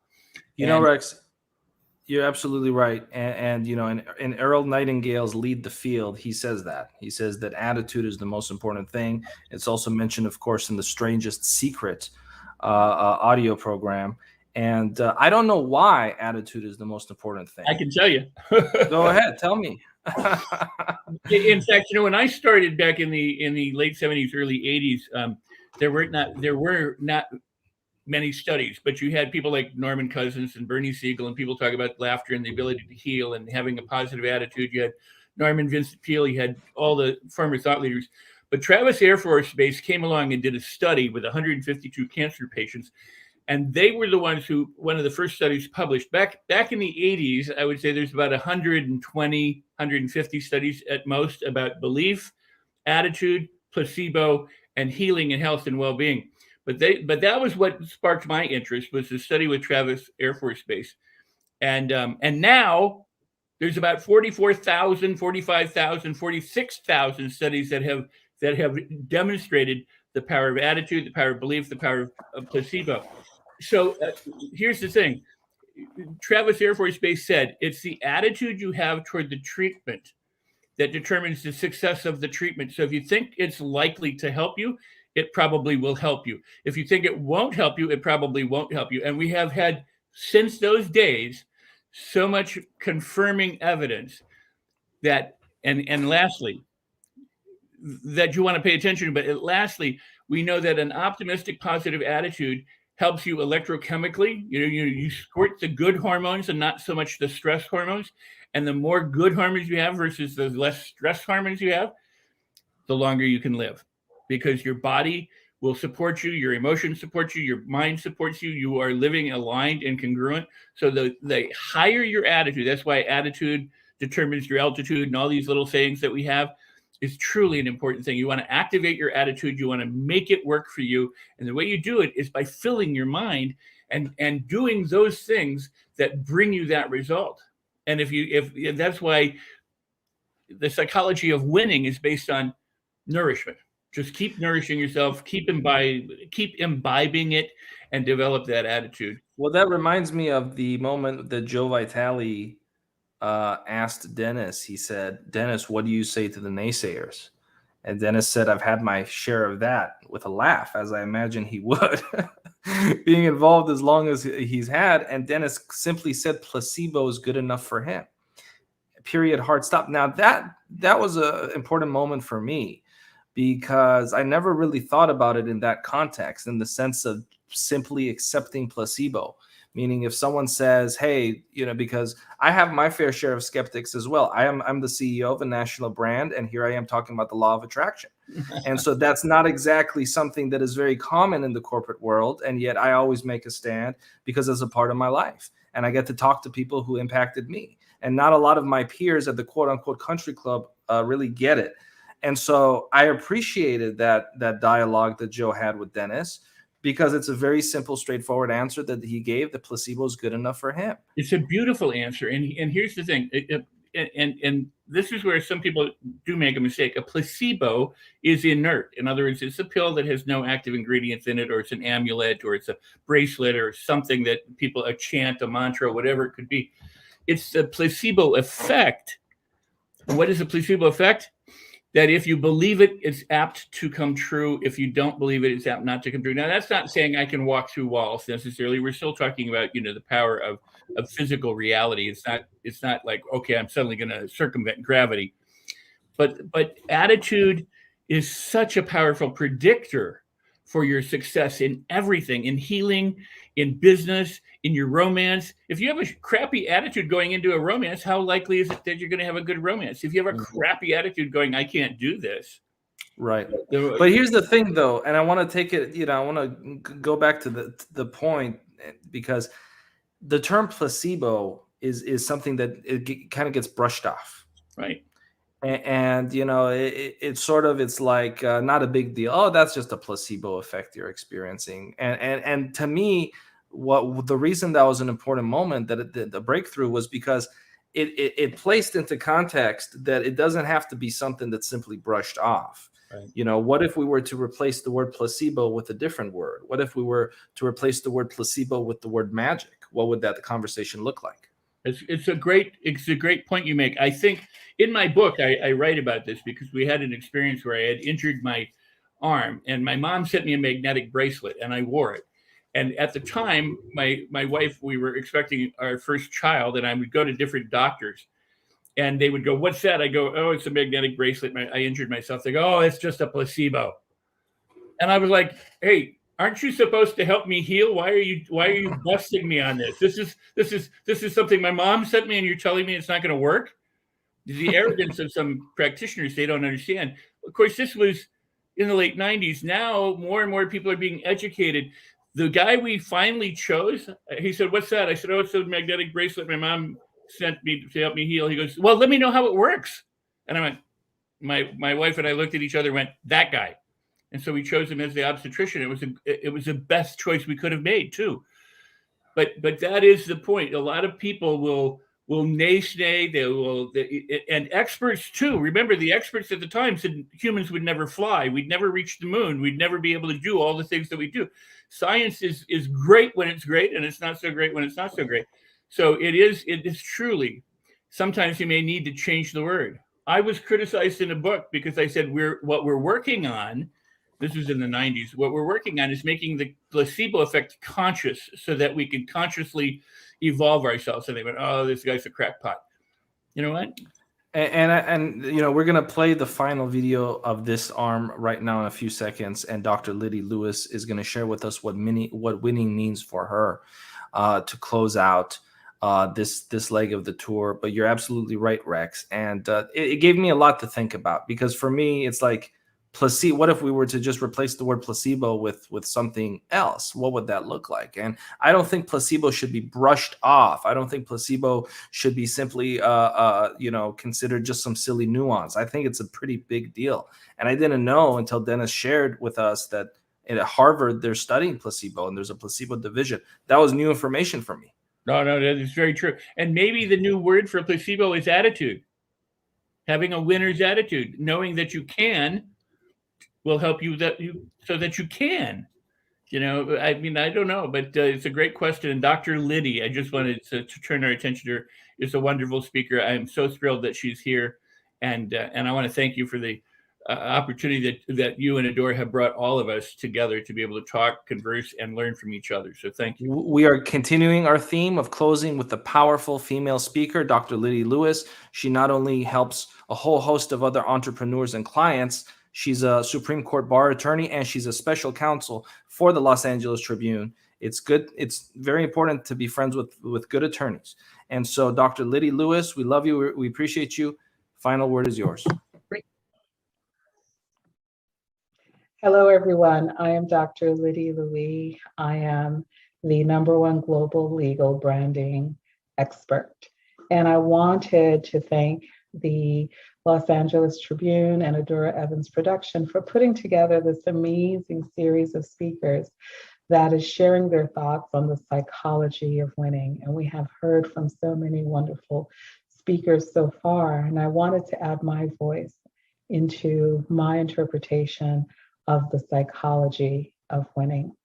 And I want to begin with a quote that Denis Waitley has often been known to say, and that is, the primary choice in life is to accept conditions as they exist or accept responsibility for changing those conditions. And his words are very similar to a author that wrote in the 1770s, and this is when America was becoming the young America, where we had men that were, and I'm thinking of Alexander Hamilton and Thomas Jefferson, George Washington, Benjamin Franklin, that were living in the American colonies and wanted to create a different land. They made a decision in terms of choosing to play a different type of game. Their psychology was that they wanted a country where ideas and the expression of those ideas were welcomed and respected and protected. And François-Marie Voltaire said the following, very similar quote to Denis Waitley. He said, each player must accept the cards life deals him or her. But once they are in hand, he or she alone must decide how to play the cards in order to win. Very similar in terms of their ultimate meaning, but a slightly different twist as to how the two men went about accepting it. What we find in Denis Waitley is that you accept the conditions or you take the responsibility to change them. It's either or. What we find in Voltaire is a slightly different nuance, that you alone must decide how to play the cards. Gives the intention that there is a choice to be made, that there is a game to be won. And I think that game is the game that we choose for ourselves. It's the intentionality that we bring to our life. It's the process and the thinking that comes behind the actions that we engage in. And we call that the psychology, the science of winning, the thought patterns of winning. And what I want to add to the thoughts of these two men is a very simple, perhaps, twist to the concept. What if, as Voltaire mentioned, that you are dealt certain cards, but what if you can, in fact, change those cards? What if you can swap those cards out for different cards? That although you are given a hand to play, you can choose to play with a different set of cards. So what would that look like for us? Well, it means that we have choices then that we can make, choices that we believe are better choices than the ones that we were given. And that can show up in our business, it shows up in our life, it shows up in our relationships in terms of us deciding, taking responsibility, and recognizes that we can make a change, that it is up to us in our individual capacities of what is it that we want to accomplish overall. And I believe that each of us want to be happy. I believe that each of us want to be supportive of others. I believe that each of us wants to have the ability to play a bigger global impact in the world in terms of bringing about more kindness, more love, more possibilities for others. So if we use the words of these two men, we accept the conditions that we're in. We take responsibility for them. We acknowledge and decide how the cards, in which order we are going to play those cards to win. And I add the Dr. Liddy concept that you can change those cards. You get to choose.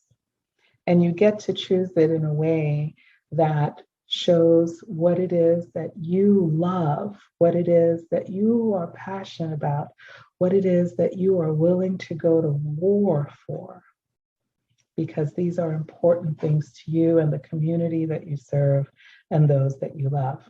So the psychology of winning becomes not only accepting the condition, not only accepting the responsibility, not only recognizing that you alone have to make that decision, but that also you alone have the ability and the power to choose how you are going to play that game, that you can swap out the negative for the positive, that you can change things, not just for you, but in the lives of other people. And I think that becomes the real winning game. The real winning game is that we have the power to create a place in this world that others can feel comfortable in, others can be happy in. And we get to do it over and over again. That is winning, and it's winning for all of us. It is not accepting what has happened as the end. It is accepting that what has happened as the beginning point of what will be the end at some point in the future. It's acknowledging that you do not need to play this game alone.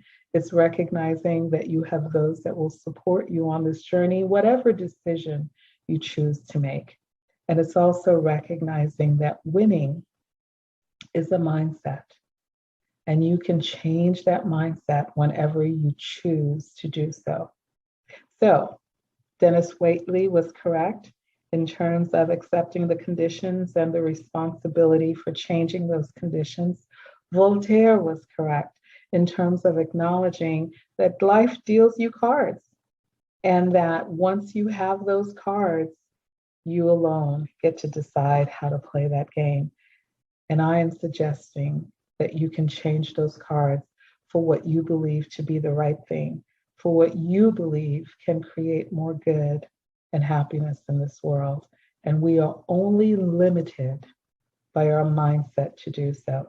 So the psychology of winning becomes acceptance, responsibility, action, decision to play a better, more beautiful game in terms of creating a world where we all win. No one loses, and we do it together. I'm Dr. Liddy, and I enjoy playing the psychology of winning because it is an endless game. Thank you for the Los Angeles Tribune for making this all possible for us to share our thoughts on Denis Waitley and how we play a winning game.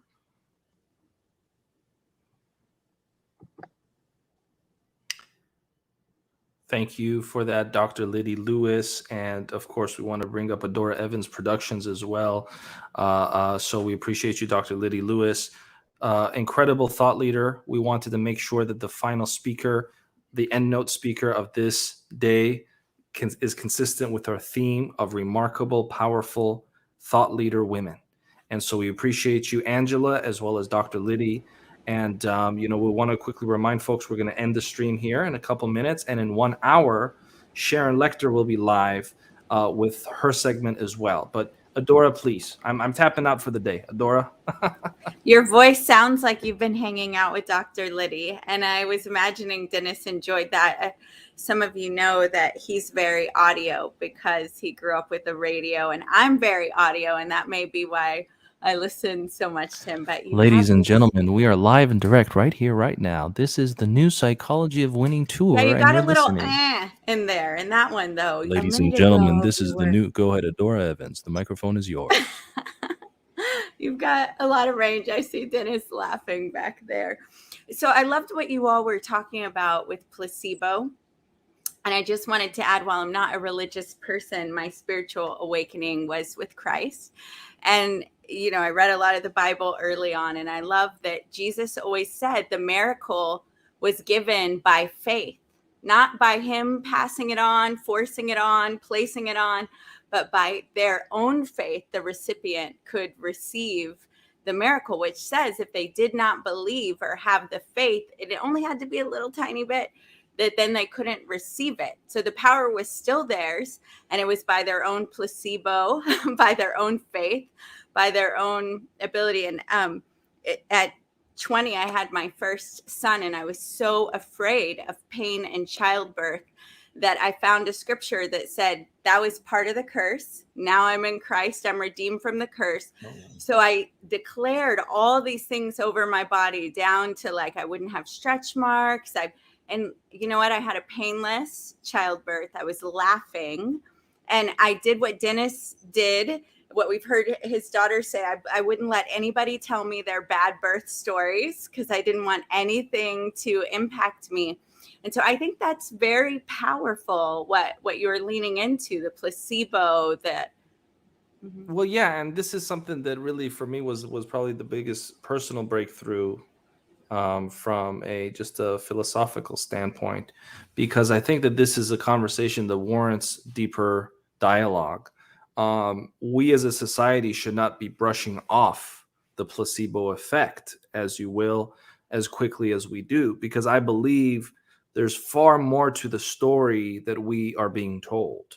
And so I think that is, for me personally, has been a tremendous food for thought. That stemmed from that dialogue that Denis was having with Joe, and here we are now talking about it again. And you're absolutely right. And it certainly is something that should not be brushed off, because the results speak for themselves in many cases. Rex, I see, wanted to chime in. I did. I wanted to first say, that one of the powerful speakers that we didn't get to hear from as much as we should have was Adora herself. The powerful woman. I mean, if anyone's ever gotten to hear you talk or read your book, they know that you are a wonderfully positive force to be reckoned with, and you help so many people. And so I'm glad. I mean, you've been present throughout. Rex has your book, by the way, Adora. She knows that. She knows that, and I bought the book for other people as well. Absolutely. But I think that you're absolutely right that the Los Angeles Tribune would be well served to have this conversation again at another time, in a format similar to this, because it is a powerful, and again, Denis has helped pave the way in all of this. It is a powerful conversation that needs to be had. The Bible says, "Ask, believing you received, and you shall receive too." So I mean, there's so much evidence. And additionally, Rex, it says first was the word, right? And so if we want to even take it there, whether I feel a little Carlos, I feel a little preaching. Well, no, I mean, you could use it either as a metaphor or whatever the case may be. I mean, we were speaking earlier about the Tao Te Ching in a different dialogue. And so all of these incredible philosophies have a holy or a sacred thread, if you will. There's something that we can find in this book. There's something we can find in that book. And that was kind of the point I was trying to allude to with Don Green. I couldn't really get there. I was trying to nudge him to start talking about that. I did the best I could, but he was a little busy talking about something else. But it's all good. We love and we respect Don. But we love Don, and we're thankful for his partnership. And I love his book as well. But with that being said, if first was the word, what does that mean for our lives? What if we take that and simply use it as a metaphor for our own existence? If Well, first is the word. Go ahead, Rex. Well, I was going to say, I think that's a powerful point, and I think also that the way we need to understand it, that word was spoken to create and bring things into being, and we can bring into all sorts of things into being by our words. We can bring in love and peace and harmony and positivity and power and goodness, or hate and fear and dread and doubt and also and division and harm by our words. So it's about learning to choose, because we're always creating, we're always transmuting something from one side to the other. There's, when I say create, by the way, I mean that more that we're transferring things. Everything that is kind of created. Even in the Bible it said it is finished. So we're kind of done with that, but we do change the energy. We either turn it to an energy that is useful and serves us, or an energy that doesn't serve us. It either unites us or it doesn't unite us. I think of the world this way. It's a microcosm of very, very tiny and very, very big, and everything in between. And so it's like hot and cold. They're words, but where you focus depends on what you get. That's why yogis can sit in the mountains naked and go, I'm warm, and not be ravaged by what would kill most other people. I mean, that's the power that is resident within us, that science has begun, over the past few decades, actually beginning about in the 40s, to try and understand.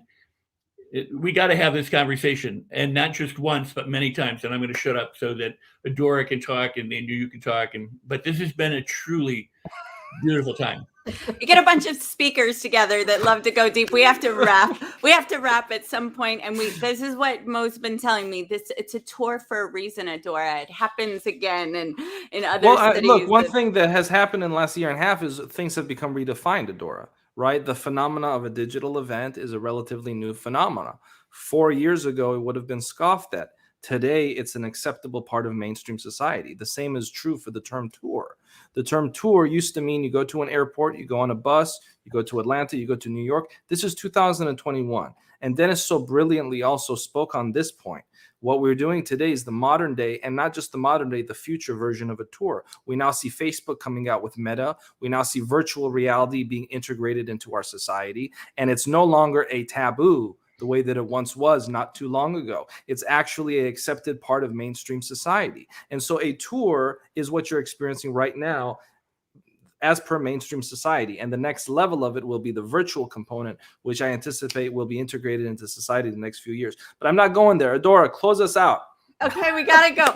Those of you that are in VIP, I know some of you have been wondering, you're going to get an email with private links, and you'll be communicated about future schedule. But the first one is with Denis Waitley, and it is on Tuesday, tomorrow, at a time that I don't have at the tip of my fingers. There's still time to become VIP.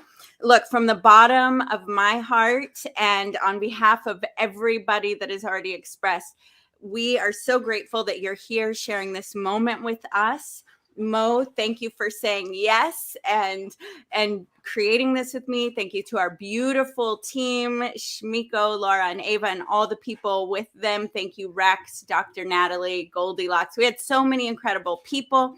And Dennis, our prayer at the deepest level, and to everyone I know, is that you receive this in at a cellular level, and it feels like your grandmother's love wrapped in a million blankets, just singing to you while you sleep and elevating you the way you have elevated so many of us. And we now have the opportunity not to stand on the shoulders of giants, which we do, but to flow in the river that these giants flow in. So I'm complete.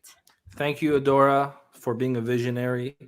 Thank you, Rex. Thank you, Dr. Natalie. Thank you, Shmiko Cole, for making this possible with Ava Manuel and Laura. And thank you, Denis Waitley, for allowing me the opportunity to be associated with you. It is the honor of my life and career. And I want to thank you, Dennis, for giving me the power of that association. I will cherish it, and it will be with me the rest of my years on this planet, that I can say I worked with Denis Waitley. And I want to thank you for that opportunity. I want to thank you, Adora, for allowing me to have that part of my life. With that being said, ladies and gentlemen, this has been the New Psychology of Winning Tour Will there be more? In 1 hour, Sharon Lecter is going to be live, but will there be more after that? I don't know. Dennis told me to keep it going. So I don't know, I mean, who knows? Stay tuned. Make sure you follow the Los Angeles Tribune page. I want to thank everyone in the virtual auditorium. Until next time, God bless you.